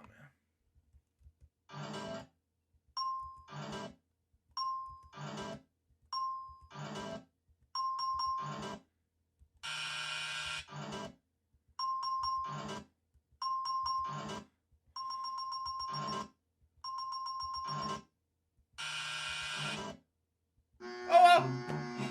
Game over! Oh, I tried anyway for the $1 million. Yeah. Home stretch. Anyway. Number 2. 75,000. Not bad.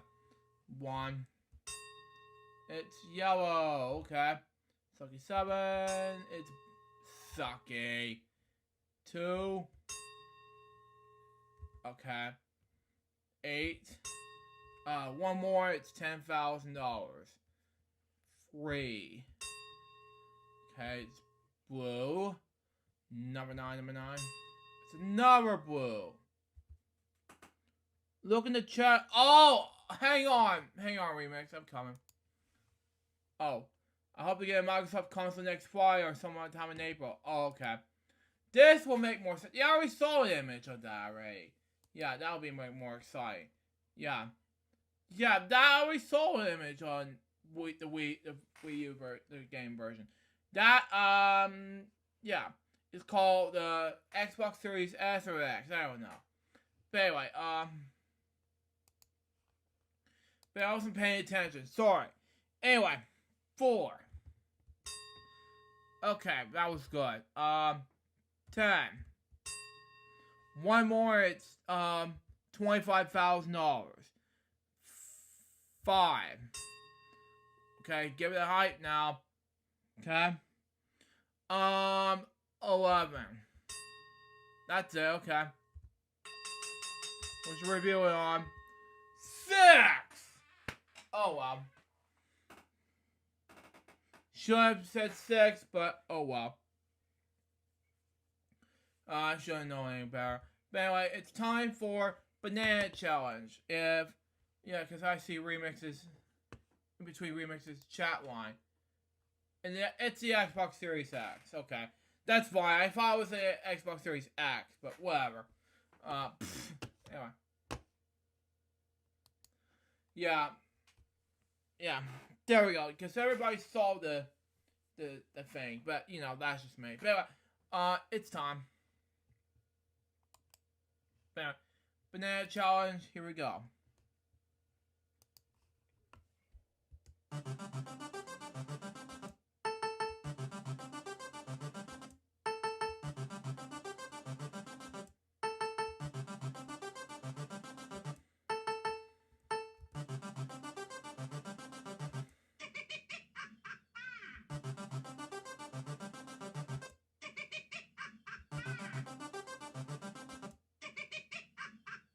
Yeah, that's enough. I have enough. So that's prize number 1 is enough for me. But anyway. Yep. We got another, and this one last game 7 is called OpenMU. I have to play Presley because I have the game called Avatar Brendan Yes.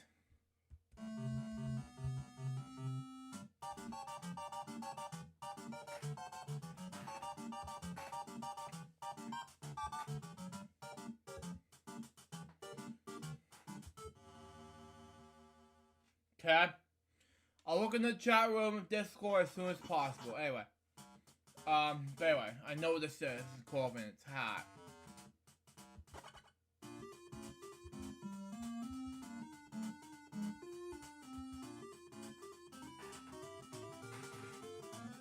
There we go.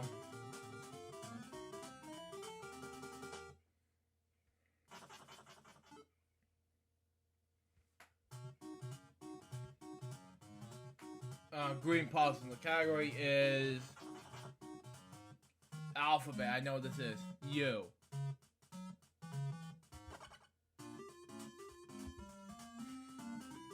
Got it. U. That's a DW. Anyway. Says messages by the day by the letter U and the number blank. What's the options?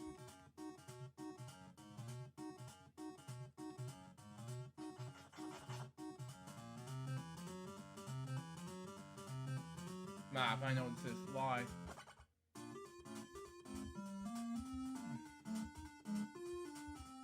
We wonder if we're gonna get hear more about emotional. What are your thoughts in this movie? Yeah, it was amazing. Yeah, it was like, okay, that's good. It's just like, okay, I'm gonna make more sense. So there you go on that. But anyway, I have to make more difference. Says mysteries about the day by the letter number line and the letter number blank. I don't know, it's a paintbrush. It's not a paintbrush. Oh wow. Whatever. Marker. Whatever.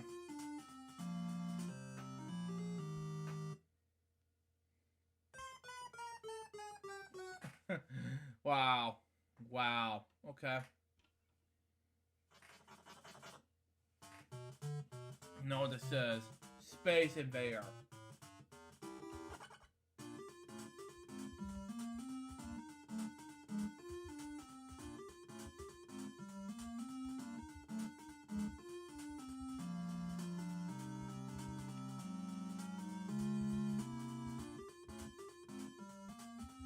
There we go.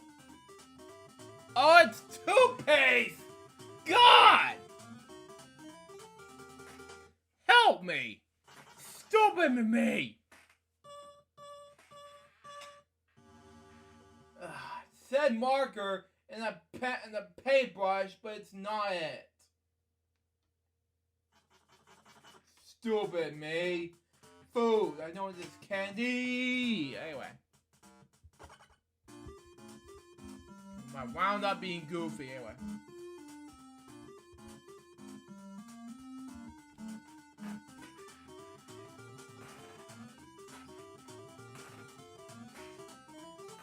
Anyway, move on. Next.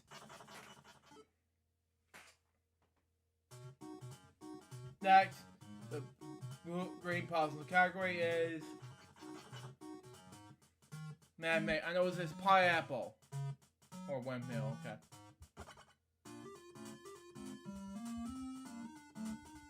I thought it was food, but it's man-made, oh well.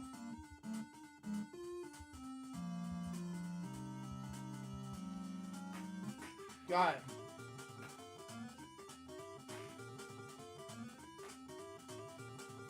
Windmill for Teletubbies. But anyway, next. Anyway.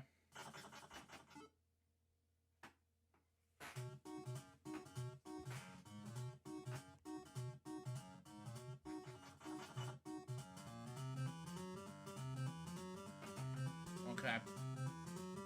Fishing rod. It's one of my stepdad's favorite things to go with. Fishing rod.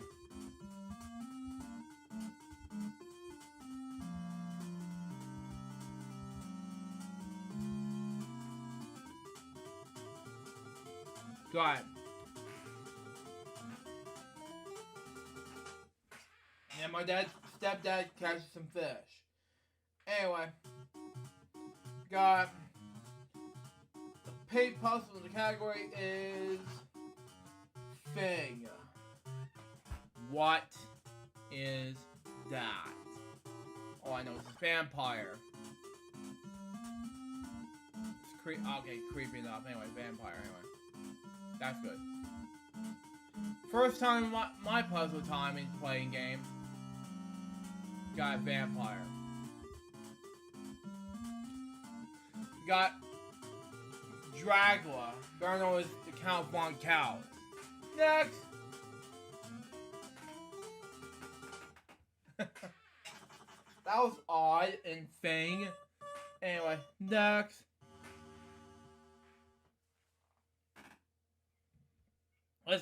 We don't know what that was, unfortunately. And science, my least favorite category. I think I know. No, I don't know what this is. Anyway, I know what this is now. Okay, whatever. Camera.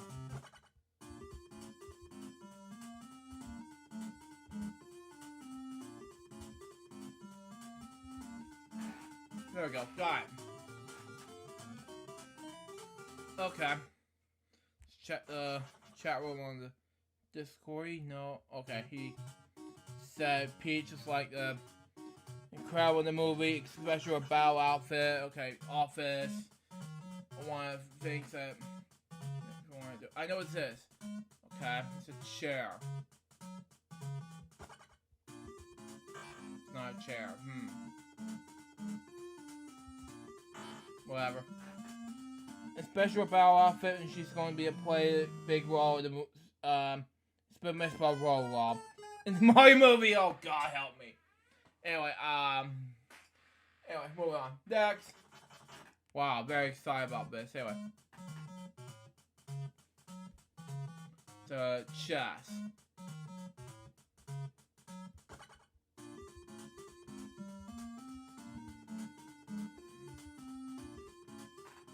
Got it. Stole what? Ugh.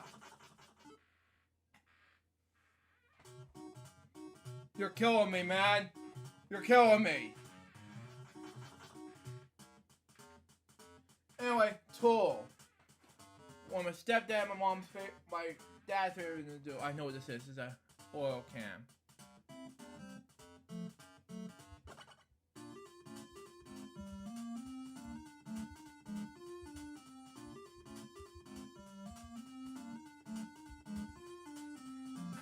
Got it. Finally. The Tin Man for the Wizard of Oz. Anyway, next. Okay, whatever. Okay, pink puzzle. We got. What do you call it? I know it's this person line.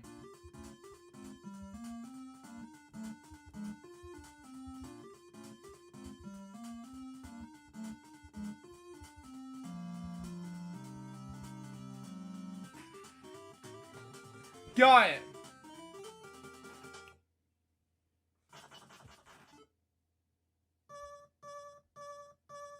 Take it away then, shows.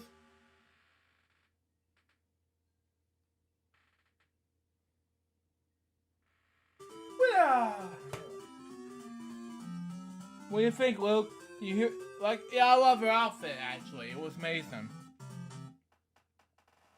Fake it then, shoes. Come on. Okay. Anyway, we got another game to play, and that is, yeah, it's gonna be exciting because I want to see the movie on lunch night, actually, because you never know, because it's great. But anyway, let's play some Tetris, and we'll wrap up with one more game, you know? That's just me. Anyway.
Wow.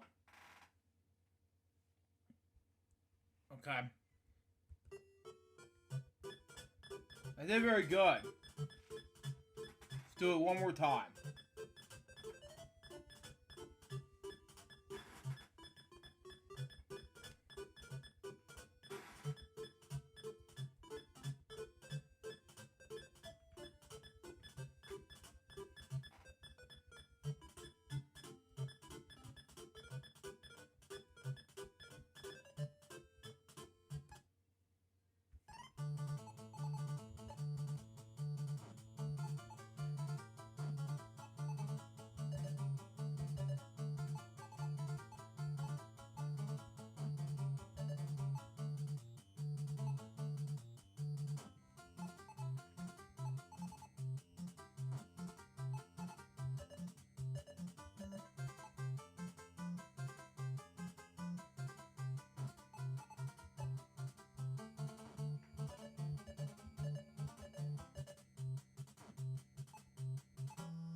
Hang on.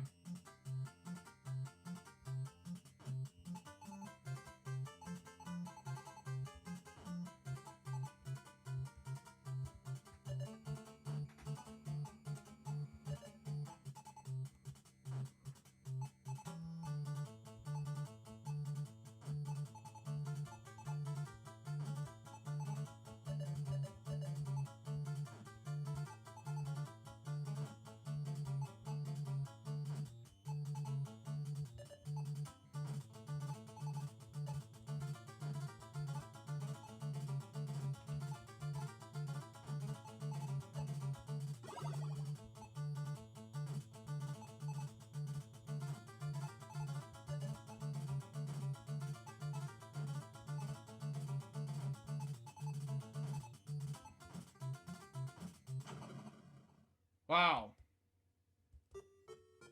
It's a lot of points here. We'll just...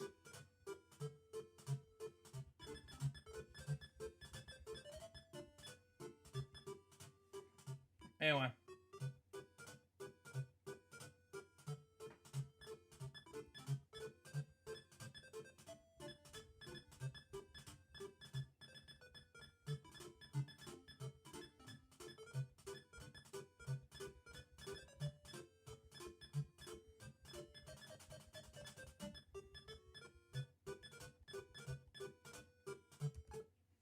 Yeah. Yeah, I'm gonna do it another time, but right now, yeah, thinking about doing one more game, and then yeah, yeah, I'm not gonna do one more game. I'm just gonna call it quits for this episode. We'll do a note spanning and we'll call it quits. Anyway, Bedtime Story episode 315 is March 24th. Then March 25th can be Weekend Celebration episode 157. And game segments only. With reacts and Bedtime Stories. Weekend Research Jokes is gonna be until the same day. Same with racist jokes, blah blah blah, and things like that. There's gonna be a lot of racist jokes to do.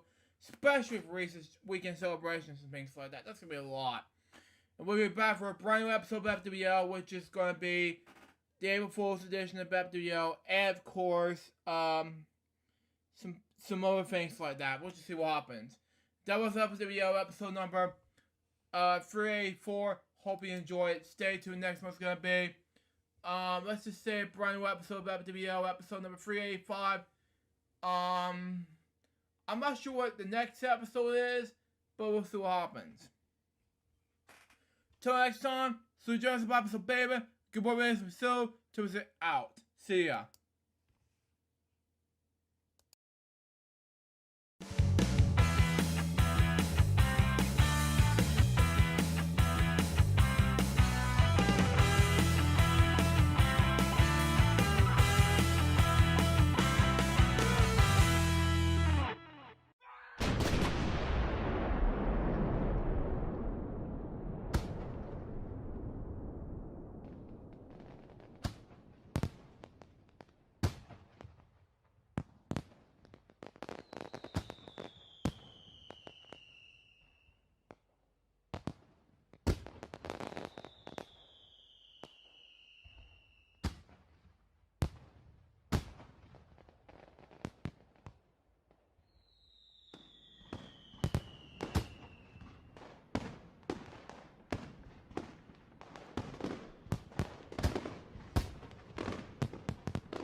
Ladies and gentlemen, it's now time for Friday's LukeJ62895.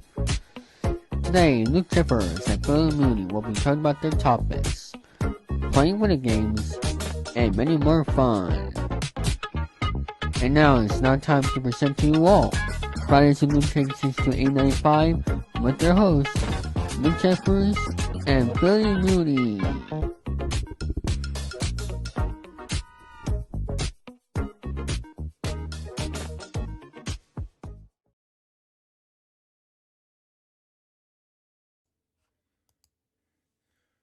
Thank you, DC Comics Fan 2004.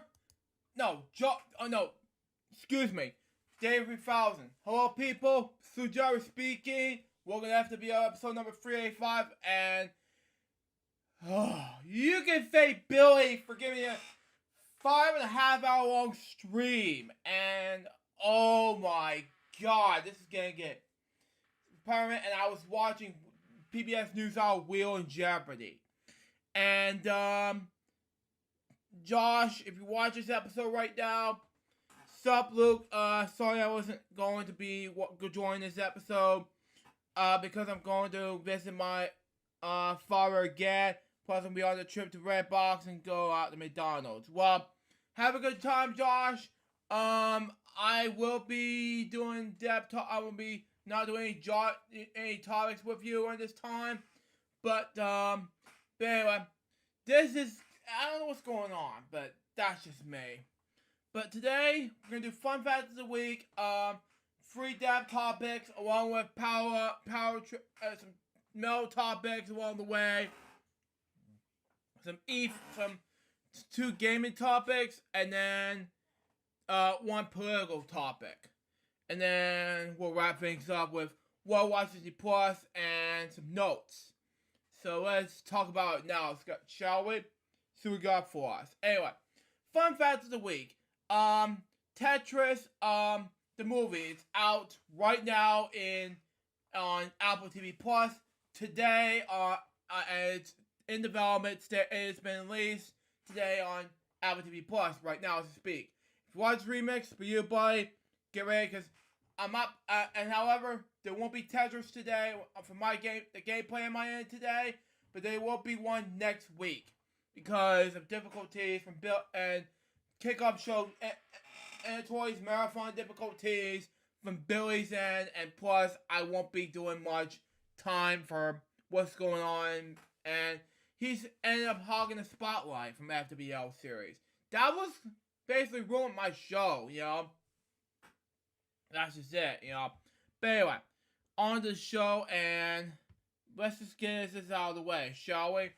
See what we got for us. Anyway, I got 3 dev topics right now. Shall we? See what we got for us. Anyway, Michael Burren was an American video game designer and writer. He was best known as a player at Evercom, part of the text-adventure game design team. He's also known as a designer behind Bubsy Claws of Various Kind in 1993 and Bubsy 3D in 1996. He was born October 21st, 1949 in Brookline, Massachusetts. Brainline Creations was a small game programming company started by him. The company was founded in the mid-80s.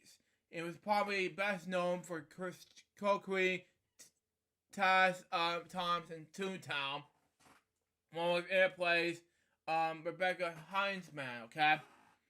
He joined Bark Blank and founded the game company Alantech, okay? Which later became Ben Studio. In the midst of working on the company's second game, Starman Filler, okay? He was left the video game industry. He later explained, I did not like what the game business had become. The people who were driving it or the nature, my own company, okay? Will you tell me will you want to put a monk or a nun in my games, okay? And have them standing there holding guns so I can justify having the players shoot them, okay? I think that crosses the boundaries of good taste. It doesn't offend me, but it got to be the bad taste. If you guys know that, okay? In 1998, Bowen started Cutside Mountain Publishing, okay? Who will publish ebooks and international interactive fiction, okay? Cascade Mountain Publishing went out of business in 2000, okay? And after the business ventures collapsed, he returned to the video gaming industry and to focus on casual games. He created a light jazz band called Hot Mustard, made up entirely in his own music and performances. He was diagnosed with cancer in September 2014, in which he underwent chemotherapy and radiation treatment at least mid-2015. He died in March 29, 2023. He was 33 years old. My next step topic has to do with Mark Russell. As I mentioned watching the PBS NewsHour yesterday, he was born Joseph Marcus Roslander, better known as Mark Russell, was an American political stylist and comedian. He was best known for the series of bi-monthly comedy specials on PBS television between 1985 and 2004. He used routines with a mix of personal stand-up humor, covering current events, and musical parodies, in which he accommodated himself in his trademark American flat fee piano. He was born Joseph Marcus Roslander on August 23rd, 1932 in Buffalo, New York. The son of Mary Elizabeth Perry and Marcus Joseph Westlander. He graduated high school in Buffalo. Okay. After high school, his family briefly moved to Florida, then to Washington, D.C., where he was enrolled to George Washington University. Okay. He stayed there, but stayed for only a month before joining the Marines. Beginning in the early 1960s, he was a regular entertainer in the Shoreham Hotel in Washington, D.C., and did his first PBS show in 1975. From 1979 to 1984, he was corresponding on the NBC reality TV show Real People. He also made brief appearances on all 6 episodes in the short-lived vocal band show on CBS during the summer of 1977. Short-lived vocal band show seen here on IMDb. Mirroring that movie database for short. Anyway, Russell's songs parodies employ melodies from old standards with new humorous lyrics, parodies of the subject matter. For example, in 1990, following the sessions of the romantic disaster, the editor, Nicole, I can't pronounce his French name, sorry. Russell did a parody on a song in this show in the tune of Checking in the Choo Choo. Pardon me, boys. Are you the cast who shot? I can't pronounce his last name. Sorry, or last name, something like that. I don't know. Russell himself, meant that most of his jokes and songs were very topical and have a shelf like shore than cottage cheese. His humor was known for having swaggered Democrats and Republicans, as well as the third-party independent publications and other prominent political, something like that, I don't know. And sometimes political figures. He was often asked the question, do you have any writers? Okay? His response was, oh yes, I have 535 writers. One of them is Senate 435 in House of Representatives, okay? When asked if his views on the current events are too chaotic, he replied, I follow the old newsman's adage, and they say I don't make the news, I just report. In my case, I don't even make it the jokes. To support them is made mass read as news. For several years, on the Sunday before Labor Day, Russell made annual appearances on Meet the Press, which was hosted from 1991 until 2008 by Tim Russert, something like that, I don't know, as a college high graduate, okay? Also a college graduate, anyway. Sorry about that, my eye was gonna keep robbing like that. Anyway, parody issues. In 1994, Russell found himself unexpectedly added to the rap group Two Live Crew. The group was sued for copyright infringement for the parody of the song "Oh Pretty Woman." Wow. And that case went to the U.S. Supreme Court, where Russell was a member of the Two Live Crew, argued the song parodies were pretended under fair use. The Supreme Court agreed and ruled in favor of Russell and Two Live Crew, Campbell v. Angel Rose Music Incorporated. Wow. He retired in 2010.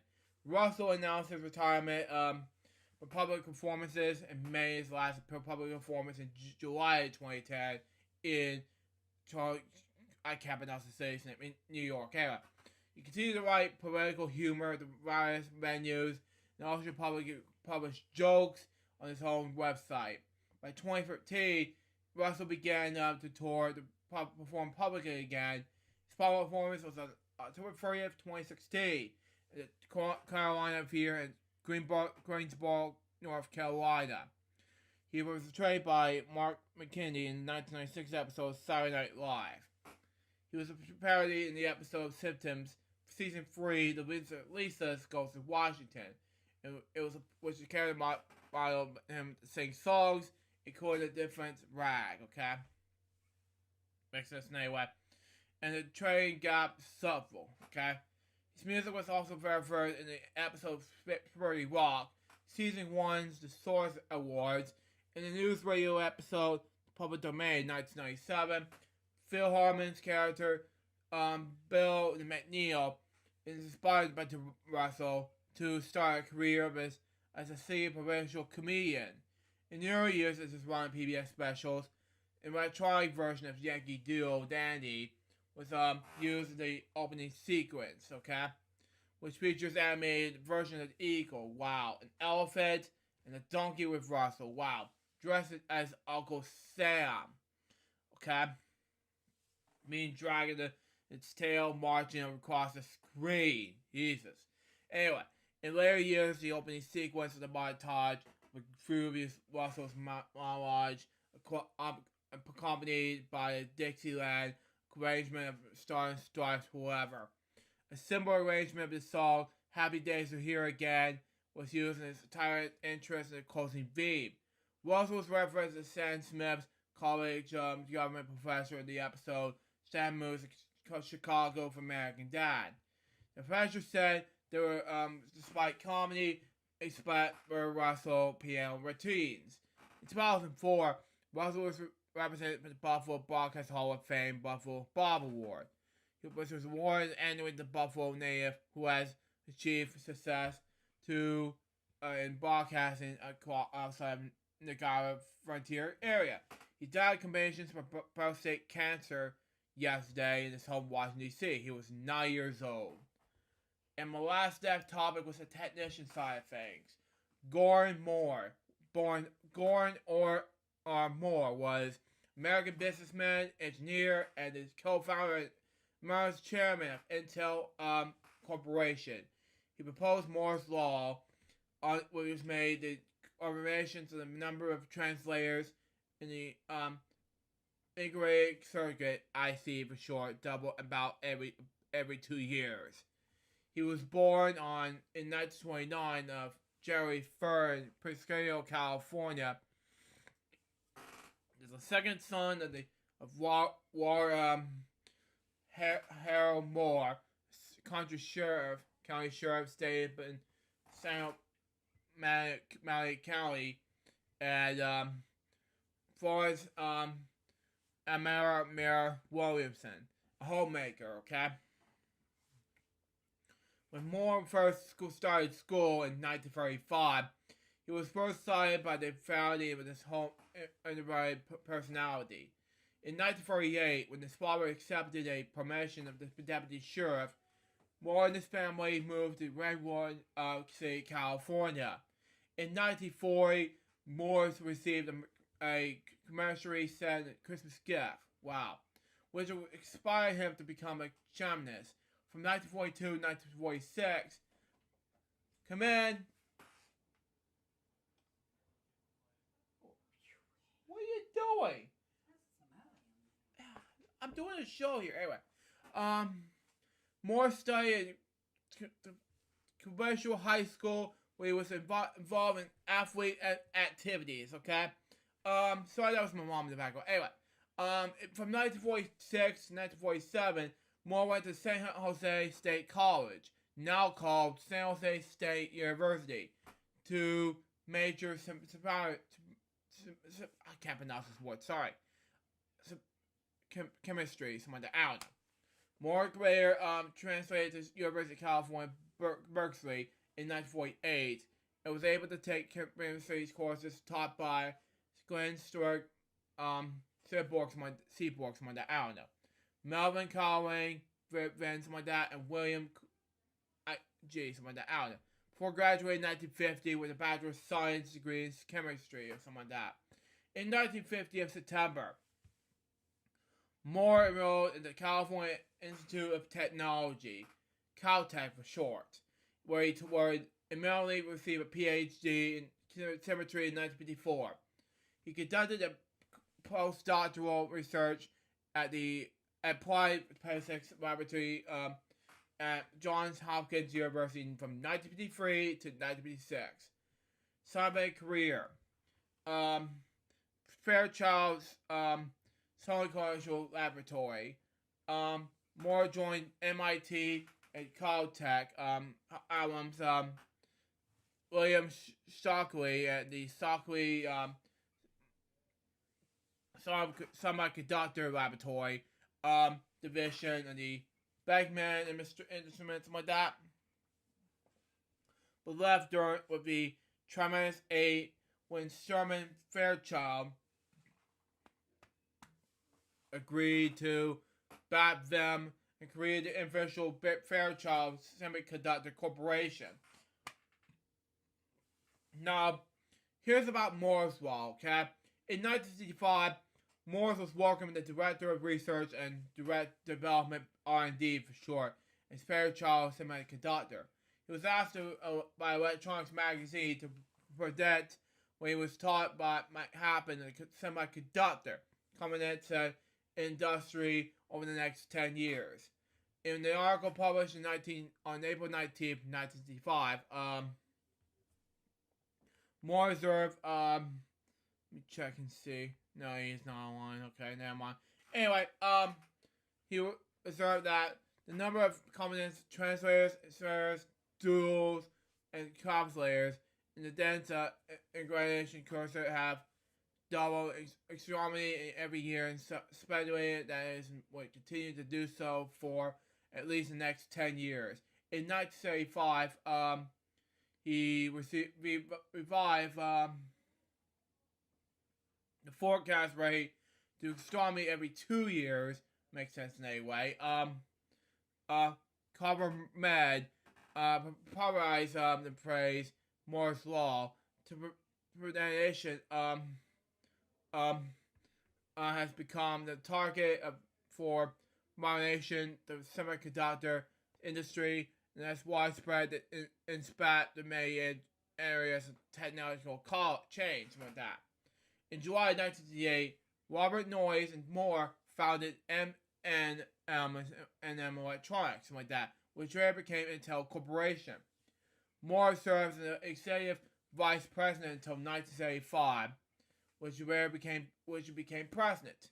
In April of 1979, Moore became chairman and CEO, holding this position until April of 1987, when he became chairman.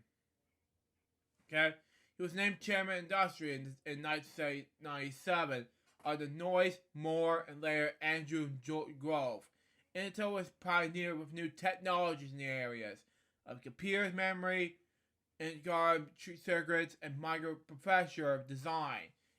On April 11, 2022, Intel renamed the main Oregon site the Warren Agries campus in Hillsboro, Gordon Moore Park, in the building formerly known as RA4 Chip Moore Center after their founder. As of February 2023, Moore's net worth is reported to be $7 billion. Wow, okay. In 2000, okay, Moore and his wife established the Gordon B. Moore Foundation with a gift worth about $5 billion.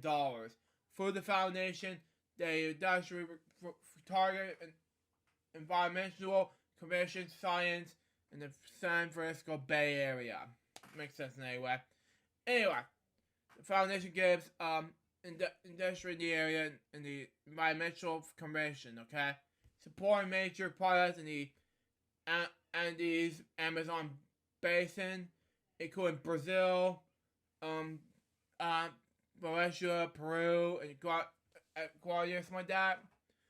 These are countries that I cannot pronounce. And surname, one starts with a V, something like that. And surname, as well as the San Francisco Bay Area.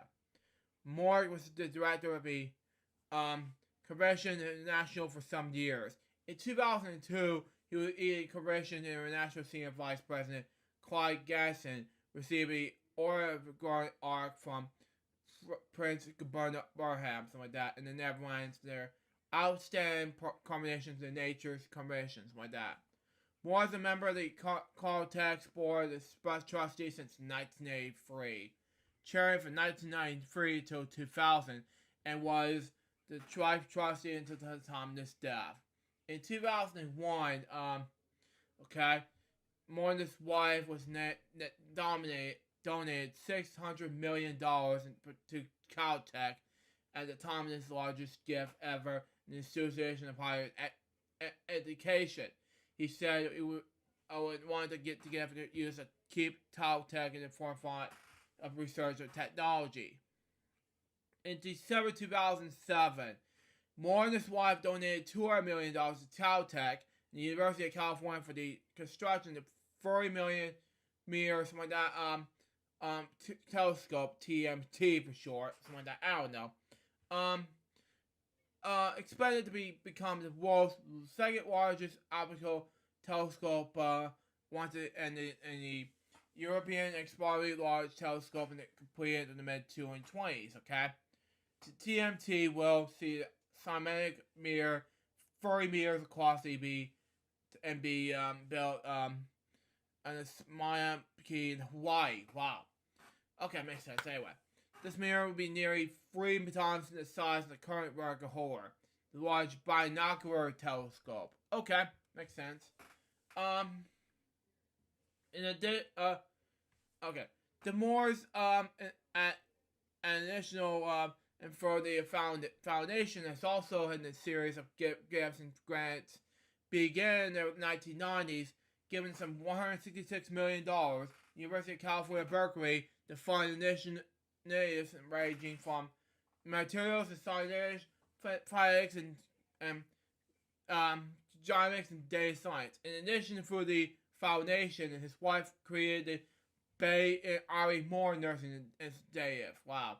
Targeting nurses care from San Francisco Bay Area, the greater Sacramento. In the 2007, the foundation pledged $100 million over 11 years to establish a nursing school at the University of California, Davis. Okay? The Moores had been a long-time benefactors over Northern California institutions, something like that, I don't know.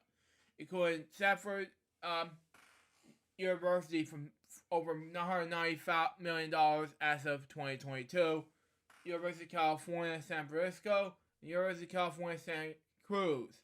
In 2009, the Moores received the Andrew Carnegie Medal of Psychology, Citation Awards and Honors. This will be a lot of this to read. Anyway, Morse received many honors. He was elected as a member of the National Academy of Engineering in 1976. The contributions to semiconductor devices from transistors to microprocessors. In 1990, he was presented to be the National Medal of Technology and Relations by President George H.W. Bush for the fundamental leadership in bringing American industry to the two major post-war innovation microelectronics. Wow. Large scales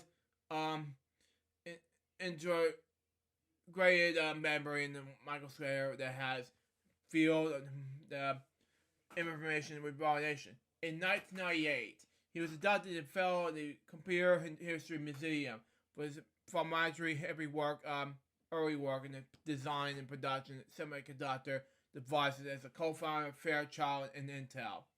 In 2001, Moore received Honor Gold Medal. Okay, makes sense. Anyway, for outstanding competition to process in the chemistry and science. Okay,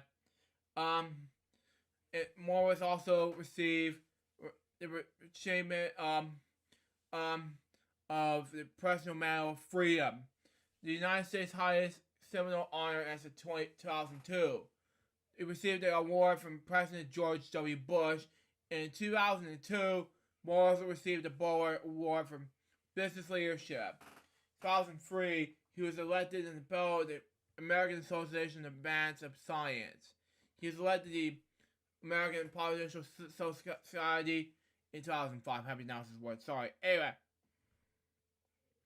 Moore was awarded the 2008 IEEE for short Medal of Honor. Proprietary technology rules, something like that, and the integrated circuit processing, something like that, and leadership in the development of MOS memory, the microprocessor computer, and the semiconductor industry. Morris featured the 2011 documentary film Something Venture, in which he said about Intel's first business plan. It was one page, double space, it had a lot of typos in it. In 2009, Moore was inducted into the National Inventors Hall of Fame, something like that. It's awarded in 2010 Dan David Prize for his work in the areas of computers and telecommunications. The Library Center of the Mathematical Science of the University of Cambridge is named after him, and this is why Bay. The Moore Laboratories is building dedicated in 1996 at Caltech, and the Gourmet Moore Materials Research Building at Sanford, okay? These electrical chemical society presents an award in Moore's name. The Gordon E. Moore Medal for outstanding achievement in solid-state science and technology.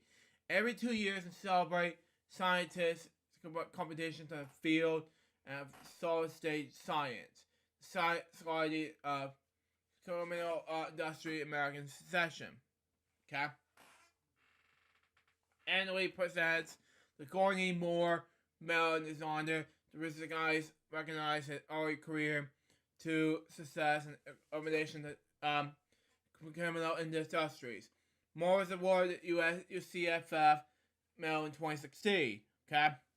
His personal life began when he first met his wife, Betty Irie Wegener, in 1947. During the student government conference in the Ellismore Conference grounds, they later married in 1950, and Moore became a father of 2 sons. Kenneth Moore, born in 1954, and Stuart Stephen Moore, born in 1959. He was an avid fisherman since childhood, and he traveled extensively with his wife, sons, and fellow colleagues to catch species such as bass, marlin, salmon, and trout. He said his conversations and efforts were partly inspired by his interest in fishing and time spent outdoors. In 2011, his experiments was the first human experiment sequence to Iron Trident's personal gamma machine platform. A mastery particle sequence device which uses ISFET biosensors. He died in his home in Hawaii on March 24, 2023. He was 94 years old. Now, let's do the moment of silence and pledge regards to these 3 death topics right now.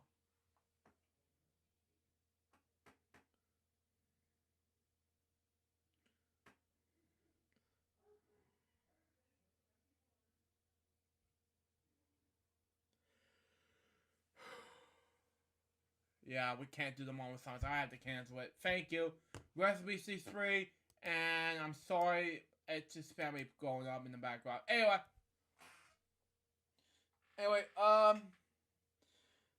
Power Trip is okay. Anyway, I sorry, but this is not happening. Anyway, Power Trip is going on. The rest go on for the next time has to do with Power Trip, okay? And what it is, folks, is have to do with metal bands, okay?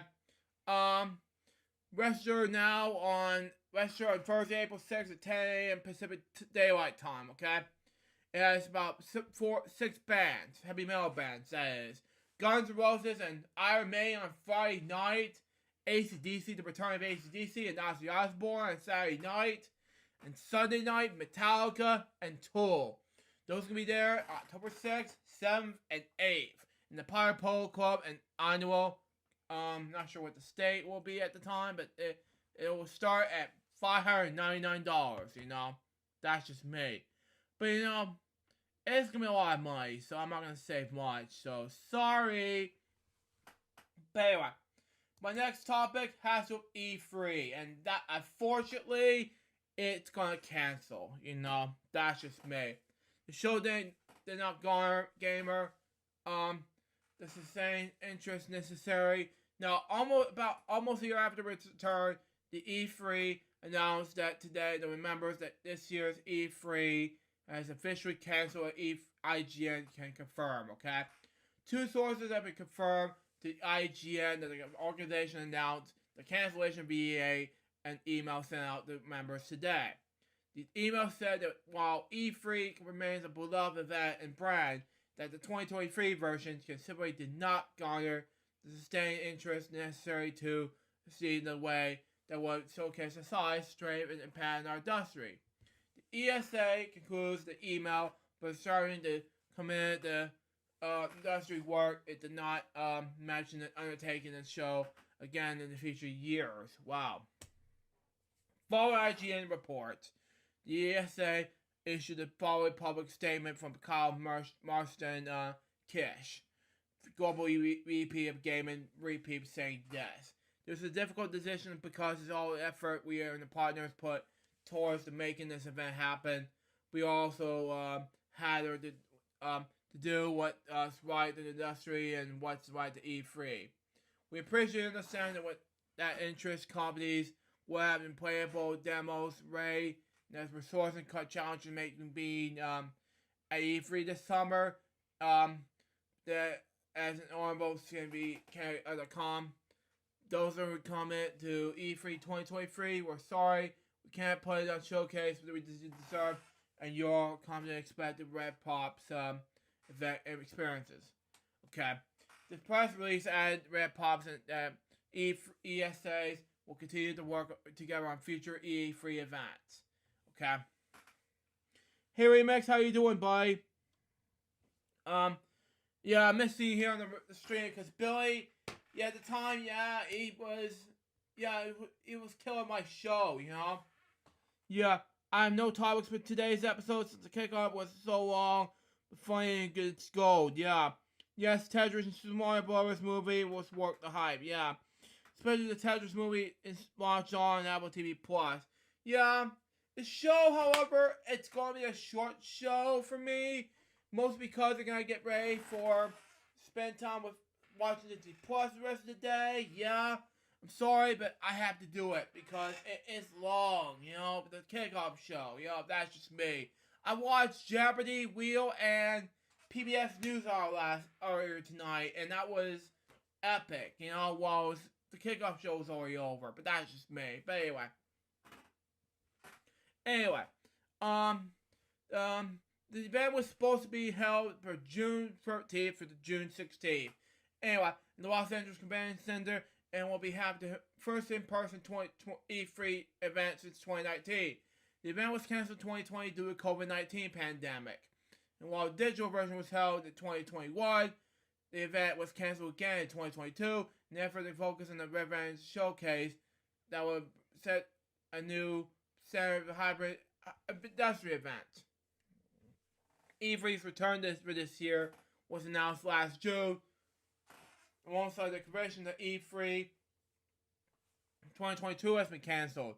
The news comes from multiple big names in the industry, from Xbox, Nintendo, PlayStation, and more recently, Ubisoft, as announced, will not be attending E3 at the capacity, with most opting to host its own digital showcases. IGN will reach out for ESA and Ray Bob for comment. And yes, everyone, I'm under stress because I'm not getting Xbox Series S. Yeah, I felt worried for you, buddy, yeah.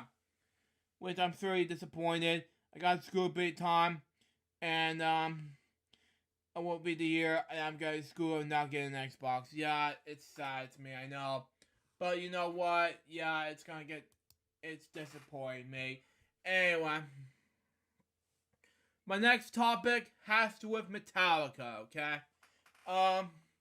And then, yeah, anyway. Metallica shares a music video for 72 Seasons title track, okay?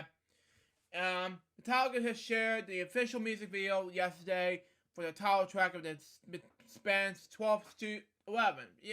It's 11th, okay. Anyway, 11th studio album, 72 Seasons.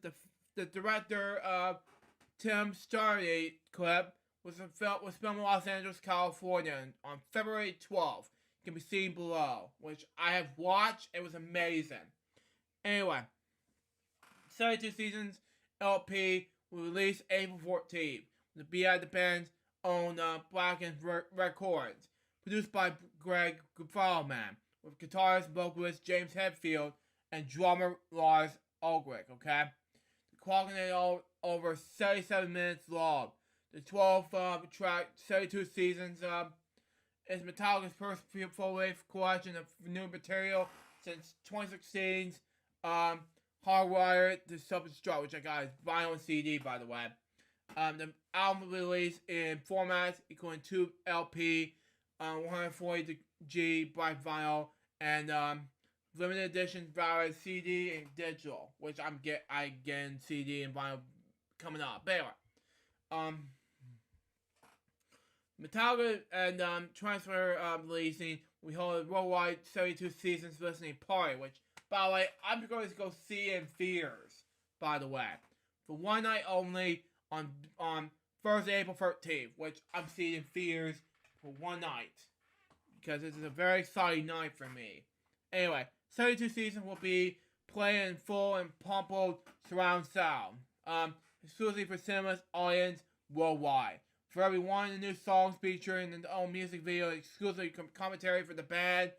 I'm very excited about that. The result of our fans and of Unforgettable Night and experience 72 Seasons first and fully on the eve of the April 14th release date. You know, when I saw that, I was very excited. I want to see it in theaters rather than go see Billy in person. I had to go to the theater there on the 13th, because I was originally going to see Billy. I decided to cancel it that day because I want to go to the theater. You know, that's just me. Anyway. But next week, I'll be pre-ordering the Super Mario Bros. Movie on Apple TV and iTunes. It was very exciting, yeah. Okay. 72 Seasons global premiere sees Metallica and Travis join forces once more, having previously worked together on the October 2019 worldwide cinematic release of SMM2, which I've not seen yet.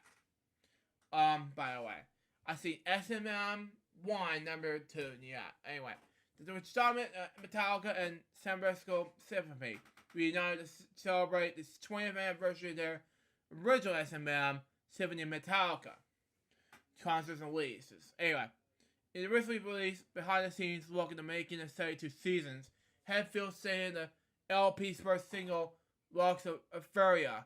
Okay, it's pronounced Lux of Furia, something like that. Anyway, Lux of Furia is an upbeat, kind of fast and joyous song. I would say, really detonates a new wave of British heavy metal stuff. So kind of hardy back in the 80s, kind of riff. It's kind of fun and makes me move. It's fun making the video, fun recording the song that comes out really easy. That was a real easy song to write and to perform, like I said, really much like the early 80s for us. Doing good, Dylan? You? Anyway, after the inspiration of 72 Seasons, Tyler Hetfield said 72 Seasons came out the book I was reading about childhood. Basically, and said, and sorting out childhood as an adult. And 72 Seasons is basically the first 18 years of your life. And how you evolve and grow and mature and develop your ideas and identity of self in those first 72 seasons. I agree, yeah. Some things are most difficult than others, you know. And some things you cannot see, and they are with you for the rest of your life. Exactly. And other things, you're able to rewind the tape and make a new tape in your life. And that's a real interesting part for me, is how you're able to address those situations as adult and mature. He continued this. There'll be a lot of darkness in my life, in our career, and things that have been happened with us, but always happen a sense of hope, always having a light of that is the darkness. That darkness, excuse me, folks. Anyway, without darkness, there's no light. Exactly. Exactly, James. Anyway, and being able to focus on a little more of that on the light in the life instead of how to use it and how to be and how horrible this is. There's a lot of good things going on in life. Okay. Focus on that instead. It helps the balance of my life. Exactly. And there's no meaning to it. Everyone has some sense of hope and light in their life, and obviously music is mine. The song especially talks about gathering people into constant being able to see the joy of life. And the love of that comes out in the music, and the family, that kinship, and that, and just a sense of uplifting. In November, Metallica released the director named Tim Tsubashi music video, like Molly, something like that. Torina, something like that, I don't know. And all the details of the album are commenting M32. Okay? World tour featuring 2 night stops and nearly 2 dozen cities. Presented worldwide by Liquid Death and Blackened American Whiskey, North America only. Apartment by Live Nation. The 46 show trick will launch in Armistead on April 27th. And it'll include shows over Europe and North America from nights 2024. Anyway. Each no repeat weekend on M32 will feature 2 completely different set lines and support lineups. The M32 tour will feature a bold new in-around stage designed with Royal Case of Fame Metallica Snake Pit to center stage, as well as the I Disappear full tour pass and the debut of discounted tickets for fans under 16 years of age. Just like, unlike me, because I'm only 27 years of age. Opening acts were tour including Pantera, Mammoth WVH, Five Finger Death Punch, Ice Nine's Kill, Argentez, Val B, and Greta Van Fleet. In the 6 years since the arrival of All Wired to Self-Destruct, Metallica has reissued some of the classic albums, okay? Release of second live album with the San Francisco Symphony, commanded the covers album featuring the likes of Ghost, Volbeat, Weezer, Corey Taylor, and the Whole, and landed on the Billboard Songs charts and the Master of Puppets after a prominent placement in the hit Netflix show Stranger Things. Okay? That's all for that topic. Now let's move on to Super Mario Bros. Movie. Reveal a new look at lots of spoilery moments in the animated movie. I'm not going to say anything else in the movie. You just have to wait and see, okay? I'm going to pause that thing right here and we'll talk about this. Anyway, hold my hand and I'll talk about new stills from Super Mario Bros. Movie. Released and offered a closer look at several key characters and moments for the upcoming video game adaptation, including the Mario Kart sequence, okay? A huge new gallery of stills from the Super Mario Bros. Movie has found its way online, okay? All the fresh look of separate key characters and importantly spoilery moments along the way of video game adoption, okay? Say that you'll be able to see some casting decisions emulation has made, but the looks is very faithful. There's a beloved property that's going to be crammed full of Easter eggs for fans to kick off. During the recent interview with CBR, Mario actor Chris Pratt confirms that Super Mario Bros. Movie has a post-credit scene which lays the groundwork in the animated franchise future. Listen, there's like, at the end of the film, there's a post-credit sequence that gives you a taste, okay? Of what the sequel can be about. Is that what gets me very, very excited to Guardian Galaxy Star Tease. This one talks about Luigi's Mansion, but that was a GameCube game. I would think would be great. earlier this month, it was reported that Super Mario Bros. Movie is currently eyeing an Easter weekend debut at $85 million and $90 million from Wednesday through Sunday. Okay?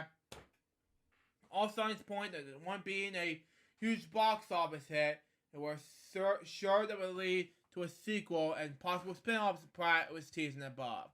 When Nintendo Animation comes a new animated film based on the worlds of Super Mario Brothers. Unlike this whole 1993 one, it's Mario, Luigi Mario. It's a bullcrap. Anyway, directed by these two directors, Aaron Arbuff and Michael Durek. Teen Titans Go, boring. And Teen Titans Go to the movies. Again, boring. From the screenplay by Michael Fogo, Mins and Rifus Grew. The film stars Chris Pratt as Mario, Charlie Day as Luigi, Anna Taylor-Joy as Princess Peach, Seth Rogen as Donkey Kong, Jack Black as Bowser, and Toad. I don't know who's gonna be Toad, by the way. Kevin Michael Richardson as Kamek, and Sebastian Magan Soligan as Spike. Tomorrow Bros. Movie is set to release this Wednesday. Be sure to local tickets for your show times and your local listings in theater room. Yeah. And anyway, I have a countdown ready for Wednesday, because be lookout for it, and get ready, because Tomorrow Bros. Movie is gonna be out, and no ifs, so's, or buts about it. My last topic has to do with Donald Trump, okay? And I got some bad news for all of you Trump supporters out there. Anyway, Trump rages about being indicated in social media posts about his, and the commitment says USA is now a third world nation. Now, stupid idea, but that's just me. Anyway, Trump raged on Truth Social about being indicated in North New York. The post came after his service that an NY grand jury had voted to indicate Trump. The USA is now a third world nation. A nation in service decline, he wrote, so sad, yeah. Former President Trump complained on Thursday about being indicated in New York, as all caps that this is an attack on our country, the likes of which had never been seen before. Wow, Trump. Anyway, he made a statement in Truth Social shortly after his service that, wow, I don't want to talk about it. No thanks. Anyway, made a statement and, on Truth Social shortly after his service, a New York grand jury had voted into him following an investigation by the Manhattan Industries Office in this $130,000 hush money payment of adult film actress Stormy Daniels. Wow. His former lawyer, Michael Cohen, pleaded guilty for multiple felonies in connection to payment made during the 2016 election, including tax evasion, bank fraud, and campaign finance violations. He said that Trump directed him to pay Daniels off in this exchange with her silence about the affair to Trump. Okay? But he went in the 40s and the declines and the affairs and any knowledge of the payments. Okay? Makes sense in any way. These, I'm not going to say what, but these folks and radical and left monsters have been investigated the 45th President of the United States in America and leading Republican candidates by far in the 2024 nomination for president. He wrote on the Truth Social, "There's an attack in our country, the likes of which has never been seen before," he added. "It's likely it's a continued attack in our once free and fair elections. USA is now a third world nation, a nation of serious decline. So sad." Wow. In the earlier statement Thursday, he claimed that Radical Club, the Democrats, has targeted him since he launched his first presidential campaign in 2015.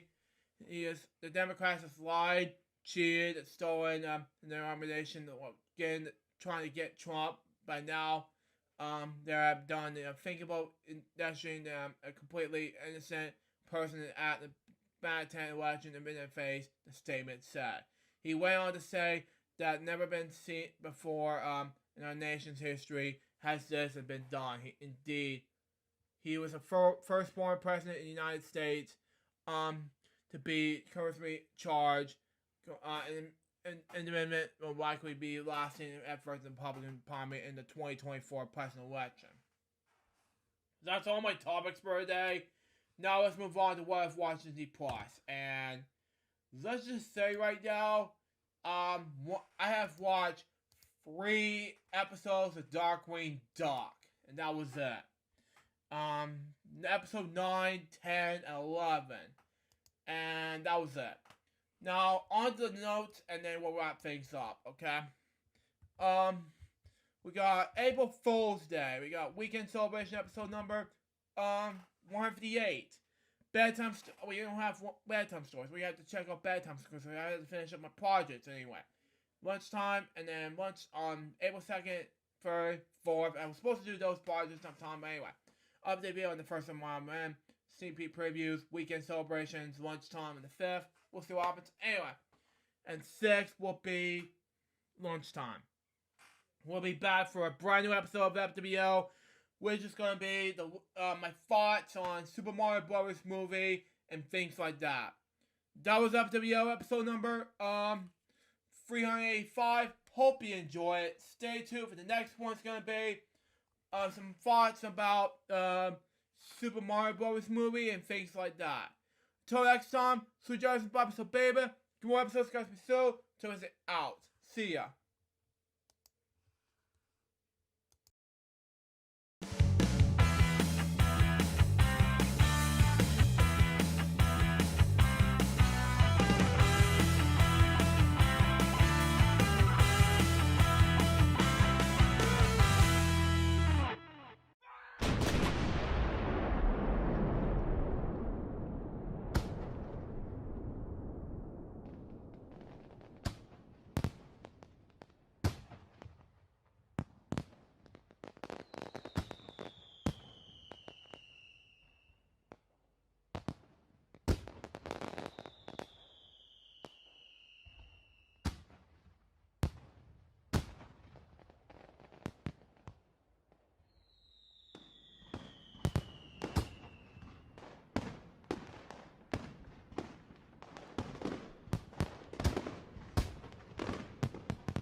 Ladies and gentlemen, it's now time for Friday's LukeJ62895. Today, Luke Chippers and Billy Mooney will be talking about their topics, playing video games, and many more fun. And now it's now time to present to you all Friday's LukeJ62895 with their hosts, Luke Chippers and Billy Mooney.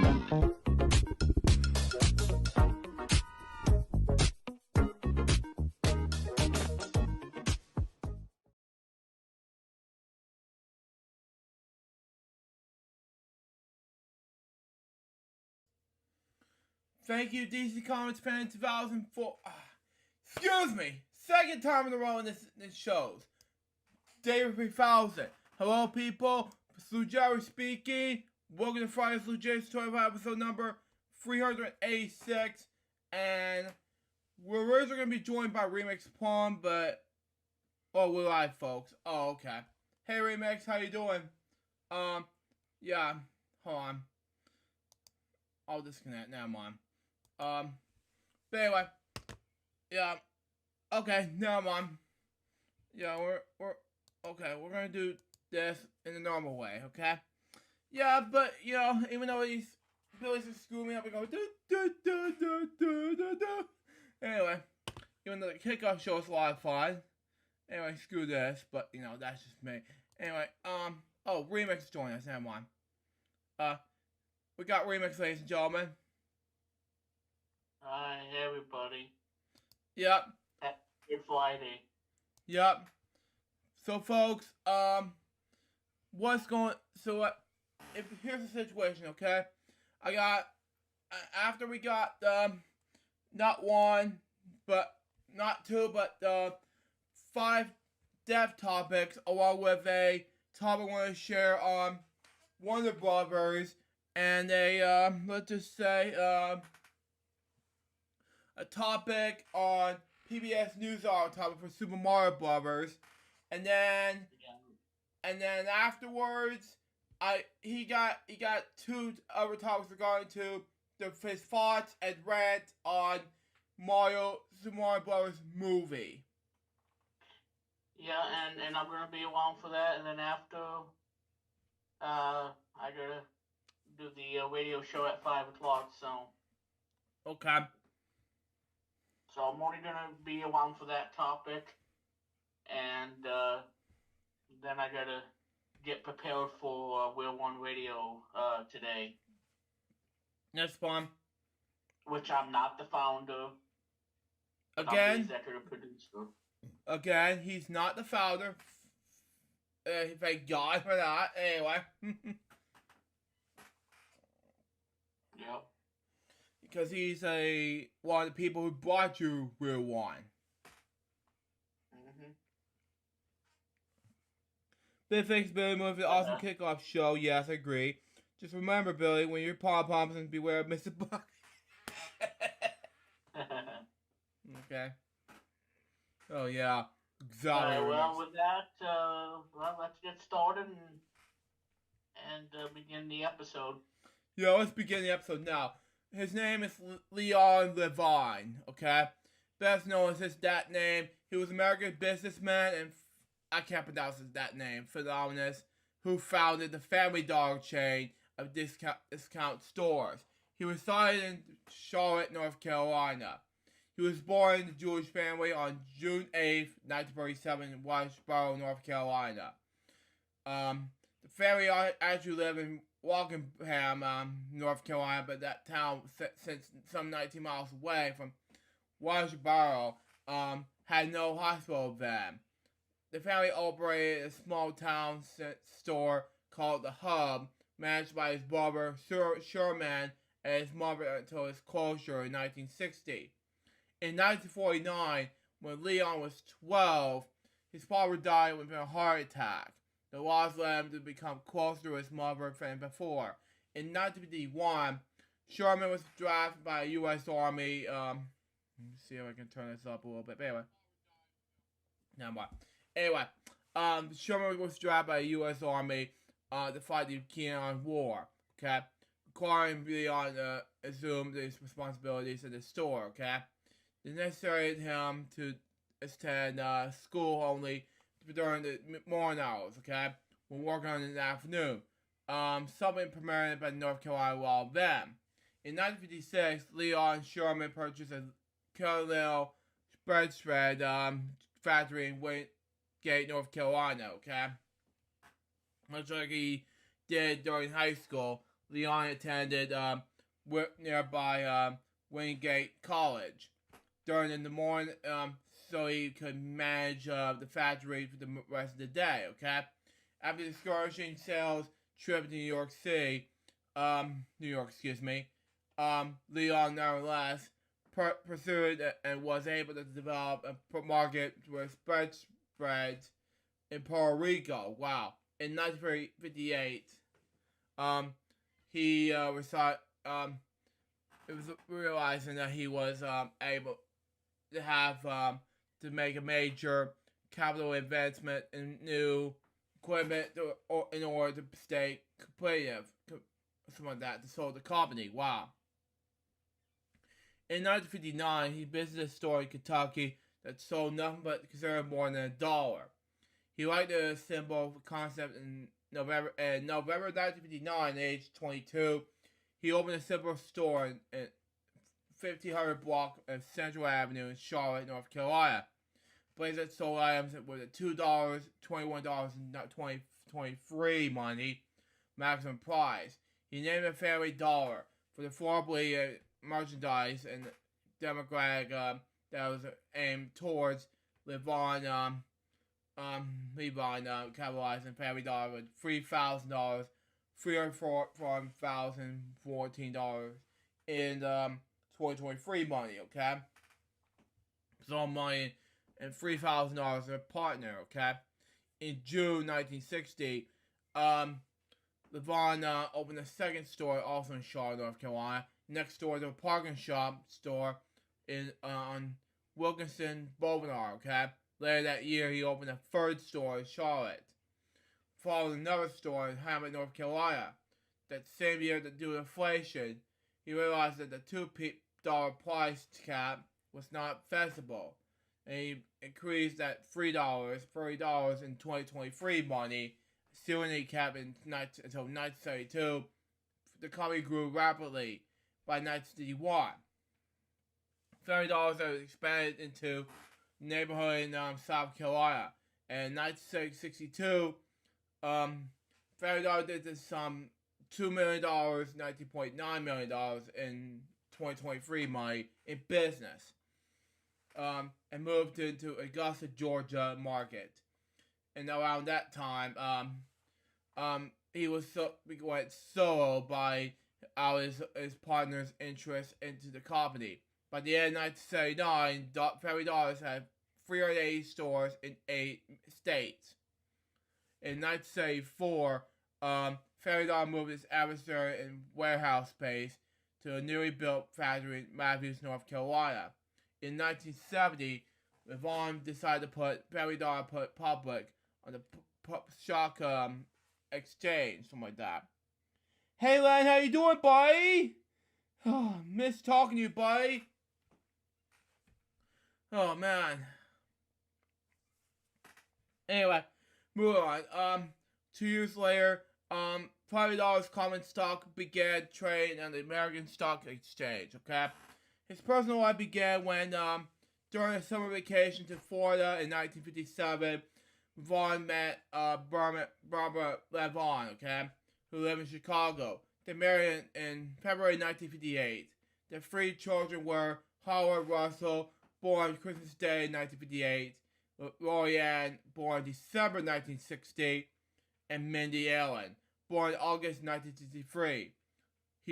Barbara died in 1966 from breast cancer. Mindy considered suicide in 1988.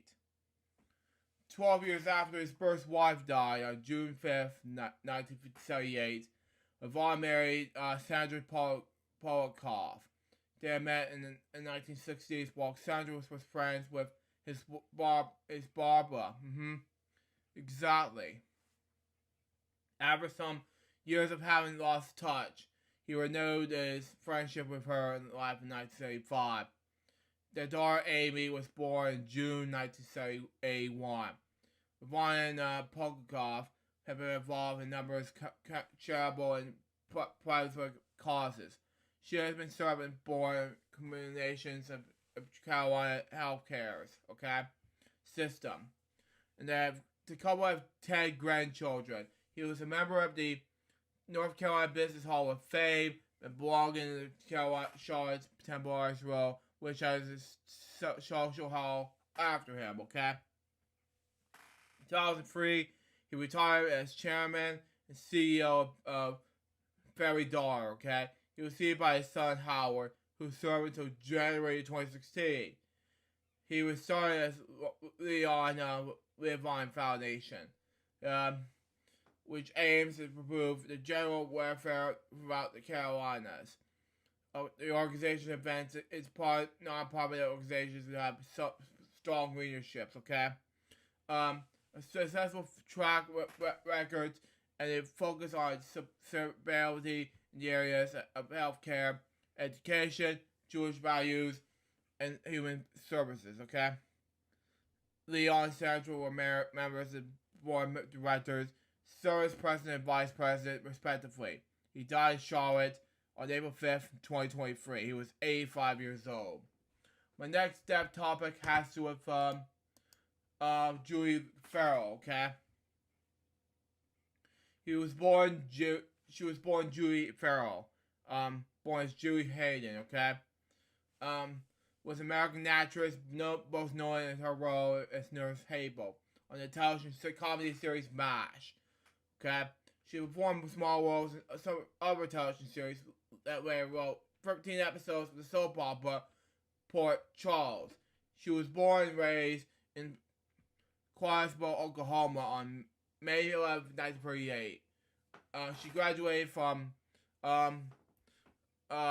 Oklahoma State University with a fine arts degree in theater, While studying for the master's degree at UCLA in 1961, she met actor Mike Farrell, who was working as a high school English and drama teacher at Wilson Beach High School in Long Beach, California. In August 1963, she met Farrell, whom she going to have 2 children, Aaron and Michael, in the 1960s. Farrell and she performed together in the Wagner Playhouse. They divorced in the early 1980s. Farrell's marriage was working the script in the one episode of MASH. And then in the episode The Cannibal's Horse, Mike's character BJ, Uncut, said that his wife Peg, played by Catherine Bargsom, in 2 on-screen appearances of the 3 photographs, was from Julie Holstown Quaspo, and that was her father's name from Floyd Hayden. His daughter in the show was also named Heron as his real-life daughter. She died from the combination of stroke in the hospital in West Hills, Los Angeles on April 2nd, 2023. She was 84 years old. My next step topic has to do with Philip Blossom, Born that name, he was a Canadian songwriter, composer, and author. Many of his musical works was created for television or theater. Collaboration music, Musical, something like that, I don't know. He was best known for this work in a show called Fraggle Rock. With fellow Canadian David Slade, he was best known for writing about 190 songs for the television series Fraggle Rock. A few more songs were written with author Tim Ryan Jones, The songs were sung by puppets in the show. Some of them were released as an album, Fraggle Rock Music and Magic, in 1993. A second album, Jim Henson's Muppets Present Fraggle Rock, was released in 1984. Was produced by Blossom and Don Gillies, The album was nominated for a Grammy Award, which is won jointly with Seal Silverstein's where the sidewalk ends. The song shows being song written by these two people, Blossom and Lee, appeared in the top 20 chart in the United Kingdom. Sidewalk was there around the world in 1989. Was the first North American television show to be broadcast in the Soviet Union. To be broadcast, that is. He performed the voice of the character Phil Braggle on the show. Blossom and Lee also wrote the songs for the Jim Henson television special, The Tale of the Bunny Picnic, in the film called Dog City. Okay, they wrote songs for the show, the musical theater version of Marshall Richards' Jacob Tutu and the Holded Fang together. Okay, and the Jacob Tutu and the Dinosaur. He died on March 21st, 2023. He was 79 years old. My next topic has to do with Norman Reynolds. Okay, excuse me, he was a British production designer and director, best known for this work on the original Star Wars trilogy, Raiders of the Lost Ark. He was born in London on March 26, 1934.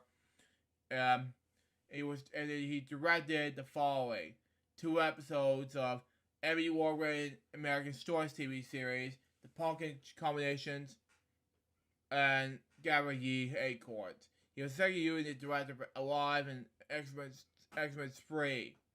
The following, as an art director, he did the following: Superman 2, and Superman 2, the Richard Donner cut. He also did Star Wars 4, Episode 4, The New Hope, The Incredible Sarah, Lucky Lady, Old Costly Shop, and The Frill Prince. That's what he is, and as an art director. Now he is an production designer and the following: Violet, Sensual Man, Spear, Mission Impossible, Clean Slate, Alive, Alien 3, Invasion, Mountains of the Moon, Pilot of the Sun, Young Sherlock Holmes, Return to Oz. These two trilogy for Star Wars, and Raiders of the Last Ark. On April 6, 2023, it was announced that Reynolds has died over the preceding weekend. He was 89 years old. And my last topic has to do with Bill Butler, a cinematographer, like I was back in the Kino Design days. Born Wilbur Cable Butler. He was best known as an American cinematographer who was best known for his work on the combination in 1974, Jaws in 1975, and 3 Rocky sequels. Butler completed One Flew Over the Cuckoo's Nest in 1975 after Haskell Wexler was fired for the production, and was successfully nominated for the Academy Award for Best Cinematography. He was born on April 27th, 1921, okay, in Cripple Creek, Colorado, okay. Butler has spent the first 5 years of life living in a log cabin in the homestead of Colorado, where his parents were farmers, okay. He moved with his parents in Henry County when he was 5 years old and raised in Mount Pleasant, Iowa, okay. In a small college town. He graduated from Mount Pleasant High School in 1940. He graduated with a degree in engineering from the University of Iowa. His early career began when he began his career as an engineer at a radio station in Gary, India. He suddenly moved to Chicago, where he helped design and build the first television station in ABC affiliate later known as WGN TV. When WGN first went on the air, Butler helped operate live video camera for commercials and for locally produced programs. And his tenure with WGN, Butler met William Franklin. How do you pronounce his last name? Sorry. Franklin asked Butler to be a cinematographer on The People vs. Paul Crump. Okay? documentary that focused on the prisoner who was slated for execution in Illinois. It was a drama that resulted in the governor of Illinois culminating on the prisoner's death sentence. I was very successful in television, so I had no reason to get into film, Butler said. Okay? Which I was a filmmaker, by the way. But I knew Bill Frickman was interested in making a film documentary. And he needed a cinematographer. He has me in the system. And I did. The result, Butler's interest shifted to live television to film documentaries. In the 2005 interview, Butler's credited Frickman was given him his first actual job in the film industry.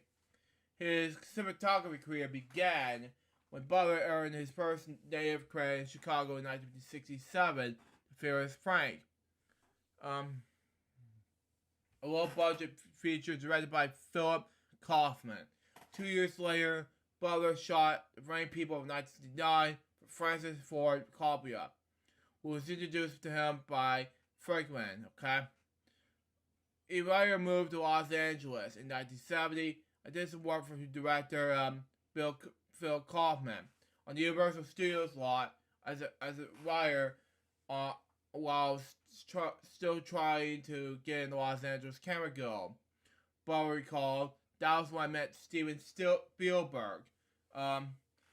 He also would then take charge of cinematography with two Steven Spielberg's earliest films, including Something Evil in 1972 and Savage in 1973.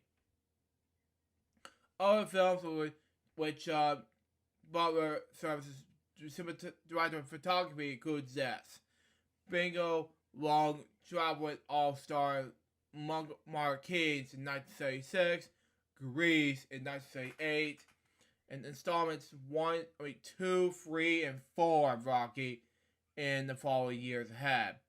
Butler was also a cinematographer for Deemer C in 1977, as well as a Comic in 1 in 1978, Stripes in 1981. I can't pronounce this word. BB, you want to pronounce this thing. Okay. In 1988, Child's Play in 1988, Gravity Bridge in 1990, Flipper in 1996. Okay. This one I cannot pronounce. In 1997 and Deceiver in 1997. Television credits will include this: The Exclusion of Private Stoic in 1984 and The Foreign Birds in 1983. He was scheduled to have made his director's debut in 1979 in January with Avril and Beyond, but it never came to fruition. Butler turned down the Coppola's offer to direct the photography for Obvious Now in 1979. But he have worked in films during the 2000s, such as Bradley in 2002 and Funny Money in 2006. Bill Paxton, the director of the former film, said, I was excited when Bill Butler, who was a cinematographer in such classic films as Jaws and the conversation came aboard and my director of photography for Fiery, as really picked on his brain. And always asking how you do this shot and how you figure it out. How you figure that out, excuse me. Bill Butler continued his initial conversations with Paxton about the script. I liked the direction he wanted to take, and he inspired me to share his vision. It was a great collaboration. He also nominated for being a replacement for Hansel Wexler at two occasions. The combination, I'd say, 4 also directed by Coppola, and One Flew Over the Cuckoo's Nest in 1975. Now for Jaws, he also heard that Spielberg was preparing to shoot Jaws in 1975, married on Martha's Vineyard in Massachusetts. I said, I hear you making a movie about a fish. Butler recalled, after they joked for a few minutes, Spielberg asked Butler if he were interested. Butler's crew, including Michael Crapman and the camera operator, when they arrived at Martha's vineyard. Butler showing Spielberg how he could brace a handheld Panaflex camera. They could roll out of the boat rocking on the waves with his knees instead of using a 400-pound gimbal. Wow. Oh, wow, that's a lot of pounds. Anyway. Hey, Mitchell, how you doing, buddy? Anyway, Spielberg embraced the idea. About 90% of the shots were handheld.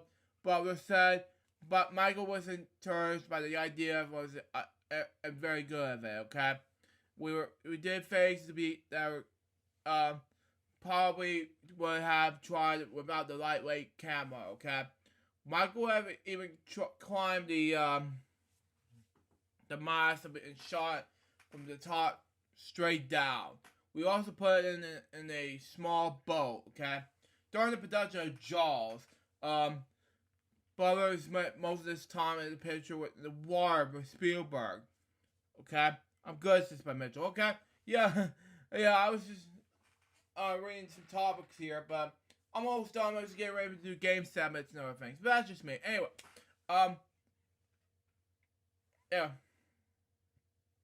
Butler created a special camera platform that worked with the water to accommodate both below the water line and service shots quickly. Okay, to handle the longer service shots the film required. Okay, Butler reconfigured the standard water box casting using the whole camera. Okay, makes sense anyway. Anyway, in the water, he also is knowledge to saving the footage of the camera that could sink into the ocean, okay? Having claimed sea water timber to saline base developing solutions, okay? We got a airplane with the film in the bucket of water. Took it to New York and developed it. We didn't lose a foot, said Butler. Butler's also created a poison .2 camera, okay, with the waterproof housing that achieved those trademark worry levels shots. They gave a point of view from the shark fin, okay? To stop water drops hitting the lens, Butler used a Panavision spray deflector that saw the optional glass spin and high speed that deflect the drops. Except in the 4th of July beach stampede, where the water lens interfered as the panic. He also originally invented the looks of the jaws to start in bright. Summer sunshine and then becomes more osmate, and the shark hunt goes on. The first half remains like a riot of vibrant primary colors. Wow, okay. In film and imagery, Butler is inspired by the work of painters such as Edward Hopper and Andrew Wyeth, something like that, in their view of the United States obtained by Urban Life. His awards, nominations, honors goes like this, okay? He was nominated for the Academy Award, which is shared with Wexter, okay? And a BAFTA Award, Film Award for his work in One Flew Over the Cuckoo's Nest in 1985. He won Primetime Emmy Awards for Ray Edby in 1987 and a Streetcar Named Desire in 1984. On February 16, 2003, Butler received American Society of Cinematographers Lifetime Achievement Award and is a member of the influential work on Jaws. It's one of the main reasons why the ASC honored him with the award. Spielberg wrote in a letter to Butler acknowledging his award, which indicted the director's much respect for Butler and his work behind the camera. You were the calm before, during and after every storm on the set of Jaws, okay? Spielberg wrote in the letter, without your zane-like confidence and wonderful sense of humor, I will have you be gone. The ways of the rest of Jaws crew totally out of my mind. Congratulations on the well-deserved Career Achievement Award for your peers. All my best, Steven. Butler also was named Kodak cinematographer in residence of the University of Arizona Department of Media Arts in 2006. Okay? In April 28th, 2013, the Charleston International Film Festival presented Butler the festival's International Lifetime Achievement Award, and his personal life and death. Okay?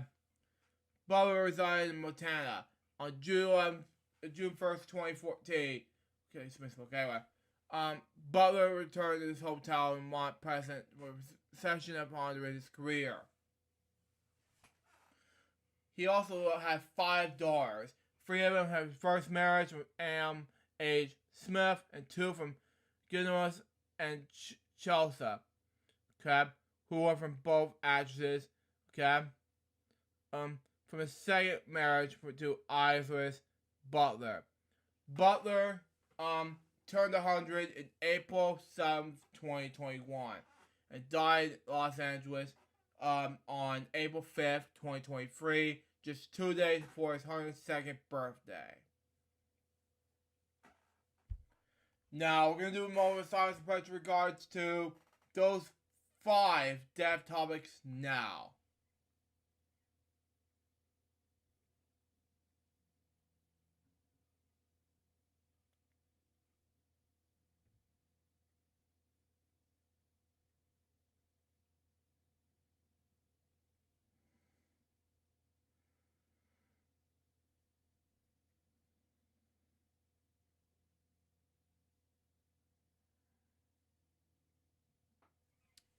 Thank you. Rest in peace to these 5 people. Now, let's get into my next topic, which is about the Warner Brothers Pictures. Now, it's celebrating its 100th anniversary this week, and let me tell you something, okay? I'm not going to read the whole history behind Warner Brothers, okay? But I'm going to read you the whole part of the celebration to celebrate 100 years of Warner Brothers on the top somewhere, okay? Warner Bros. Pictures is an American film production and distributed company of the Warner Bros. Pictures Group division of the Warner Bros. Entertainment, both ultimately owned by Warner Bros. Discovery, and it celebrates 100 years, okay? The studio is the flagship producer of live-action feature films within the Warner Bros. Pictures Group unit, and it's based at the Warner Bros. Studios complex at Burbank, California. Animated films produced by the Warner Animation Group, also released under the studio banner. Warner Bros. Pictures is currently owned by 5 live-action film studios within the Warner Bros. Pictures Group. The others be New Line Cinema, DC Studios, Castle Rock Entertainment, and Spyglass Media Group. The final installment of Harry Potter film series is the studio's highest grossing film award with $1.3 billion. Wow. Founded in 1923, 100 years ago this week, by brothers Harry Warner, Albert Warner, Sam Warner, and Jack L. Warner, in addition to producing its own films.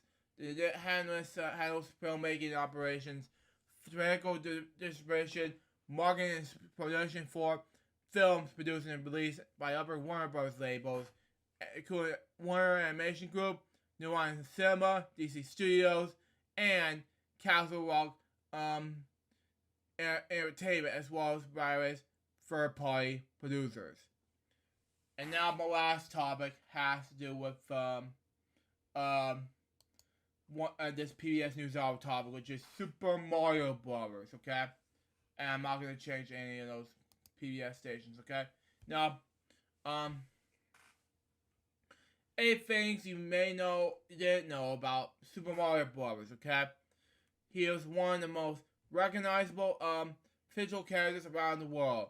But while generations have seen him bopping around under sunny skies, skimming down pipes, and eating large mushrooms, Super Mario Bros. Fame has very crossed over the television or film.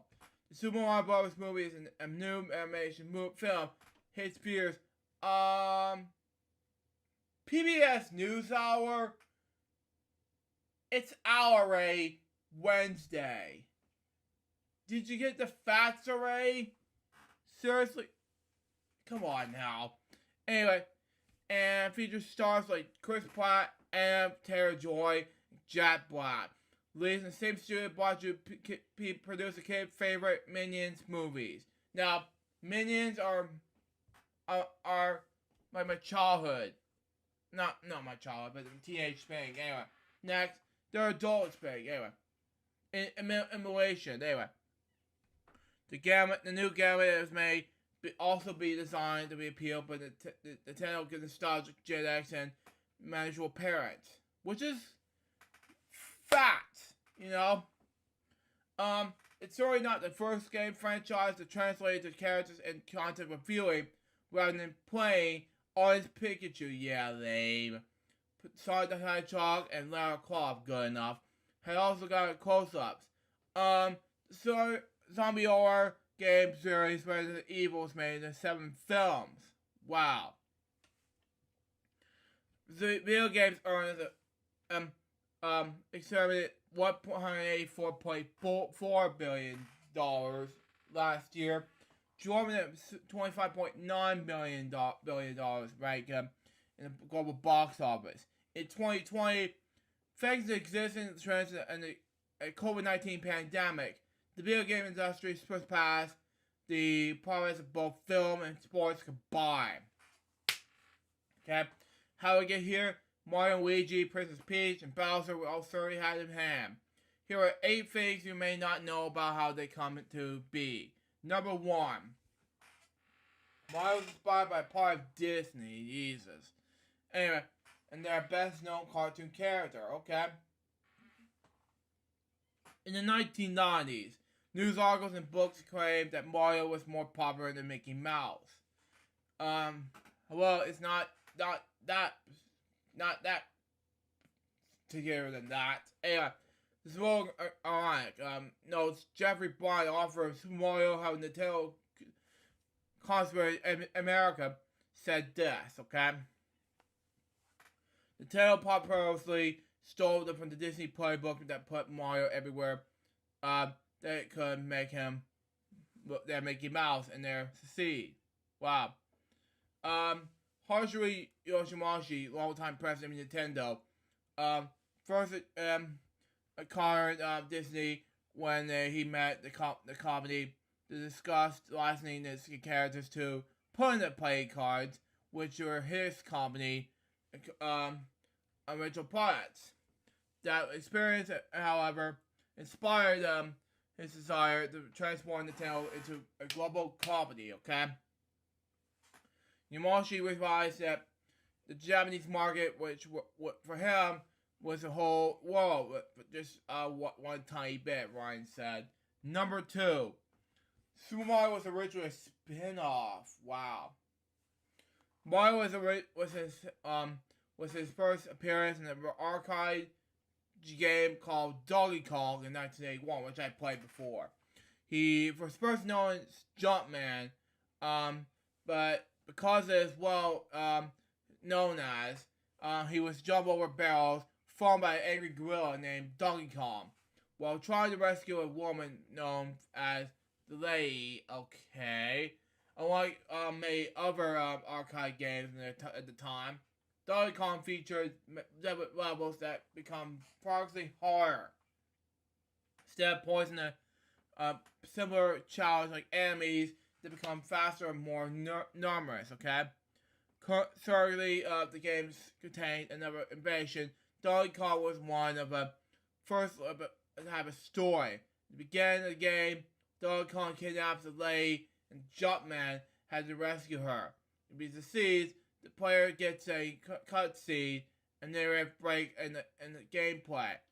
They showing the two successfully reunited before Donkey Kong jumps up and to kidnap the slave once again. Okay? Number 3. Donkey Kong itself was a combination for another game, and for the efforts of Nintendo, it's good. Instead of trying to not to get fired by his father-in-law. Jeez, how that's gonna help us? Anyway, according to Ryan, he Yomashi someone that had built the family-owned company, Nintendo, okay, to a success in Japan in the 1960s. By the 1960s, excuse me. Anyway, but it was inspired to break in the global market. To expand in the United States, however, he hired his son-in-law, Mayo Kawaya, whose wife Yoko suggested it because she did not have a great relationship with her father. The first operating the American arcades was Radar Scope, a space shooter similar to already popular Space Invaders or Gala, okay? The game was a hit in Japan and 3,000 units were shipped in the United States. The arcade owners were very interested.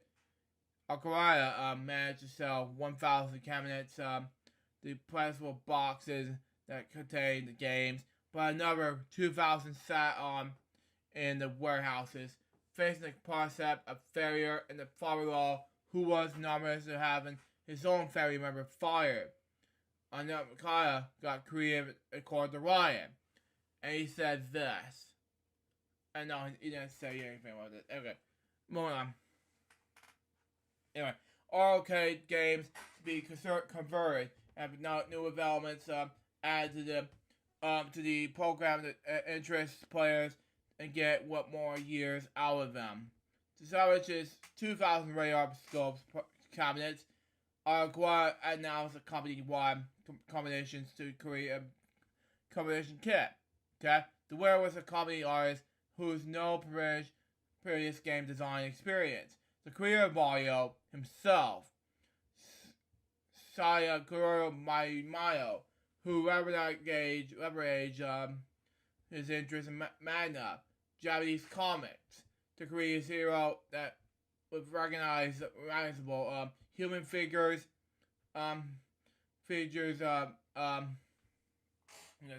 changeable gameplay, that keeps up users dropping cores in the arcade. Now, this guy seen here is from he's playing a Super NES game called Super Mario World. Number 4. By the time Super Mario Bros. Was launched with the NES, home gaming consoles in the United States have already gone bust, okay? Part of Nintendo and Super Mario thingy, anyway. The video game market is sponsored by several game consoles, as well as PC games, that is. Anyway, consoles makers have little control of who design games of the systems, okay? The result being a lot of games were made of poor quality. One of the most enormous examples was the adoption of the 1982 movie E.T. Though Atari published the game themselves, the design was rushed. The game was considered many of the never unplayable and one of the worst games ever made. Now, see here, I talk about this in the I watched the ABGN the movie, and I agree with ABGN at this point. Anyway, the growth of the consoles, poor quality games and comparisons for personal computers led to the video game crash in 1983. Exactly. Which sales of video games fell for the peak of $3.2 billion, for about $100 billion 2 years later. Wow. According to the engines of our industry, a public radio show from Houston Public Media, several companies closed and left the home video game market altogether. This is the NES from 1985 to 1995, seen here.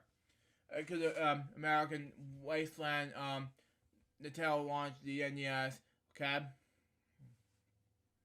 Nintendo Entertainment System, that is, in 1985, and more likely in 1986, packaged with the system were 2 free games, including Duck Hunt and the Super Mario Bros.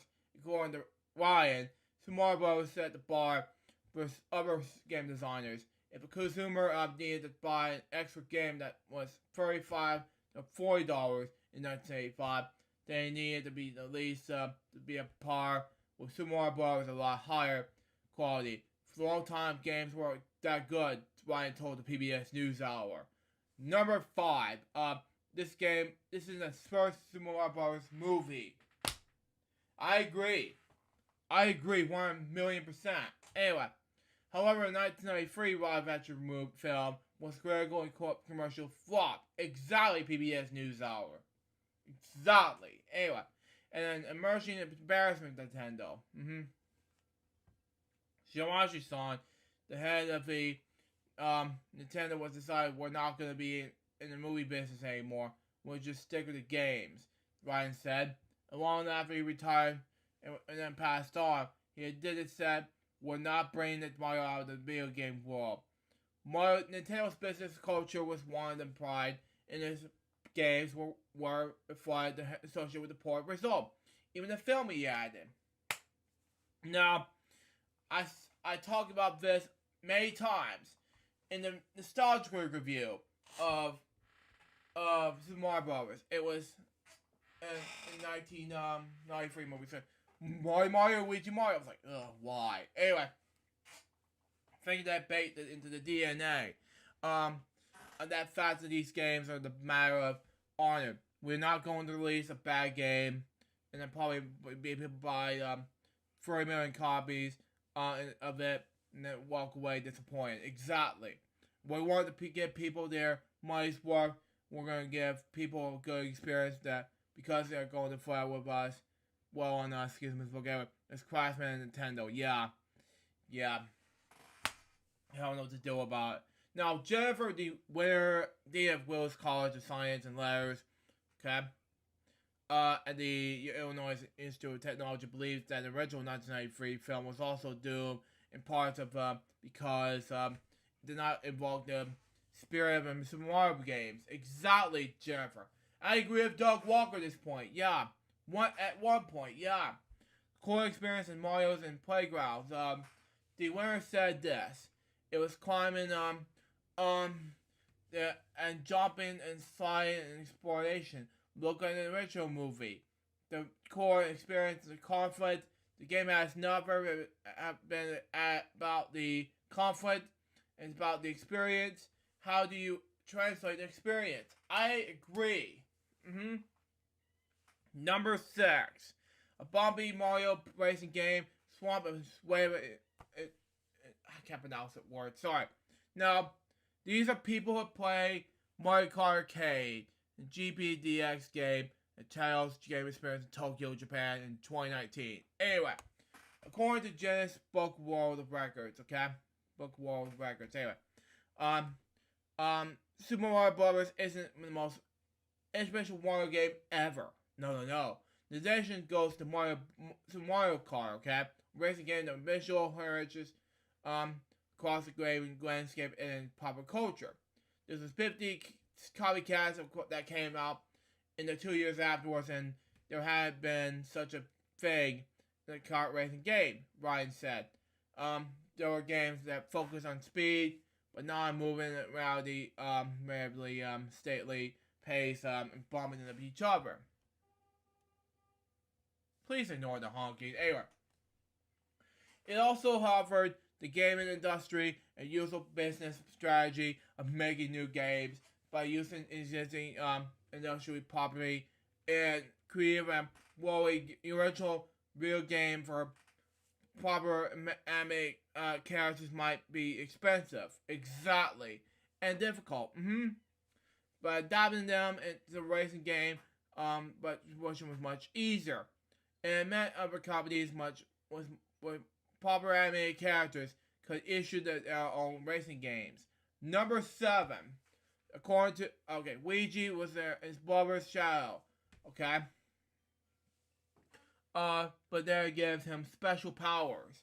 According to Ryan's book, Luigi was first committed to a second player option. The game was called With Mario Brothers. So Mario needed a co-lead. Okay. The video graphics were still pretty limited, but there were more colors available. 6 in the new game versus only 3 in the original Donkey Kong. monumental and Nintendo up for a pilot swap. Okay, with design Luigi. Meaning he was initially a copy of Mario, but green isn't instead of red. Exactly. In later Super Mario games, Luigi would get slightly different abilities, like being able to jump higher or run faster. But the character was more difficult to control. Exactly. Mario is the star of the franchise, and arguably the face of the character the company. Excuse me, so anyway. And the boss hyper control, said the winner. Okay, offer this the creator of the Super Mario Brothers. Anyway, Shigeru Miyamoto. Super Mario Brothers, Donkey Kong, Super Legend of Zelda. Luigi, his sidekick might be more visual. Luigi's my favorite. He also be your goofier character, the winner said. He also allowed to go off my side missions. He also allowed to have a personality that gives advice and can sometimes undermine a native character. She added. He's not driven by a constant need to rescue by the princess. So he's not competitive the same way that Mario's narrative confined. Excuse me, forget it. And number 8, and this is the last one we're going to talk about after this is over. Anyway, Mario's Nemesis got his name for a soap. Wow. The game's personality villain Bowser, a giant fire-breathing turtle, okay? Like dragon, okay? It was called Koopa, that is. UPPA, not KOOPA, something like that. I don't know. In earlier games, it's called,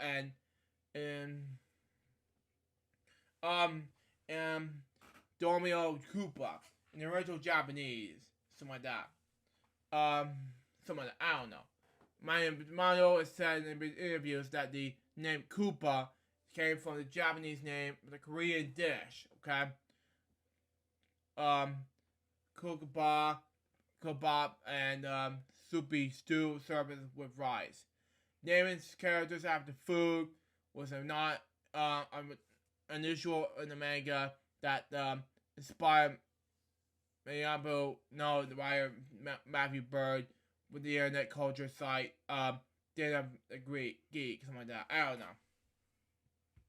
The writer added that both Korean and Japanese language could contain this.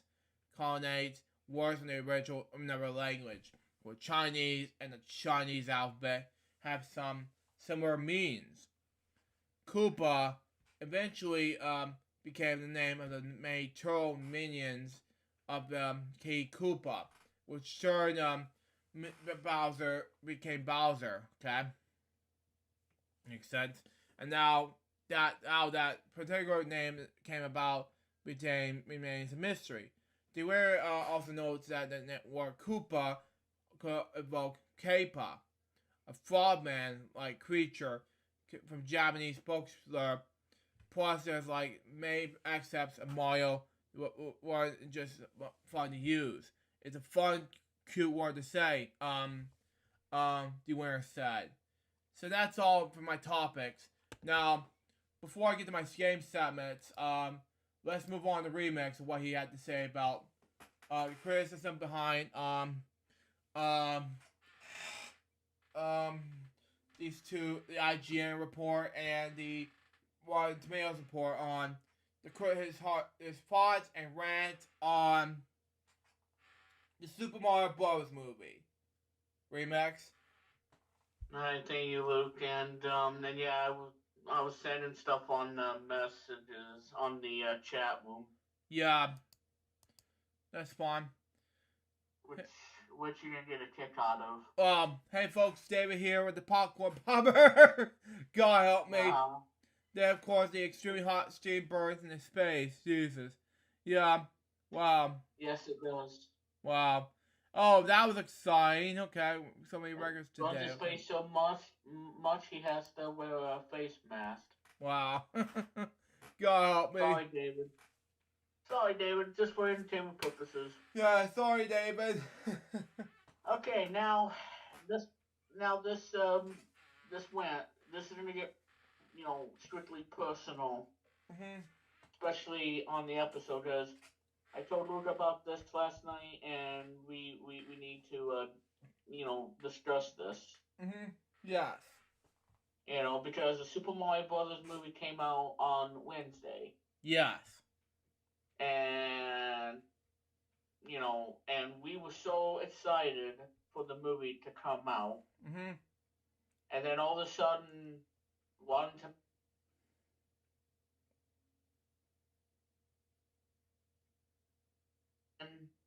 about about the whole movie, and as you said earlier about IGN saying that it's just for kids and whatnot, not for us adults. Yeah. Boo But has you know this one. what? Here's what I have to say. I gaming at heart, Yeah. Same here. and I grew up with the whole Super Mario Brothers game. Because I was born in '89, and I didn't play it until like '90 or '91. Mhm. But I do, you know, I think that the game has a lot of, just has a ton of replayability. And this was the game that brought gaming back from the dead of the video game crash. Mhm. Um, so so basically, what I'm saying is, folks, is that yeah, I mean, these critics they can poo poo all they want about the movie. Yeah. They can they can really poo poo on the movie whatever they see fit. Because I think that the critics they're not into video games. I don't think they're gamers. The movie critics, and they will find a way to bash on a movie and say something that's really gonna have a negative impact in the movie industry. Yeah. I agree. And so for this movie to be Rotten on Rotten Tomatoes is mind blowing because, well, here's my take. I think the 2023 version of the Super Mario movie is 30 times better than the '93 one, which Yes. flopped terribly. And that was by Hollywood Pictures, and that was directed by the husband and wife team that happened in 1993. And that movie kind of tanked at the box office. Yes.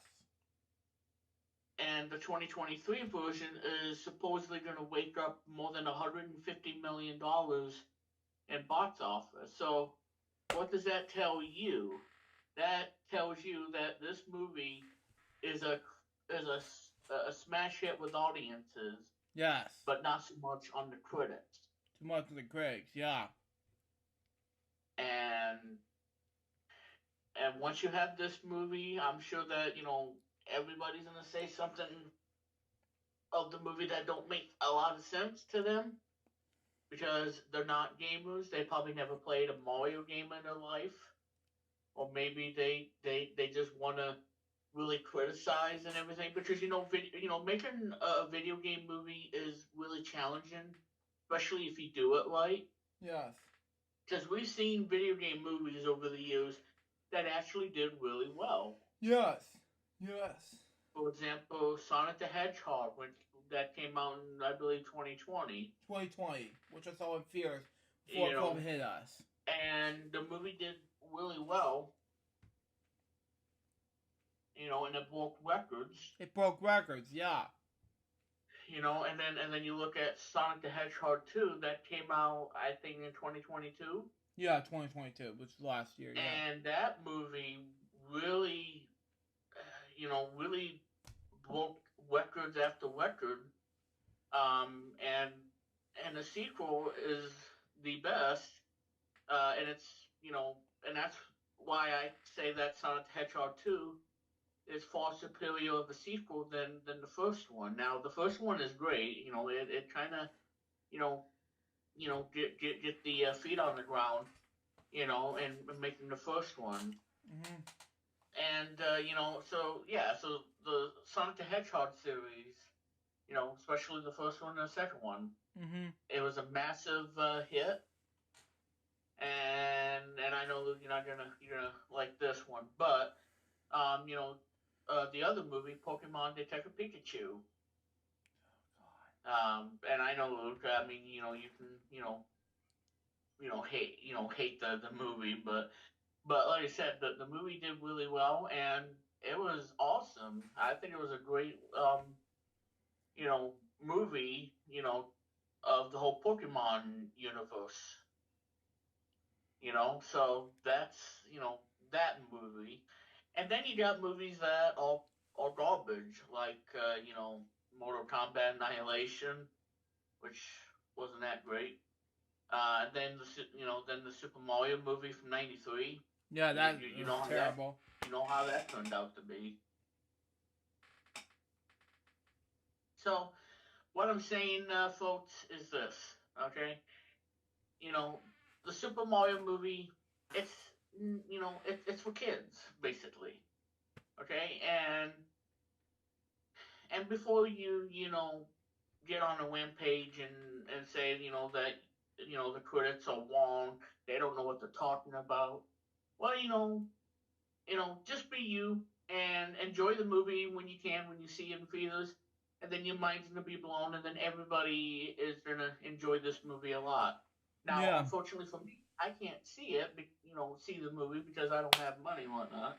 Yeah. But I do have the movie on pre-order on iTunes because although I had to wait till like 5 or 6 o'clock, and then it showed up on the iTunes, and I pre-ordered it, and now it is as of this episode, as we're taping this live, it is now the bestseller on iTunes. Yes. Number 2 behind John Wick Chapter 4, which is number 1, obviously. Number 1. Yes. So now you got 3 movies that are bestsellers. You got John Wick Chapter 4, and you got the Super Mario Brothers movie, and then you got the new Dungeons and Dragons movie, Mm-hmm. which is based on a video game. Oh. So you see, folks, the Super Mario Brothers movie, it may not be what you want, but if you're a huge Mario fan like I am, then yeah, you definitely need to see this movie. Yes. I want to see it, especially the Rainbow Road scene. I want to see that, see what it's all about, because it looks epic. Yeah. And the soundtrack is now available to purchase on iTunes, or you can listen to it on Spotify, Apple Music, and everything. And yeah, so this movie, I gotta tell you, it just doesn't make sense. Doesn't make sense. No. Why critics are gonna, bash on the movie, and the movie and Rotten Tomatoes, I believe, is at 50 to 55%. Yeah. Well, you know what, folks? I'm gonna say this. I mean, I don't care about what Rotten Tomatoes give it because I think this is gonna be the best movie. So yeah, it was worth the hype, but I don't think critics is really. I don't know. They never probably played a video game in their life, basically. No. Just stupid. And it saddens me because this movie, like I said, this is 2023, and we got a bunch of animated movies that are coming out this year. And the Super Mario movie just hit, this week, and now it's a bestseller on iTunes, Apple TV, slash and now it's a best seller on Amazon via 4K Blu-ray, and I'm sure everybody's gonna pick up be buying a 4K Blu-ray. I know that you, Luke, you're gonna be getting that sometime soon. Sometime soon. As soon as I saw the theater, I will. Yeah. Because, like I said, this is the movie that was worth the hype, and and for me as a gamer, growing up with it, especially Super Mario Bros. 3 when it came out in 1990, that game changed a lot for the Mario series, and especially on the NES.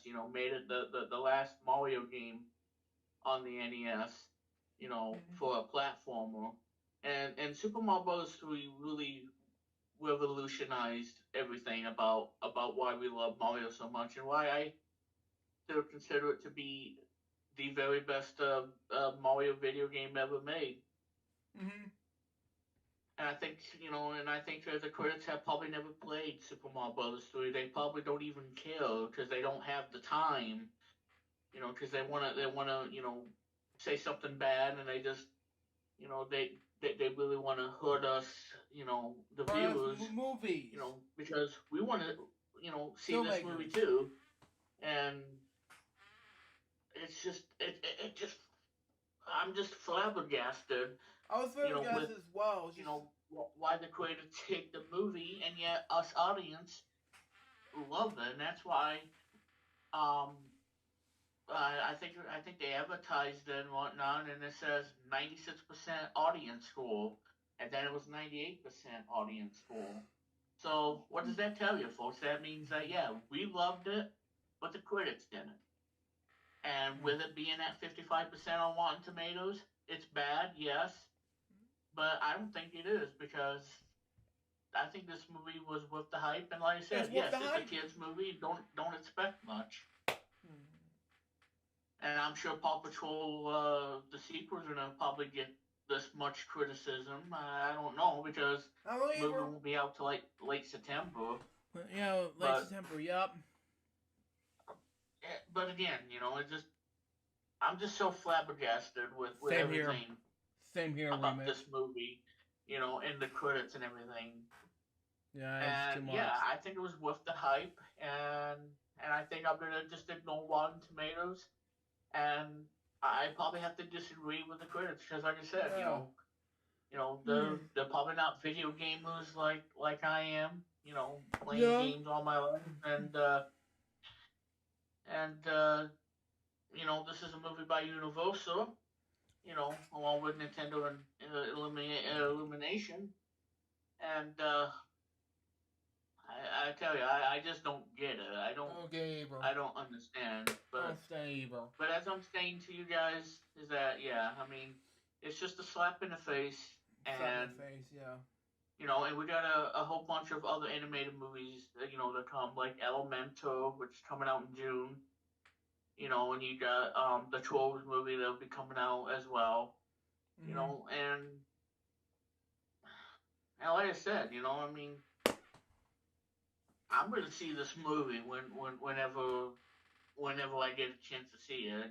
Whenever the opportunity comes. Yes. Because like I said, I have it on pre-order, and it won't be long till Universal announces the movie on 4K Blu-ray release and digital. Because I pre-ordered it on iTunes. So, but once again, guys, it's like I said, that's pretty much a rant / discussion. About the critics being wrong about the movie. Because they can hate the movie all they want, but for us audiences, we're gonna buy that movie ticket, go to a cinema, and sit down and see the movie for themselves in 4K quality. Yeah. They're gonna tell you what they thought about it. Yes. It's gonna be an amazing movie. And and I think that pretty much everybody's gonna say that this movie was freaking awesome. Yes. So yeah, I mean, it's a wide margin of gap. 55% versus 98%. So obviously, we win. In the category, and then 55% still haunts us, and I don't know how Nintendo's gonna feel about having the movie at 55%, and like I said, it's really tough to make a movie based on a video game. It really is. It really is, folks. It really is. Because this is something that I mean, making a video game movie is challenging, but but at the same time, some of them can be really good, like Pokemon Detective Pikachu. Ready Player One, which is a fantastic movie, and the Sonic the Hedgehog 1 and 2, Mm-hmm. and now the Super Mario Brothers movie, uh, you know, and I don't think that, you know, I don't know, it's just mind-boggling, Mm-hmm. and it's just rage all over the internet, especially on Twitter and everything, and it's just like I said, the movie's about to break records and everything, and I hope it does. Oh We're my gonna prove god. the critics wrong that this is an awesome movie this for 2023. Yeah. And if you don't like it, well then don't watch it because you can say Don't watch something it. bad. Say something Because like I bad. said, we think it's awesome because we grew up on Mario. We grew up with the franchise. Yeah. Started in 1985 with Super Mario Brothers. Yeah. Yeah. 2000 for me because I grew up in the or mid 2000s. You know. So I can say the bottom line, folks. Yeah. You know, just ignore Rotten Tomatoes, and if you're not a film critic or you know, and want to be honest about yourself about what you think of the movie, then like I said, just go to a movie theater, buy that ticket, and then just enjoy the movie, and then come back, make a short video like that guy did that I sent Luke video, and he said that it was awesome. It was amazing. Yeah. And according to what I said. And I encourage everybody to do that. And I have to agree with Jackson Small at this point. Yeah. And I sent Rampage this one, especially found my friend Carson Earl on this one, and said, and I have to read that one comment, which I won't say in this stream, but it just make me laugh big time. So, but anyway, guys, that's pretty much the win/discussion of the Super Mario Brothers movie. And like I said, folks, go see this film. Go see if you're it. a huge Mario fan, if you like cartoons especially, because I'm a huge cartoon lover. Been that way ever since the then check it out. late 90s. You won't be disappointed. Just don't listen to the critics out there. Don't listen to it. And just ignore the fact that it's at 55% on Rotten Tomatoes. Yeah. Because, people don't know what they like anymore. No. And that to me is sad, especially in this generation. And totally inexcusable for somebody to badmouth a movie and whatnot, Totally and just because you hate it, just keep it to yourself, basically. Yeah, keep it yourself. Yeah. And yeah, go ahead. I tell you, it's just mind-boggling, and I'm completely lost it, folks. Yeah, I completely lost it. This is insane. I mean, because I tell you, it is a kids' movie. So what do you expect out of it? What do you expect? I mean, you can hate it all you want, and I think, like I said, us audiences, gamers, and cartoon fanatics like me, and filmmakers like me, else, they're gonna sit there and enjoy the heck out of this movie. Yeah, exactly. And then once they get done seeing this movie in theaters, then they're gonna jump on to Amazon.com and pre-order the movie. Yeah, or pre-order the movie on digital, like iTunes, Vudu, Amazon.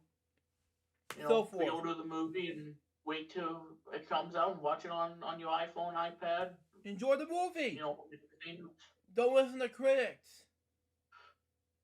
As Remix said. And I know that DC Comics fan has probably something to say, and Mitchell, and because like I said, and then said chat room big time. This weekend. I think it's, I don't know what to say here, So, well, like I said, folks, that's probably the only topic I have for this episode is just the win on the Super Mario Bros. Movie. Because, like I said, I mean, it's just it's just puzzling because It is.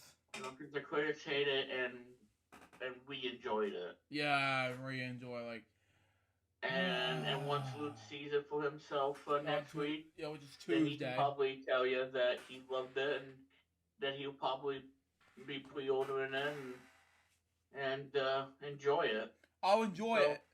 I'll probably see myself Tuesday. Coming up on episode 2 of Sneak Peek Previews, it's Super Mario Bros. Movie. Spoiler free review.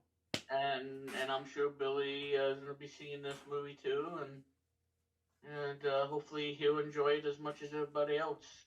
Yes. On this planet Earth. Yes, exactly.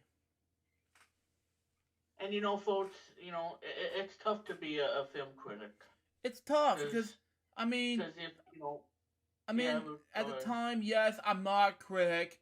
I'm just more of a jokes pricer type of guy, and I don't bash anything reviews such as Mario movie. I don't dislike it. I love the movie. It's amazing. I talk about it in my reaction videos of, let's say, the tell the red version of trailers a bit, and I'm like, that was amazing, And I stopped recording immediately, and also I get copyright claims all over again, and I dispute it and appeal it. That was it. It was good. It was a good standing, That was it, and that was basically it. Remix, go ahead. So and that's the point. So again, it's hard to be a film critic, and I know that it's probably their duty to judge, on what us audience enjoy, and for it to be like 55% on Tomatoes, and then the whole audience is between 96 to 98%. That really tells you that the movie is not a flop, just because unlike the '93 one, which did flop, Yeah. in the box office, Too much. I say that this movie is going to be a semi-successful movie. Successful, yes. And I think it's gonna, and like I said, it's gonna be raking in all the gold coins. This weekend. So only time will tell, and we'll see. How the movie's gonna do at the performance of the box office. We'll see. We'll see what happens, folks. So anyway, guys, that's my discussion and the way the Super Mario Brothers movie, and I'm pretty much done because I'm so ashamed of Rotten Tomatoes, and everything. I am. I'm so ashamed for as this well. movie. This movie that was so hyped, and then it gets a rotten. This is a huge slap in the face. This is gonna be this is gonna be the slap in the face award. Yeah. For 2023. Yeah, and I ain't never seen any or hear anything like this of any movie where we liked it and the critics did not. Never in my life either. At all. Period. So, the end. But anyway, guys, that's pretty much it on that. And as I'm dropping things. Yeah. But anyway, Luke, go ahead and do the game topics or the gaming thing, and I gotta get busy with the radio show. Yeah, I'm not. Yeah, the thing is, I'm not gonna do gaming segments much longer because you know how that much thing is. Anyway, I'm gonna do what I've watched Disney Plus, and that is Darkwing Duck Season 1, Episode 12. And that's all I have done for what I've watched Disney Plus. Now let's get to the game segments, shall we? That show. Yeah, that's on the that collection. Yeah. Yep. So anyway, let's play some light cards and yeah. And be on the lookout, everybody. We might be doing a showdown of card shots on DOS. So now change card, and that is ooh. Higher. Dudes. Higher.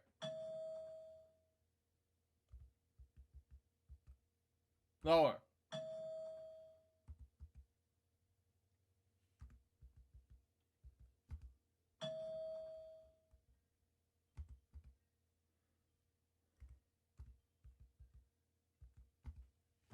Wow. And it really upsets me.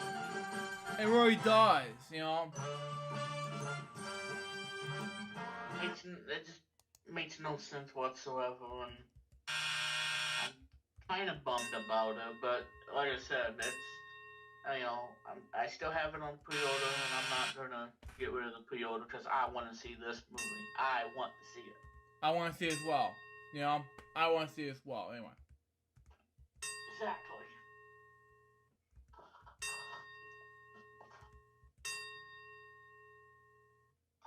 Come on, 6.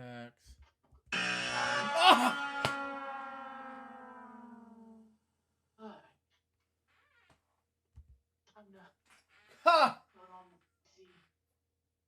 Oh well. I should have picked 2, I guess. Danger color.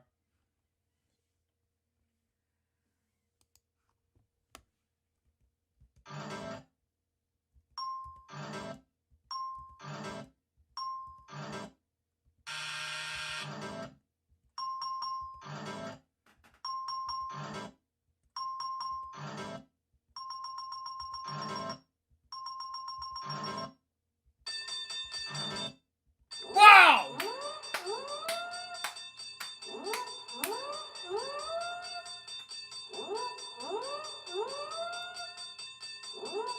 Home stretch, and that is number 2. Wow. 1. Yeah. Oh. Blue. 7. Number sucky. 8. 2. Wow. Yellow. 3. Yellow.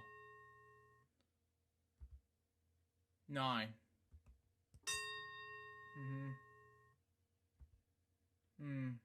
4. One more, it's $10,000. 10. Oh well.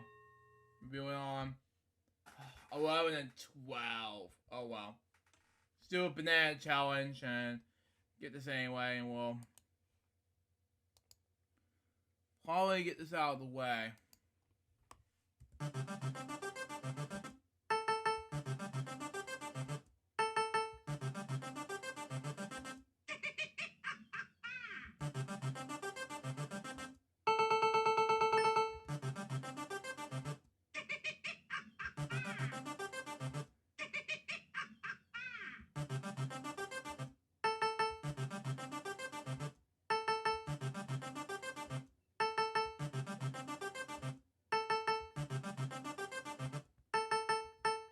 Okay, that's just good. I'm not gonna go away and just say 2 prizes. That'll be it for now. But anyway, it's time for OpenMU stuff and let's do reputation for the NES. Let's do it now. Well.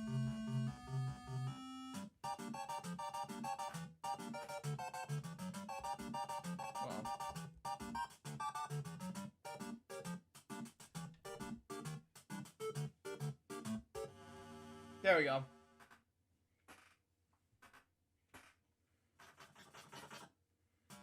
I know what this is.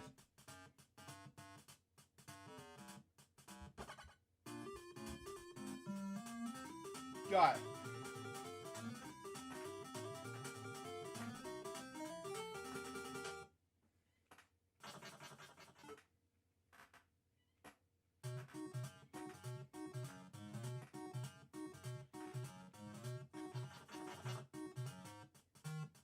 math.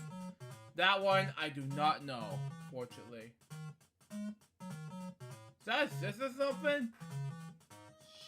Oh, what? It's this. That's not even a number. That's just a piece of tool or something. Say about the tool or something. I know it's this division. Divide. 7 series by today by the letter V and the number divide.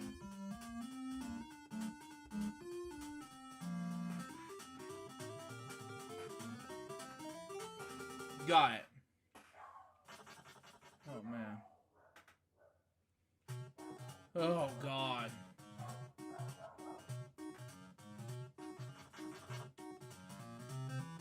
Clothing category. I noticed this glasses.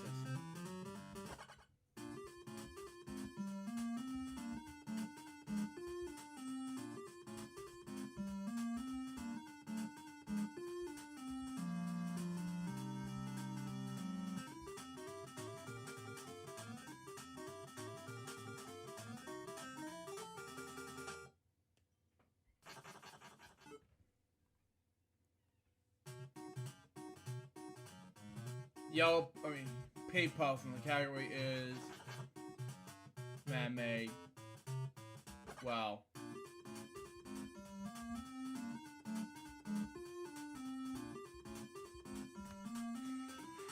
Got it.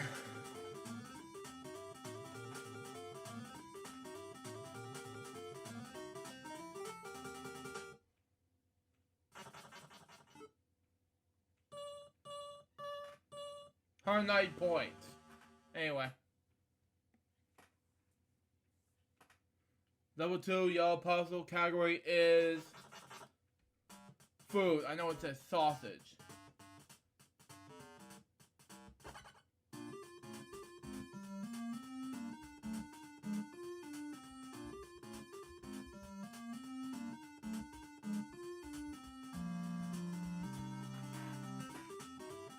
Got it.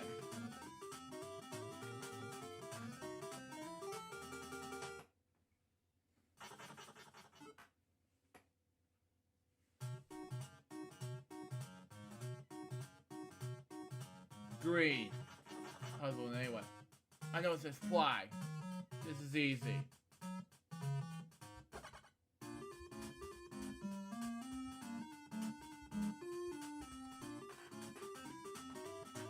Got it.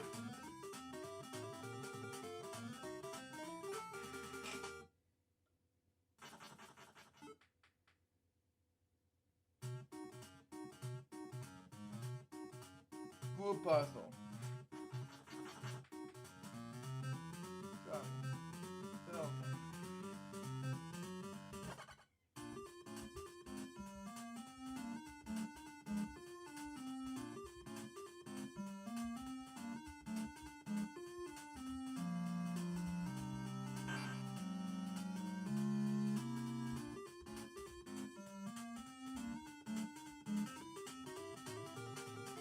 Got it. Got it. Anyway, level. Oh, okay. It's not it. Okay, paint puzzle. Category for paint puzzle is. Okay, spade.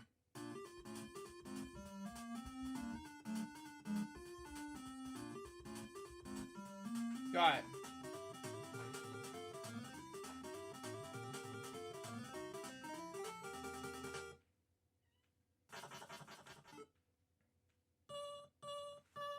Three points. The category for level 3 is blue puzzle is science, my least favorite category. What am I looking at here?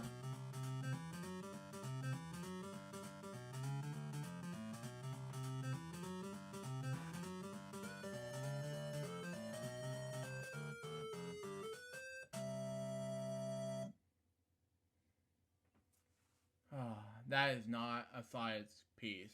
Sorry.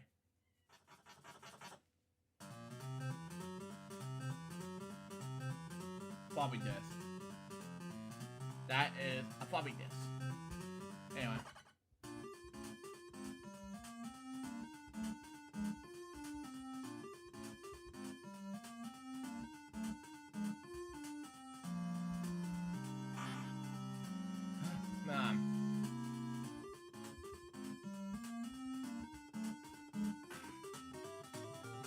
There we go.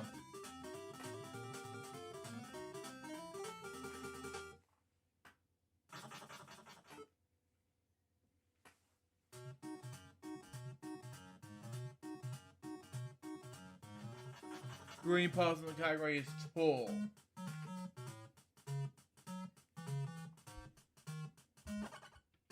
Wrench.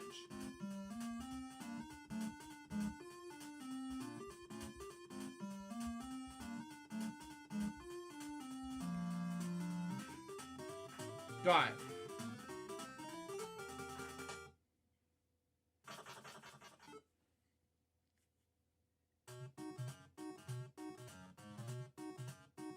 Green puzzle. The category is tool. Again.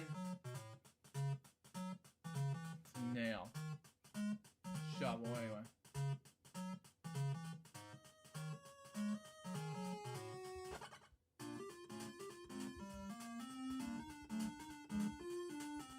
Screw that up.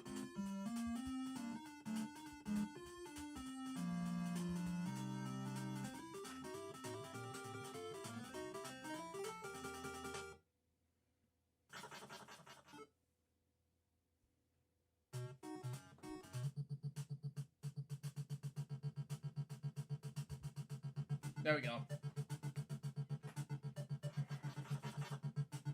Office. There we go. It's a TV. Oh, no, it's not a TV. Okay. Envelope.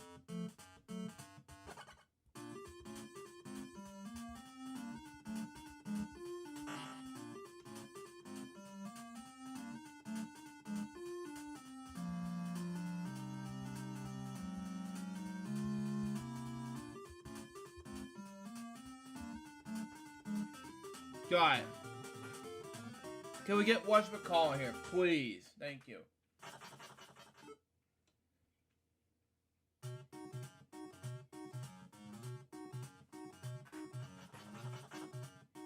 Whatchamacallit! I know what this is. Blue Moon.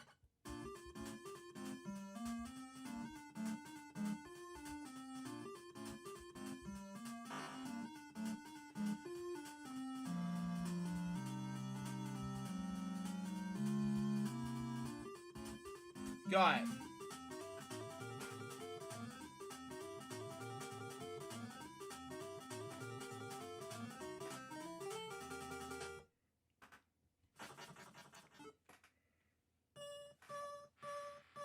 Take away the shoes.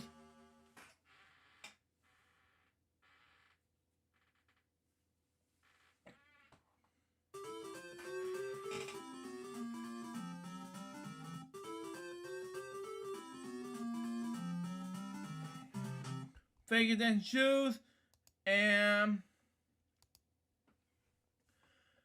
okay, let's do one more game. That is Tetris. We're supposed to do the Mario games today, but I couldn't find any Mario games to play, so let's do it anyway. Tetris.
Everything okay, Luke?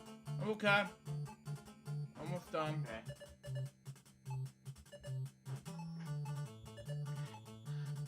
And yes, folks, just wanted to let you know that my package came this morning.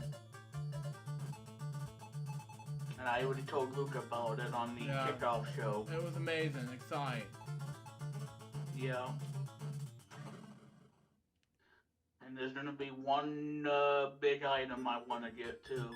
And my mom ain't gonna be happy about it, but I don't care because it's my money. Nah. Yeah. Wow. Because you know what, folks?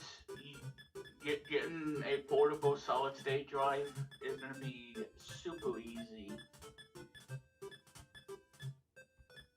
And why do I say that? Because these SSDs, you can get a 2 terabyte for like $140. And I'm gonna need a 2 terabyte for my new Xbox that I got, and I have it all set up and everything, and I love it. So, what game are you playing, Luke? Tetris. I'm almost done with the show, by the way. Yeah. And you know what, Luke? If you, I gotta tell you, I cannot wait to watch it tonight. It's good. I think you're gonna enjoy the movie too, Luke. If you have an Apple TV Plus. I have an Apple TV Plus as well, yeah. Yep. That's good. And yes, I am working on the presentation, so, and getting ready for Wheel 1 Radio, so it's gonna be so exciting for today. And yes, Luke, I'm happy to tell you, Apple Music is on Xbox. Wow.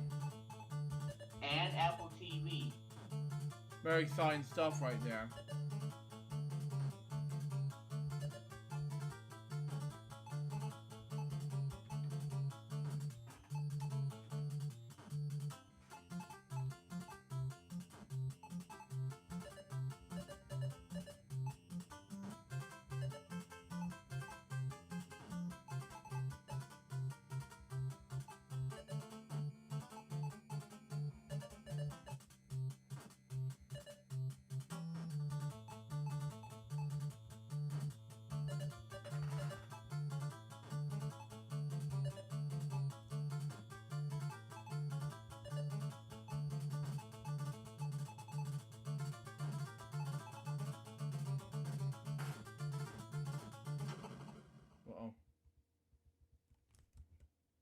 Well, that score. Anyway, we're done with Tetris for a while. Anyway, well, let's get to the notes now and wrap up the show. Anyway, tonight will be Bedtime Stories episode 300. I can't remember that. I can't fix the numbers right. Then we got Reese's Jokes episode 83 and Bedtime Stories at lunchtime. And same number of pause in the disc. And Tapeik Live episode number. Not episode number. Excuse me. The live stream on special event on Sunday. Be lookout for it.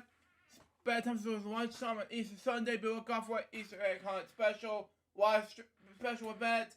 And Box Bill. Be lookout for it. And on April 9th, 10th will be LGBT episode 1245. Bedtime Stories lunchtime.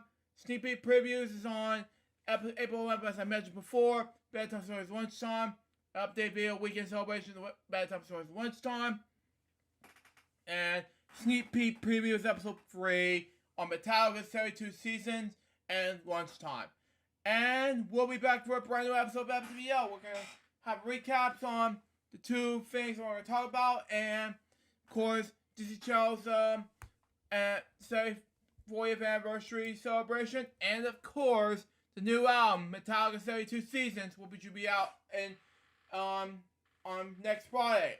That wraps up for a brand new episode of FWL episode number 386. Hope you enjoy it. Stay tuned. The next one's going to be Metallica 32 Seasons release day album. and Disney Channel's 40th anniversary release. You don't want to miss these two things, along with my recaps on these two movies. Till next time, this is Joe from Remix Bomb saying goodbye, peace out, baby. We can move this with Sue, Thursday out. See ya. See you next week.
Ladies and gentlemen, it's now time for Friday's LukeJ62895.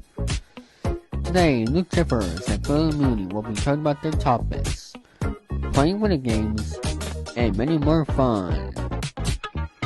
And now it's now time to present to you all Friday's LukeJ62895 with their hosts, Luke Jippers and Billy Mooney.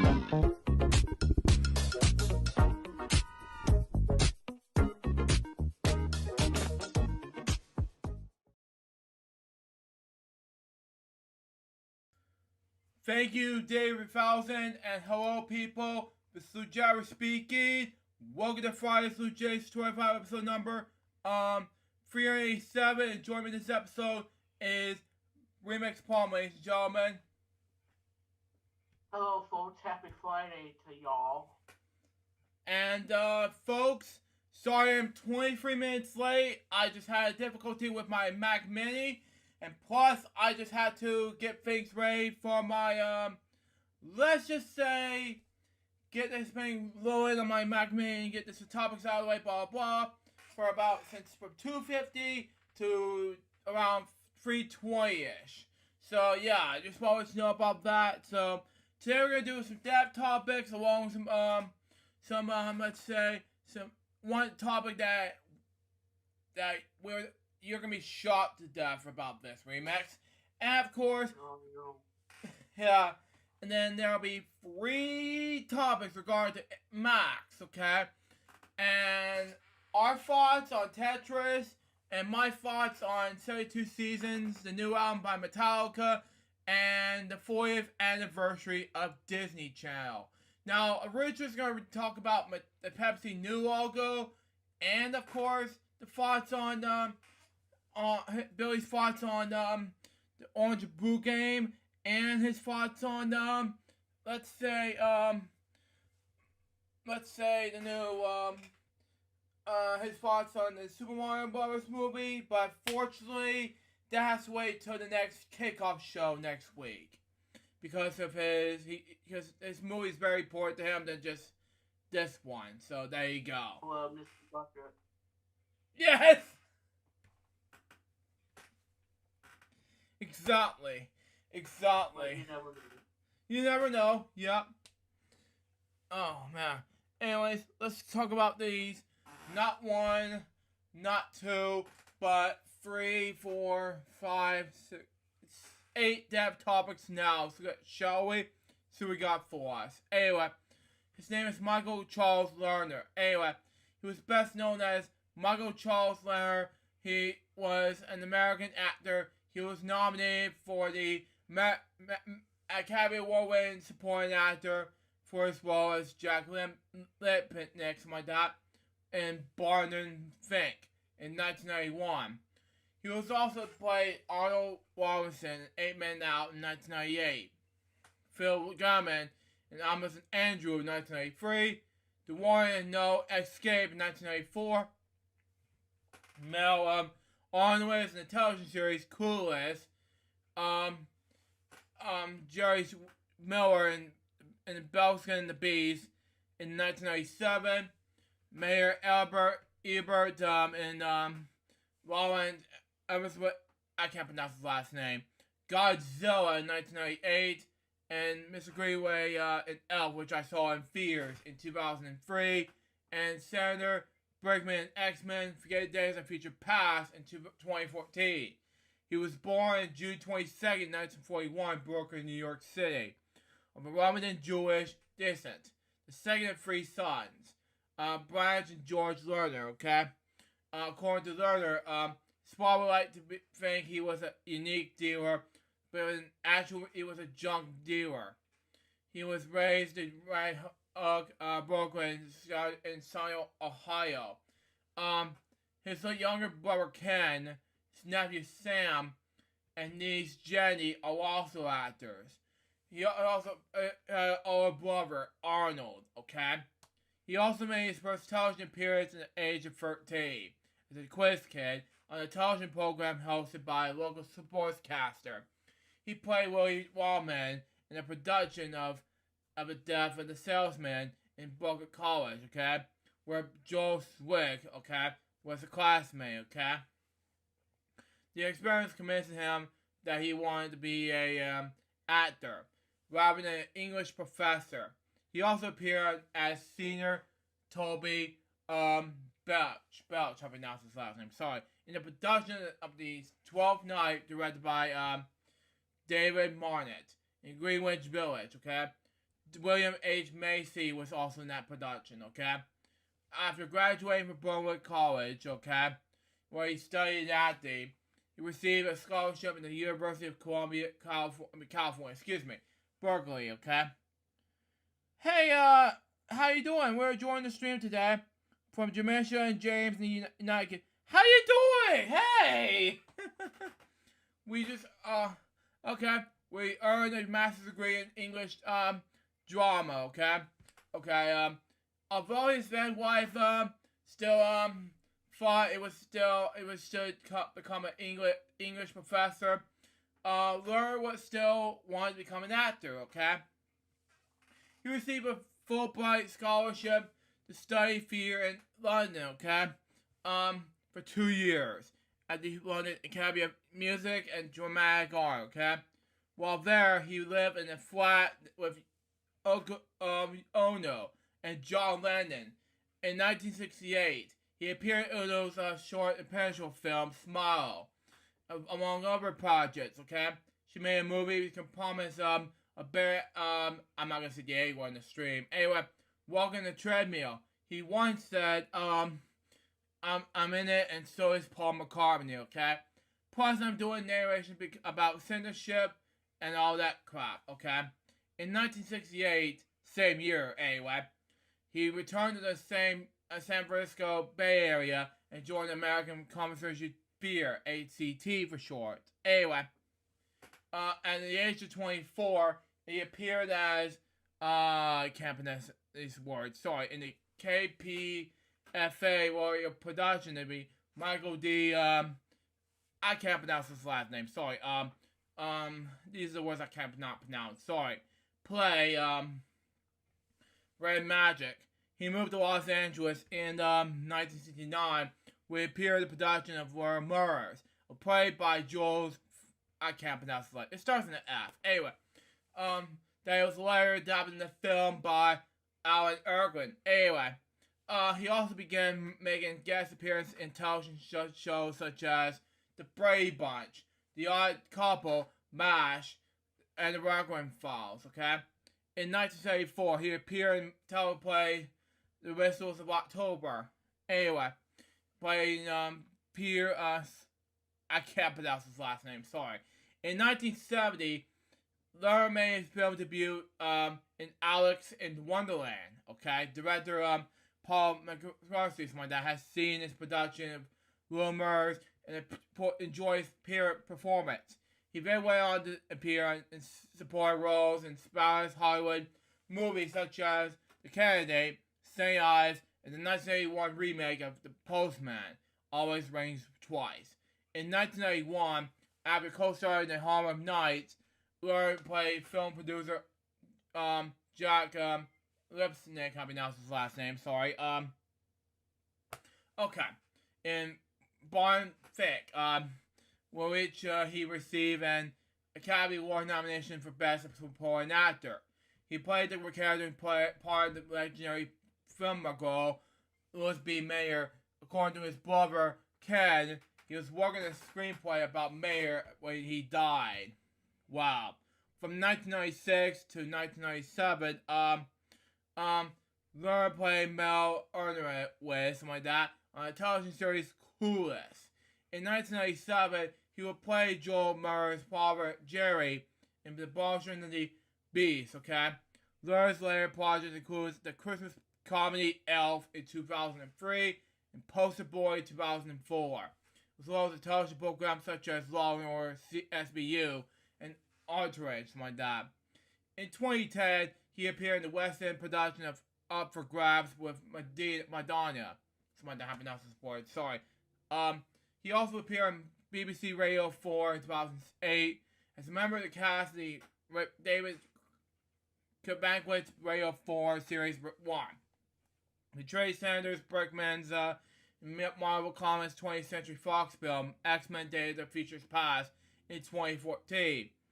In 2013, Murray appeared in the season 4 episode of Glee as Cindy Green, an adventure in the revival of the Broadway musical Funny Girl.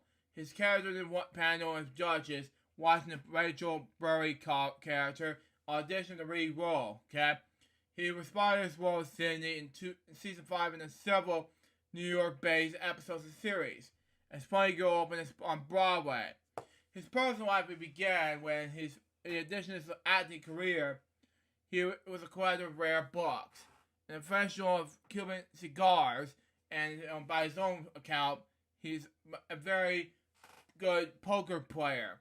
He was missing the tip of his one index finger due to injury suffered while cutting a tongue sandwich while working a deal in New York City. He died of complications from brain seizures in the hospital in Burbank, California on April 8th, 2023. He was 81 years old. My next step topic has to do with John Reagan, okay? Best known as John Michael Reagan. He was an American musician, songwriter, producer, and bassist. He was known for having a member of the ex-Kiss guitarist Ace Frehley's Kiss, like that, band Fletcher's Comet from 1984 to 1990, and recorded and performed with Peter Frampton from 1979 to 2011. He was also recorded with John Wells, the Rolling Stones, Stephen Stills, Dave Hemmings, Robin Troyer, Scandal, Billy Idol, David Bowie, and David Lee Roth. He lived in Roberts Falls, New York. He was born in Poughkeepsie, you know, pronounce this in city's name, New York, on October 28, 1951. In the early 90s, Reagan was a parks commissioner by the village of Roberts Falls. In 2006, Peter Robinson played outdoors in Roberts Falls with Reagan for also local residents, okay? Beginning in 2014, he calls a Sunday morning radio show called Cafe Indua on 1450 a.m. WKIP, his birth city. Anyway, we kick it around the possibility of a weekly radio program that focuses on these timeless artists, okay? The connection of Italian music and culture, and greatly a show that would play homage to the songs that are soundtrack the main of our lives, okay? Reagan was part of a band called Four by Fate, which saw him reunite with former Friendly Comics co-frontman Todd Hawksworth. They recorded an album together, Relentless, in 2016. He would then also toured with Hawksworth with also as Return to Comet in the same year. It's just, I don't know what year it was. Anyway, he died at his home in Roberts Falls, New York on April 7, 2023. He was 71 years old. My next step topic has to do with Bob Lee, okay? He was an American businessman and software engineer who founded Cash App. He was a CTO of Square and CPO of MobileCon, okay? On April 4th, 2023, Lee was fatally stabbed in the Ricky Hill neighborhood of San Francisco. Died there at the age of 43.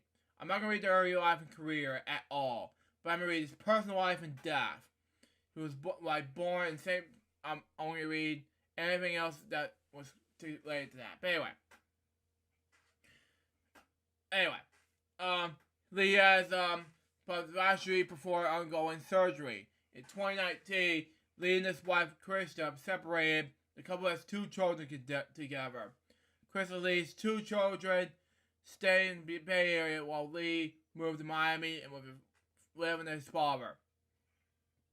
In the early morning of April 4th, 2023, Lee was stabbed at the 300 block of Main Street in the Rickett Hall neighborhood of San Francisco. Police was called to the scene at 2:35 p.m. local time. CCTV footage shows a wounded Lee stomping the parked car with his hardest lights on and looking at his shirt to show he's warm. Okay?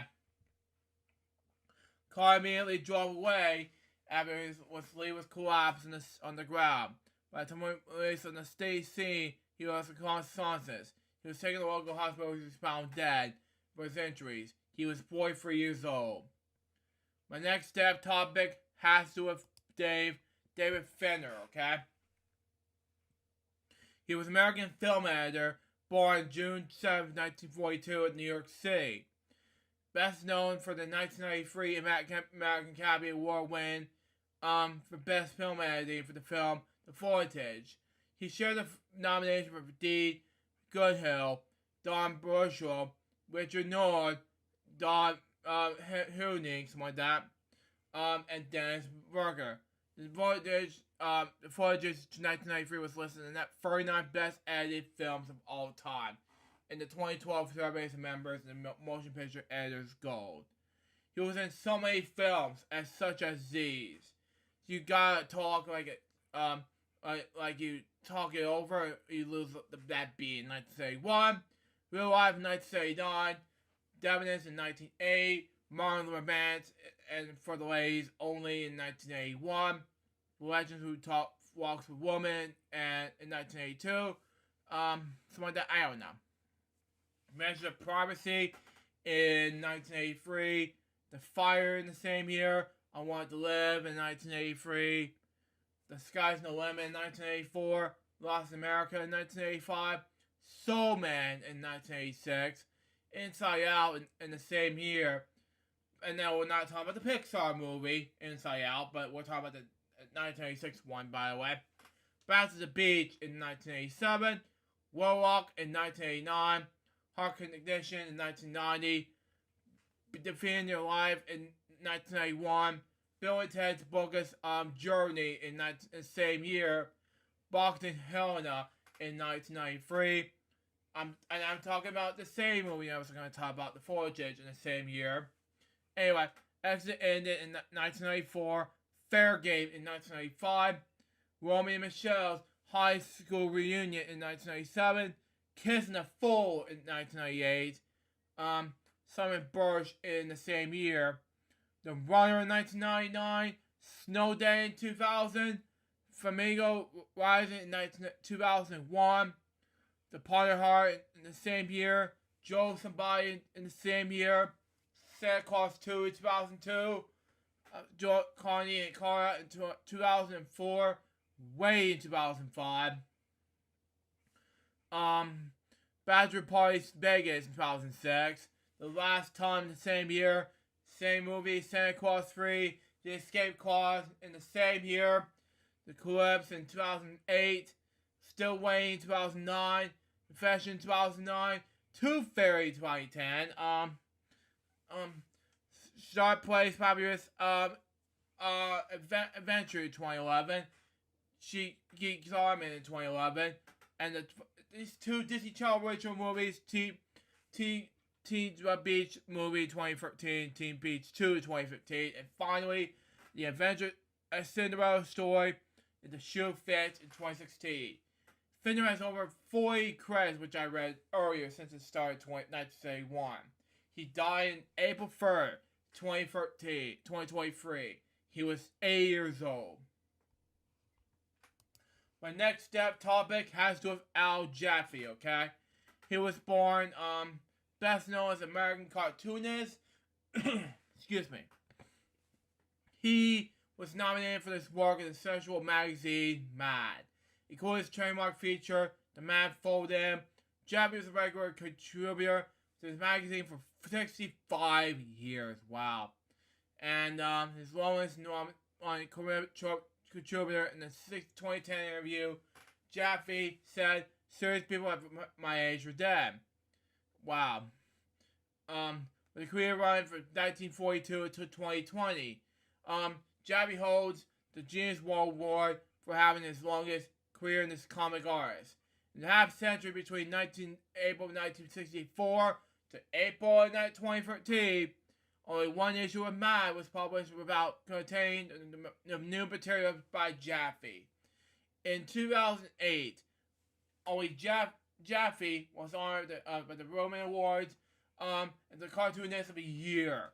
Cartoonist Arnold Roth, okay, of the New Yorker, said Al Jaffe is one of the greatest cartoonists of our time.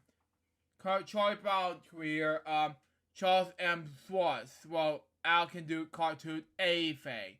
He died this week at the age of 102. Organ failure. Now, I'm not going to read all of the whole thing, so that's just me. Anyways, my next topic has to do with Elizabeth Auburn.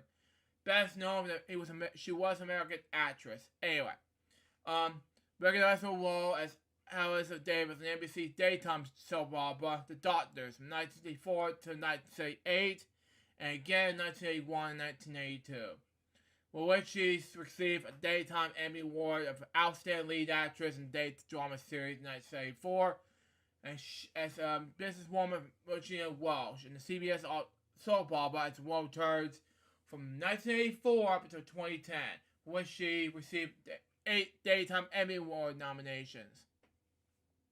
She was also starred in films such as I'm Never Saying for My Father in 1970, The Bell Jar in 1979, and Ordinary People in 1980, and received another Emmy Award for playing former First Lady Ash Wilson.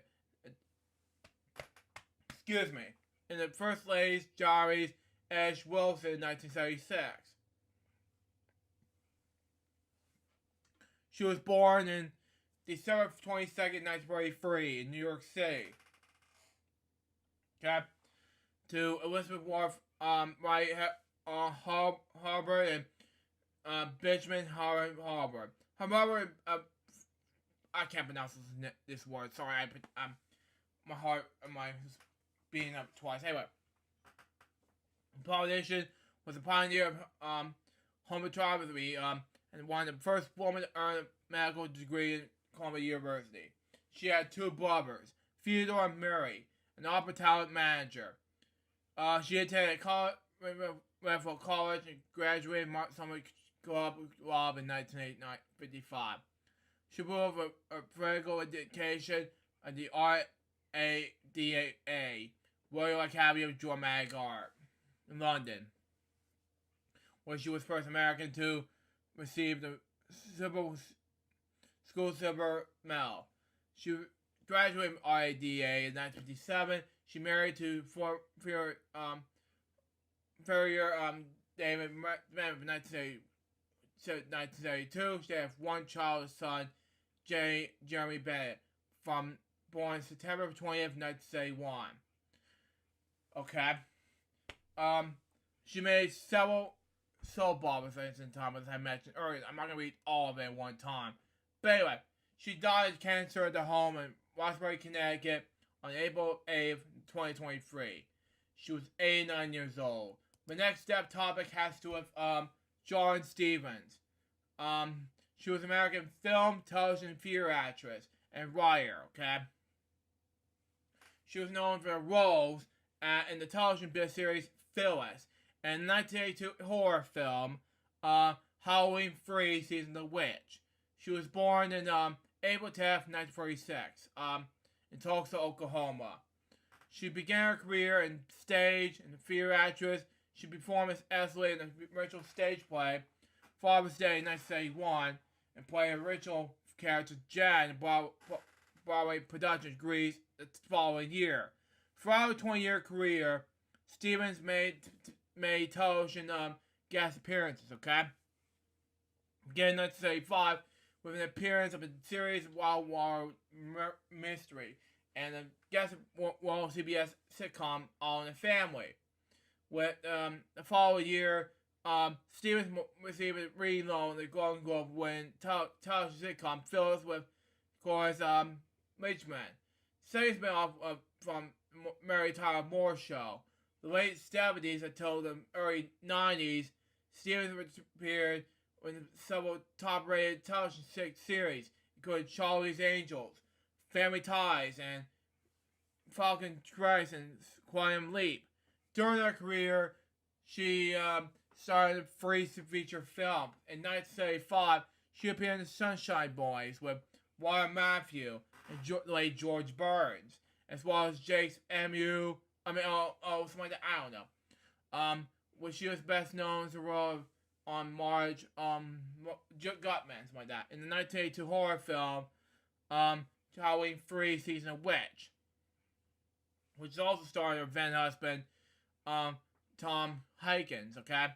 In 2003, she appeared in Halloween 25 Years of Terror Conversation, when she discussed how she received the role. Stevens has been friends with John Carpenter's then wife, Arnia Barbadoux, who she has worked with on Grease, however. Then Stevens met Carpenter when she and Atkins have been invited to see a premiere of Halloween 1978 with Carpenter and Barbadoux. Carpenter later opted the role of Halloween 3. Stevens also written for television and recorded a 1983 episode of the medical drama series St. Elsewhere, which she received an Emmy Award nomination, okay? Her writing credits also includes Trapper John M.D., Hotel, and Trial by Jury. She was formerly married to an actor named Tom Atkins. She later lived with married with musician Stuart Nami, something like that, who she had one child, Stuart Bird Nami. She also wrote a number of light crime and mystery stories. She died today. She was 87 years old. And my last step topic has to do with Mark Sheehan. He was born Mark Anthony Sheehan, best known as an Irish singer, songwriter, guitarist, and producer. From 1996 to 2001, he was best known as a member of the band My Town. And in 2001, he became the guitarist and co-founder of the alternative rock band The Script. Sheehan was born in Mount Temple in libraries in the area of Dublin on October 29, 1936. His career began with formerly a member of the boy band My Town, along with the current bandmate Danny O'Donoghue, will pronounce it anyway, who were managed by Edmund Marguerite, okay, who were signed by the Universal Records in New York City. Okay, both Sheehan and O'Donoghue were later involved in the production of 2 tracks featuring on the Pierre Andre film album, something like that, The Long Road Back, under the name Mad Notes, before pursuing their own careers as musicians. He was later married to Renee, something like that, Sheehan. They had 3 children. He died in the hospital today. He was 46 years old from natural brief illness. Now we're going to do a moment's silence with regard to these 8 death topics right now.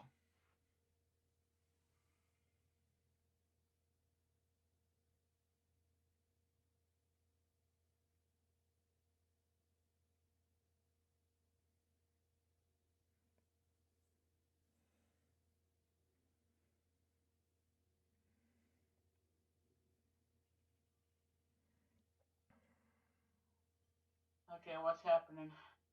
A moment's silence. Oh. Oop.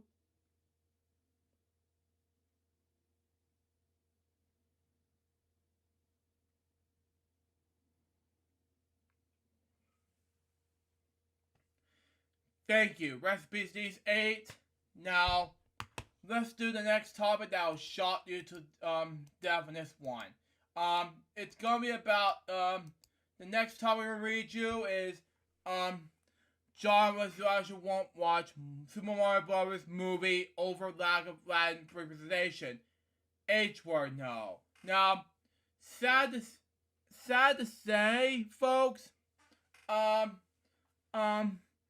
it's one of the biggest failures of history, you know.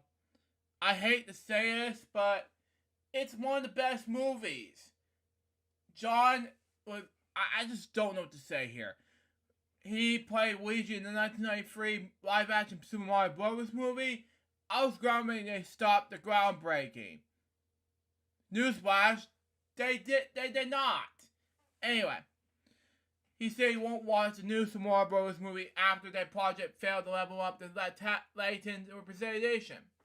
The actor who played Mario's brother, Luigi, opposite Bob Hawkins, late Bob Hawkins, that is, in the career show related to live action from 1993 Mario Bros. Movie, told TMZ that he had no plans to see the new animation adaptation of the beloved video game series from Nintendo, Universal, and Minion Studio emulation.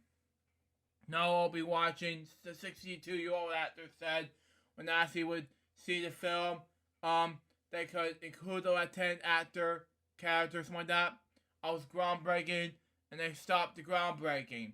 He said that they messed up the inclusion, and this included Latin performers from the cast. Wow. Just cast of some Latin folks, where 20% in the population, the largest people of the color group, and were underrepresented. He finished. He represented the worst kind of jobs, he spoke, something like that, I don't know. Before walking away from the camera, he reiterated his stance of not watching the film. H word no, he said. In addition to being the box office bomb 1993, Super Mario Bros. Film is regularly considered one of the worst films of all time. New animated Rightfully so. Yeah, exactly. The new animated film now Sorry, playing. John. Huh? I said sorry, John. Sorry, John. Yep. Exactly. Yeah, but it's the truth. It's the truth. Anyway, the new animated movie now playing in theaters. New features all new star cast, including Chris Pratt as Mario, Charlie Day as Luigi, Jack Black as Bowser, Keegan Michael Key as Toad, and Anna Taylor-Joy as Peach. And that's all I have to talk about in this topic. What are your thoughts on this remix? Well, coming from me seeing the original, which I have seen, you know, yeah, and I saw it at Walmart. Nope. Well, I'm just gonna say, more power to him, I guess. Mm-hmm. If he wants to boycott it, that's fine. Bob Hoskins, the late Bob Hoskins, he hated doing the movie. Yeah. It was one of the worst things he's ever done in his career. Yeah, exactly. So, and like I said, the everything in that movie in the '93 version didn't make a lot of sense. No, did There not. was no Mushroom Kingdoms. There was no, there was none of that. And the movie was weird. Movie is. And although they tried, to have some things that represent in a Mario game, like the bombs and everything. Mm-hmm. But this whole thing got silly and it bombed terribly, and yeah, I've seen the '93 version. It is not good. Not. I've seen the nostalgic review of it, and it's animated. worse. Sorry, John. Sorry, John. But yeah. Mm-hmm. Yeah, it's too much. I mean, like I said, he's good at what he does, but at the same time, I don't know. I don't think everybody's gonna like him now because of the comments he made. Exactly. I mean, especially him and Ice Age. Yeah. And It's too much. do you really want to watch a 1993 Mario? Well, more power to you if you want to watch it. We're not going to stop you, but We're not going to stop you, be John. surprised that you're going to be extremely disappointed. You're going to be disappointed, John. Too much. And like I said, I will say the casting was great. That was the only good thing about the movie. But otherwise, yeah, the movie didn't do well. Jurassic Park that came out that year, that really dominated and dethroned the Mario movie from '93. Mm-hmm. And in the animated version, it broke records.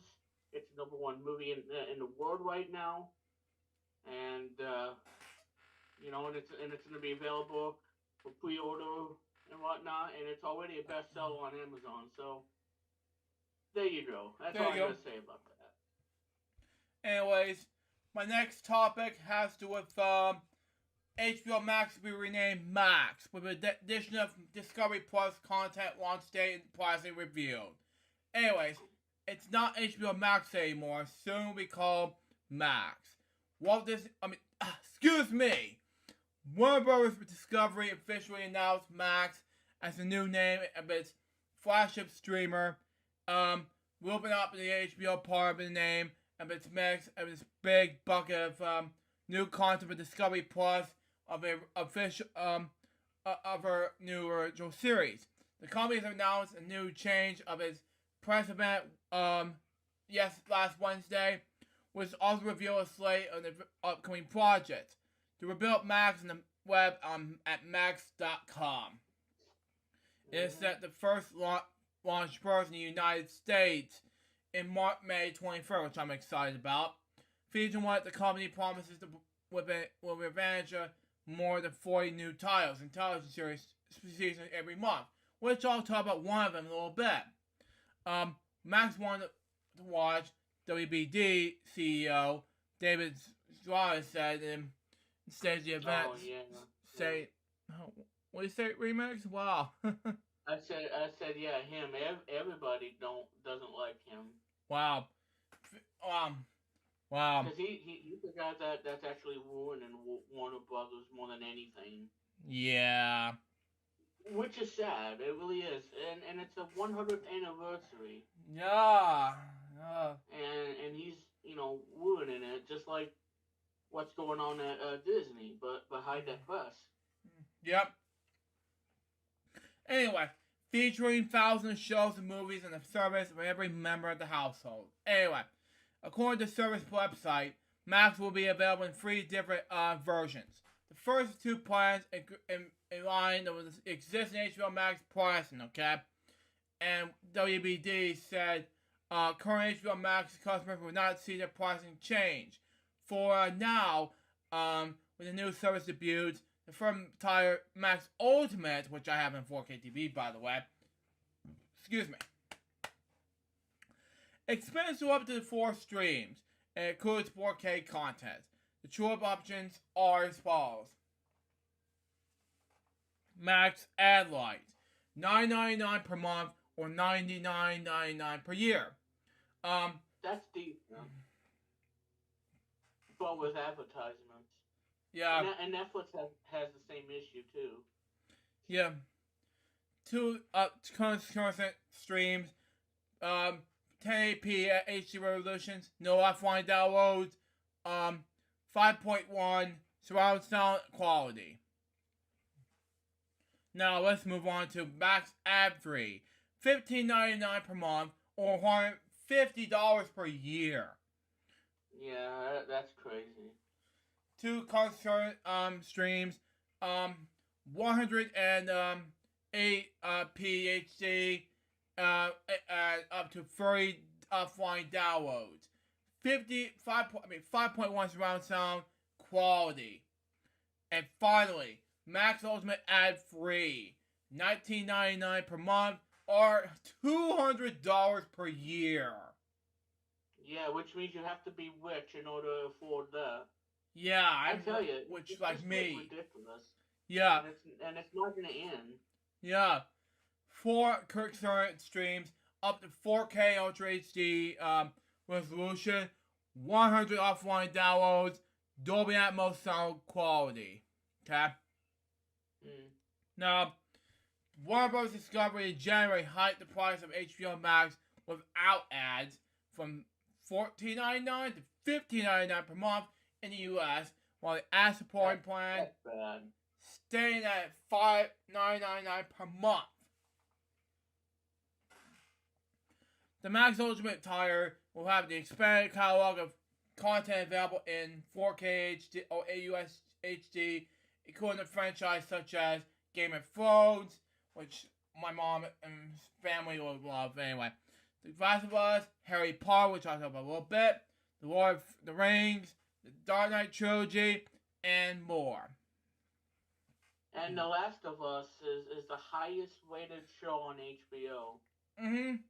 Exactly. It is the highest rated ever, and that's why we're seeing video game turn into a show or a movie. Yeah, it's doing so well. The Super Mario Brothers movie. There you go. That one and The Last of Us, both breaking records. Mm-hmm. And this, go ahead. It can be done. It can be done. You just gotta have the talent and find the right producers and directors and everything that grew up on these kinds of things. Don't make something that's garbage like the '93 version. Exactly. Anyway. I mean, it doesn't work. Yes. It doesn't work that way. Anyway, in addition, all Warner Brothers movies released this year and in future will also be available in 4K Ultra HD when they arrive on Max following the set virtual windows, the company announced. Why did the company decide to drop HBO from the HBO Max name? JB Financial President of CEO of Global Streaming and Games Warner Brothers Discovery, explained the thinking behind the rebranding, while saying HBO will be preserved as brand while moving the Max fold. Okay, we all love HBO, and it's a brand that has been built for over 5 decades. Wow. To stand for edgy, groundbreaking, entertainment for adults. Pursuit said. It was not exactly where the parents were most injury drop out their kids. And yet Warner Bros. Discovery had some of their most best-known kids characters, animations, and brands in the industry. Not surprisingly, the category has been not met as true provisional of HBO Max. At the same time, we also want the art and embrace where we come from. She added, calling it the most comic Charles Main brand in entertainment. HBO is not TV. HBO is HBO. Good. Now it needs to stay that way. Which is why we were privileged in what the product experience, and it will also not push it to the breaking point by forcing it to take the full breadth of what this new content proportion. Okay, the Q&A with reporters in the event. Casey Boyce of Chief Content Officer of HBO Max, and Boyce then the decision to drop HBO from the HBO Max name. Okay, the same people who are concerned today about taking HBO out of the name. A lot of cases are the same name people who are outraged at HBO who put the name in the first place, and it was called HBO Max at the time. He said, it was a lot of how was HBO put next to The Big Bang Theory. If you watch his family, this be my family. Anyway, so I understand now and appreciate the passion that people feel for the HBO brand and pretend and believing. No one believe that more than me and my team. But as I said before, it is a premium brand. It is not designed to take on everything in library or as a streaming service. Even before Discovery bought it, Warner Media. Okay? These three people, Project Boys and Zazlaws, enabled the name change with the streaming service, according to Project, okay? Stating thus, the execs did, looked very briefly in various accommodations could include Warner, include WB, or could include the HBO brand. She said, we could just felt like that was short of not necessary. We have Max, we just short right type says something universal, something like that. Yet the rest was ultimately as short of maybe less honorable because it's a common word. But the flip side, it was also made it very approachable and very easy, okay? And frankly, we found ourselves talking about the service.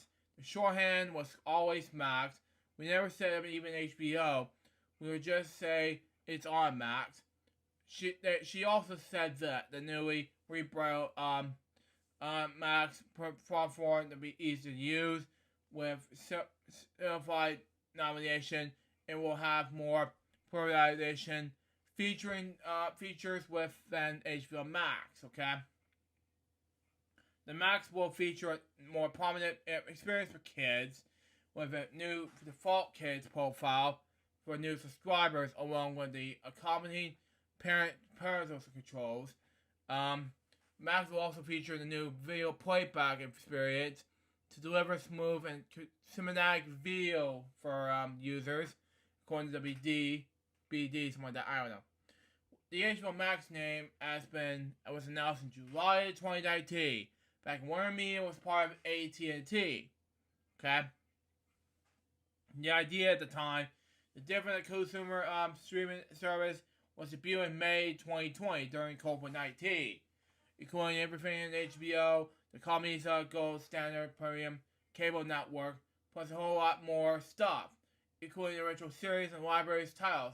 Unlike many of its peers, Warner Media includes the Plus sign naming fade. With Max, WBD is aiming to signal the streamer's brief of programming. Now it's even broader. It's born vision favorites from the Discovery side of the house for brands including HGTV, Food Network, Discovery Channel, TLC, ID. While Max is incorporated and swallowed for new Discovery Plus content.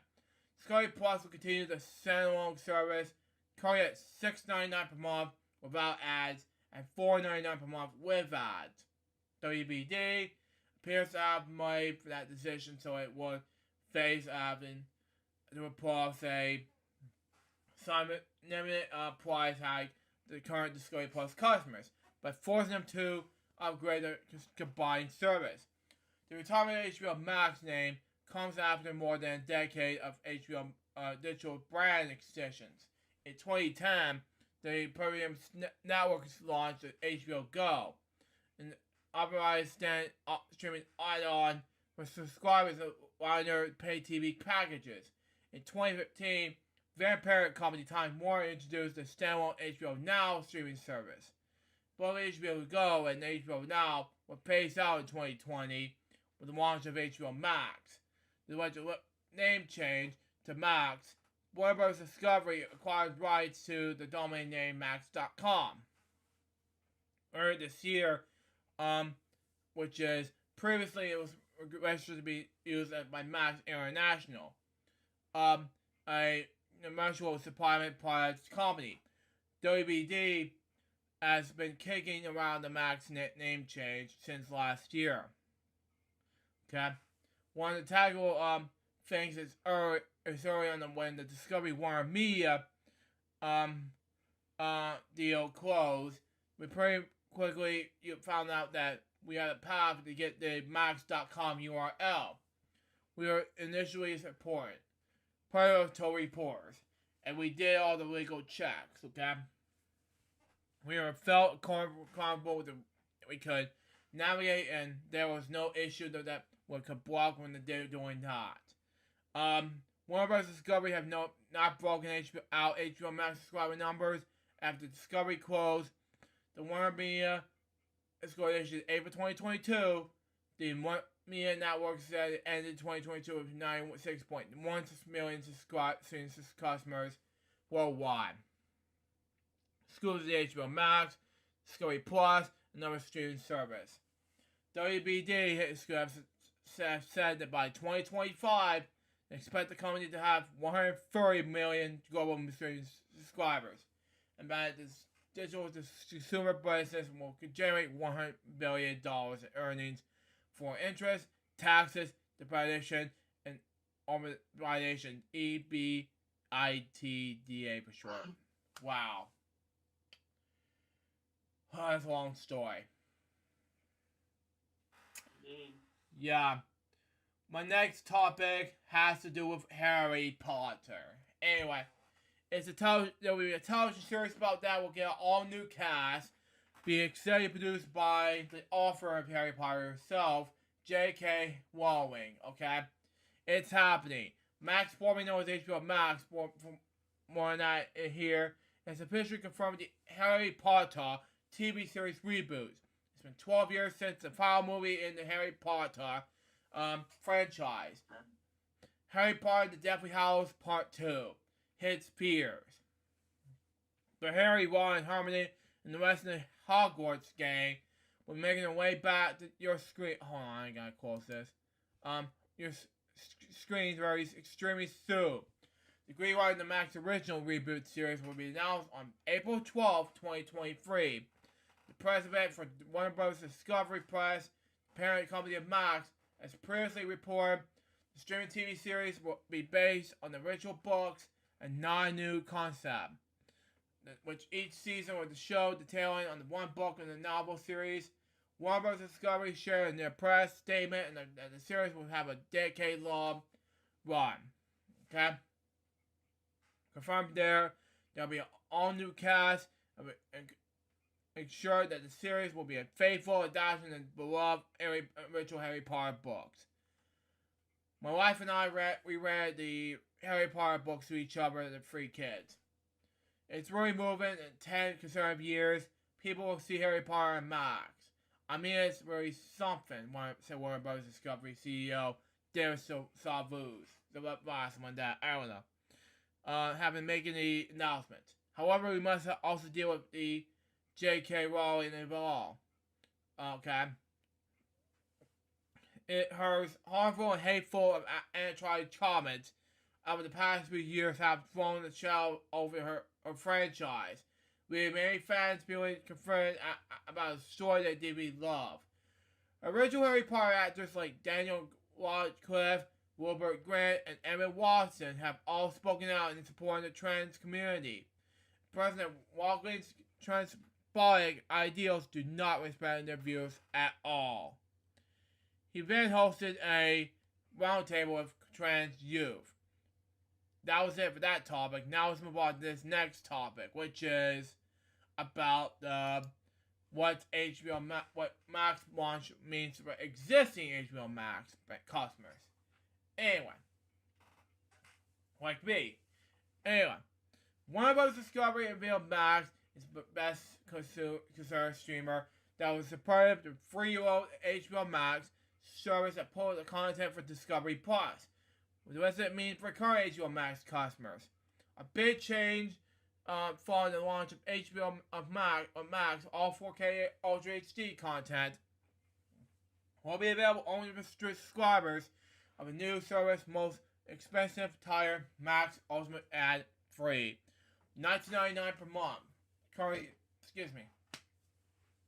HBO Max ad free plan includes a selection of 4K programs like that. Otherwise known as HBO Max customers, mainly will see a buttload of new content and exchange new features of Max, which is adding programming from Discovery brands like HGTV, Discovery Channel, and Food Network. Warner Bros. Discovery said existing HBO Max subscribers will have access to Max and the same price as their HBO Max subscription, $15.99 per month without ads, or $9.99 per month with ads. However, the regular Max ad-free title will offer 2 exclusive streams. Whereas HBO Max will offer up to 3. With the Max Ultimate ad plan will up to 4 special streams. Where Warner Discovery said was expects Max to be available on the same device as HBO Max. Okay.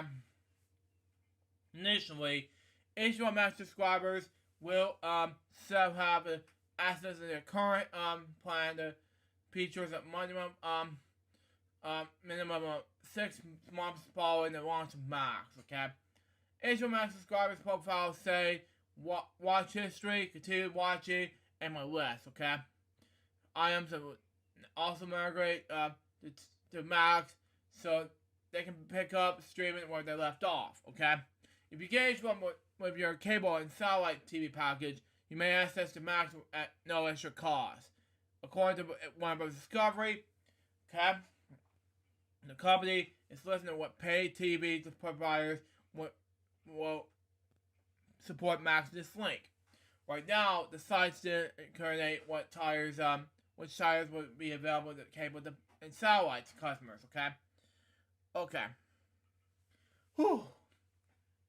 Streaming partners and currently lined up in the offers Max are AT&T, Cox, Cricket, DirecTV, Dish, Hulu, Optimus USA's Optimism, Amazon's Prime, HBO channels, Carter's Spectrum, Verizon, and Comcast Xfinity.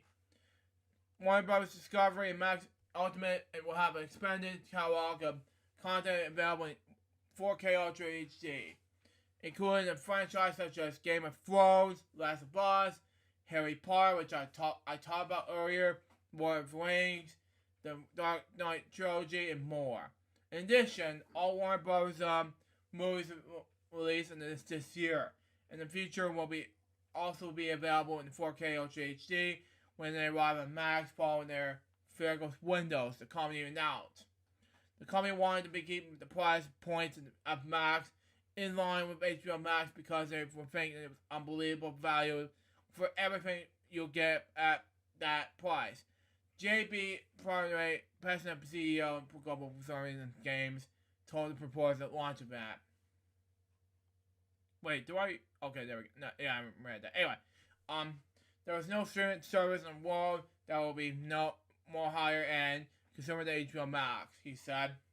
Anyway, and then so our view was, let's not try and take our more money out of the wallets, and people can maybe less afford it. But rather than get people, get them to sample at a great price. It versus people who want higher quality 4K video, who want all the bells and whistles, and who can afford. We got a price for you. It's $4 more and then the $50.99 per month. Wow. He's announcing the Max service. He said the new important singles and initial important change from two minor products. HBO Max and Discovery Plus to offer art by content offering and consumer product edition, while each product offers something to some people. Max will have a broad area of quality choice for everybody. Current HBO Max subscribers will visit the link, and for more information, the company said Discovery Plus current price at $4.99 per month with ads and $6.99 per month without ads in the United States. We'll continue to start standalone service. Okay. Warner Bros. Discovery said it ended 2022 with $96.1 million. Streaming customers worldwide. Excuse me, so okay. The store is HBO Max, Discovery Plus, and another streaming service. The company doesn't break out the number of HBO Max subscribers separately. That's all for that topic. Now let's move on to our thoughts on Tetris. My thoughts on Tetris, it was amazing. It was good. It has some bigger history of Tetris. It was the biggest Apple TV Plus I've ever seen. And it was great, but it was car crash, a lot of F-bombs, you know. Yeah, a lot of F-bombs in that movie. And so far, it has a lot of court cases in this movie, but overall, it's just like one car parts in the scene, and it's like, in the part of the movie, one constant part of the scene is just said, and it said, "Come on, Maya," and someone that, yeah, it was Hank Starr's name, by the way. So it's now the CEO. It was now the CEO, yes. Which is part of the oral tournament at the end of the movie, by the way. By the way, yeah, I was basically talking about the movie, by the way. She was singing the concert, by the way, and then said blah blah, and it was basically it. So after that, it was amazing. But overall, this movie has some arrestments. Some of it overall, Kevin was arrested, and then all that was amazing. I love the thriller biographical thing. I give it a 9.5 out of 10. This is a great movie. You gotta watch it. It's amazing. Yeah, Remix. If you have Apple TV Plus, yeah, check it out. Yes. And I can agree with that. Yeah, and like I said, Taron Egerton, he was wonderful in that movie, playing the main guy, Hank Rogers. Went through back and forth, and this was a journey that was so tough. Getting the Tetris fights and everything, and make it into reality. Mm-hmm. But yeah, this movie will kind of blow you away, you know, with everyone trying to get the rights to Tetris and make money off of it. Yes. Because Tetris is such a phenomenon game, you know, and like I said, 1989 was the year, Yes. and it was all going to come down to whether or not we're gonna have a proper version of the game, or it's gonna fall into the wrong hands. And apparently that's how we got the Game Boy Tetris. Yes. And you know, and having that license deal, you know, to have that game for the Game Boy, you know, securing the handheld rights, but getting the console rights was an uphill battle. Mm-hmm. And that's how everything happened. And when the Game Boy came out in North America, they bundled it with Tetris instead of Super Mario Land. Yes. And of course, what happened? Super Mario Land sold 18 million copies, and it's amazing. Mm-hmm. While the Tetris game sold about 30 to 35 million units. Yeah. Which, by the way, Obviously, I have the Tetris- game right here. Yeah, so Tetris was probably, I think it was ultimately the best decision for Nintendo, and they went with Tetris, and it sold a lot more, 35 versus 18. But still, Super Mario Land is still an awesome game. I love it. Not a lot of people don't really care for it, but I do, because it has the nostalgia and everything that made the Game Boy such a huge success Mm-hmm. back in 1989. And of course, Luke, he has a copy of Tetris on the NES, Yes. which was by Nintendo themselves, because they didn't want anybody to do the game. So Nintendo developed it and they published it. Yeah. Although the music composer for the game is still a mystery, but if I have a hunch, it's probably the same guy that did the music for Dr. Mario, as well as other stuff like, you know, Metroid and Kid Icarus, and yeah, you know what I'm talking about. But yeah, the NES Tetris, awesome game. I grew up with that version, and I love the Game Boy one too. I think they're both excellent games for both machines. Mm-hmm. As well as Tetris and Dr. Mario on the SNES, which Mm-hmm. I always wanted as a kid growing up, and I don't know why, but that was a game I really wanted on the Super Nintendo back then. Mm-hmm. Wow. But you know, that wasn't the case. But yeah, so there were two versions of Tetris, one by Tengen and one by Nintendo. The one by Tengen comes in a black cartridge, and it says Tengen and Tetris and whatnot. And of course, they had to stop manufacturing the game because Nintendo had the rights and whatnot. They secured the rights in '89, and Tengen was forced to stop the sale Yeah. of the game. Mm-hmm. And no matter who you talk to, um, you know, gamers prefer the Tengen version over Nintendo because the Tengen one has, you know, more features than the Nintendo version. The Nintendo version doesn't have two players and everything, and that was a big misstep and whatnot, not having two players and not having a lot of options. The Tengen version had quite a few options, and that's why they like the Tengen one. Mm-hmm. But to be honest, folks, I like them both. I really do.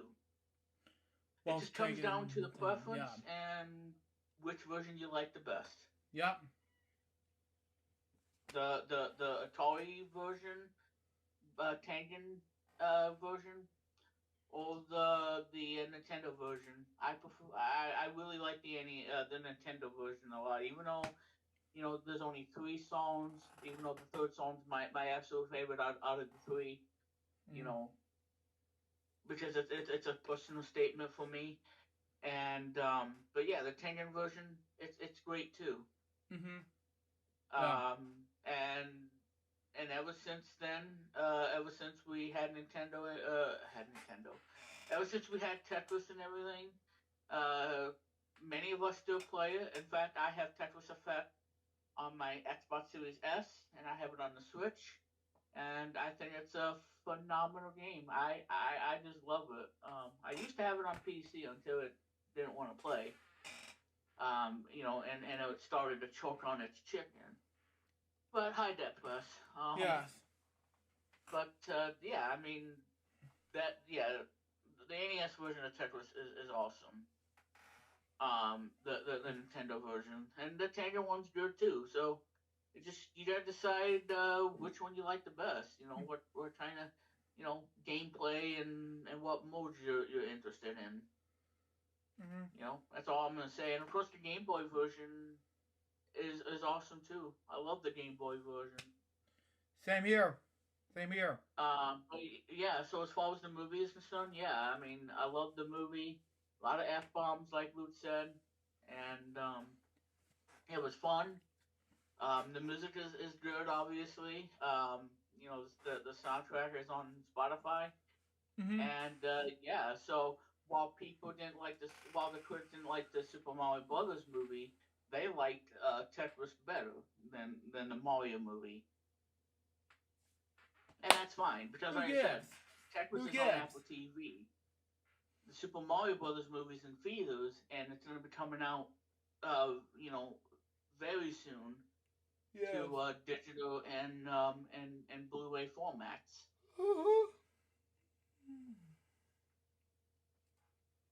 Oh, okay.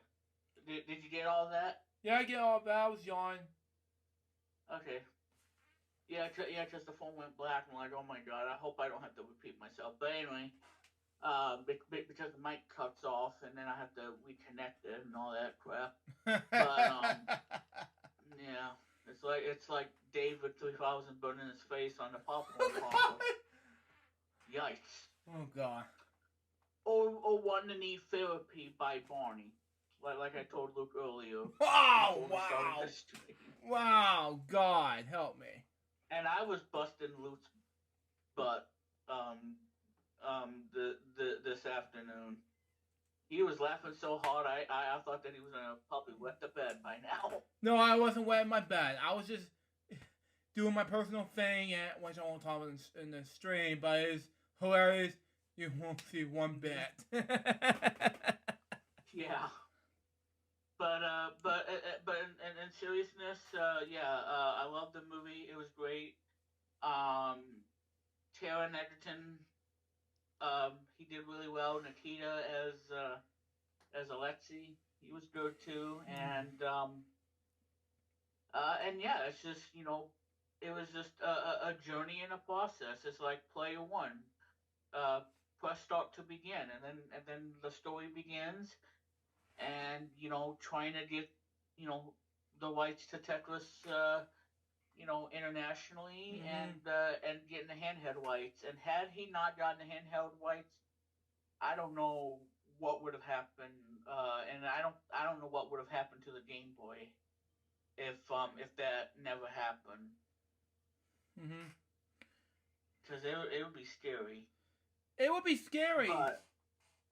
But thanks to him getting the rights to it, the Game Boy dominated, and it beat everybody in the 90s.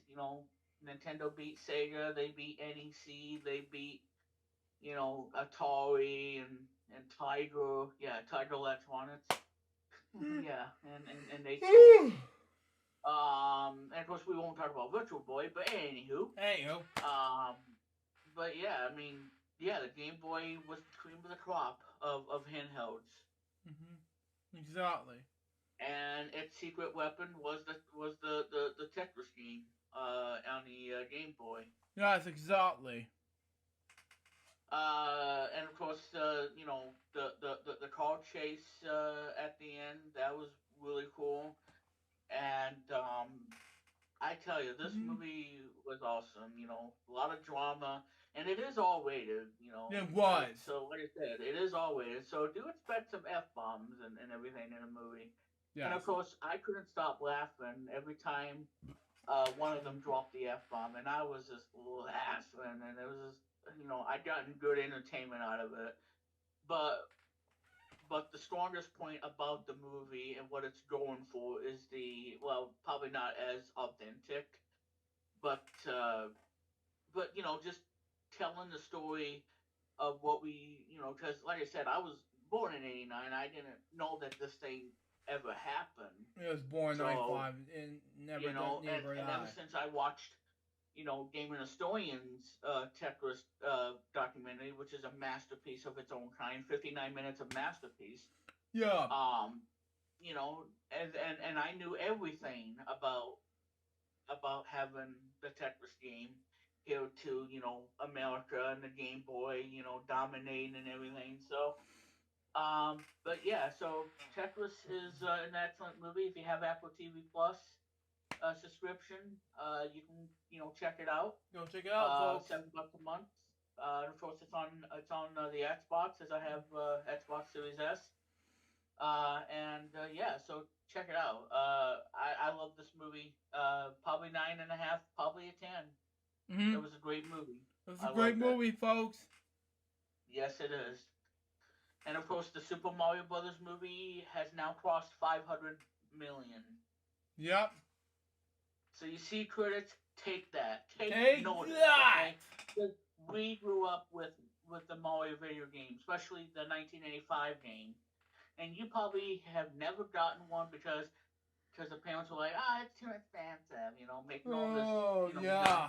Well, maybe because you have never played a video game in your life, and you don't know everything about this, Super Mario game and then everything, and why I still think Super Mario Bros. 3 is the greatest game of all time, and you critics need to play Super Mario Bros. 3. Then we'll talk about why this movie is still a huge hit.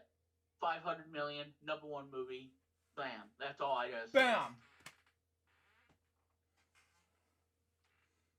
Yeah. Exactly. So don't take my word for it. Don't take my word for it, folks. Anyways. Because like I said, when a movie comes out on Google Play, and you have a Nintendo Switch, you can watch it on YouTube, on the YouTube app on the Nintendo Switch. And you can watch that movie on Nintendo Switch, and that'd be funny too. That'd be funny. Really funny. Yeah. Like, hey, what are you watching? I'm watching the Super Mario Brothers movie. Well, like I said, it's not really out yet, folks. So I'm just pretending, okay? Yeah. That I watched the Super Mario Brothers movie on the Nintendo Switch. Yeah, it's like it. Soon be parody of the airplane at some point. While many of us are playing Hot Wheels like me.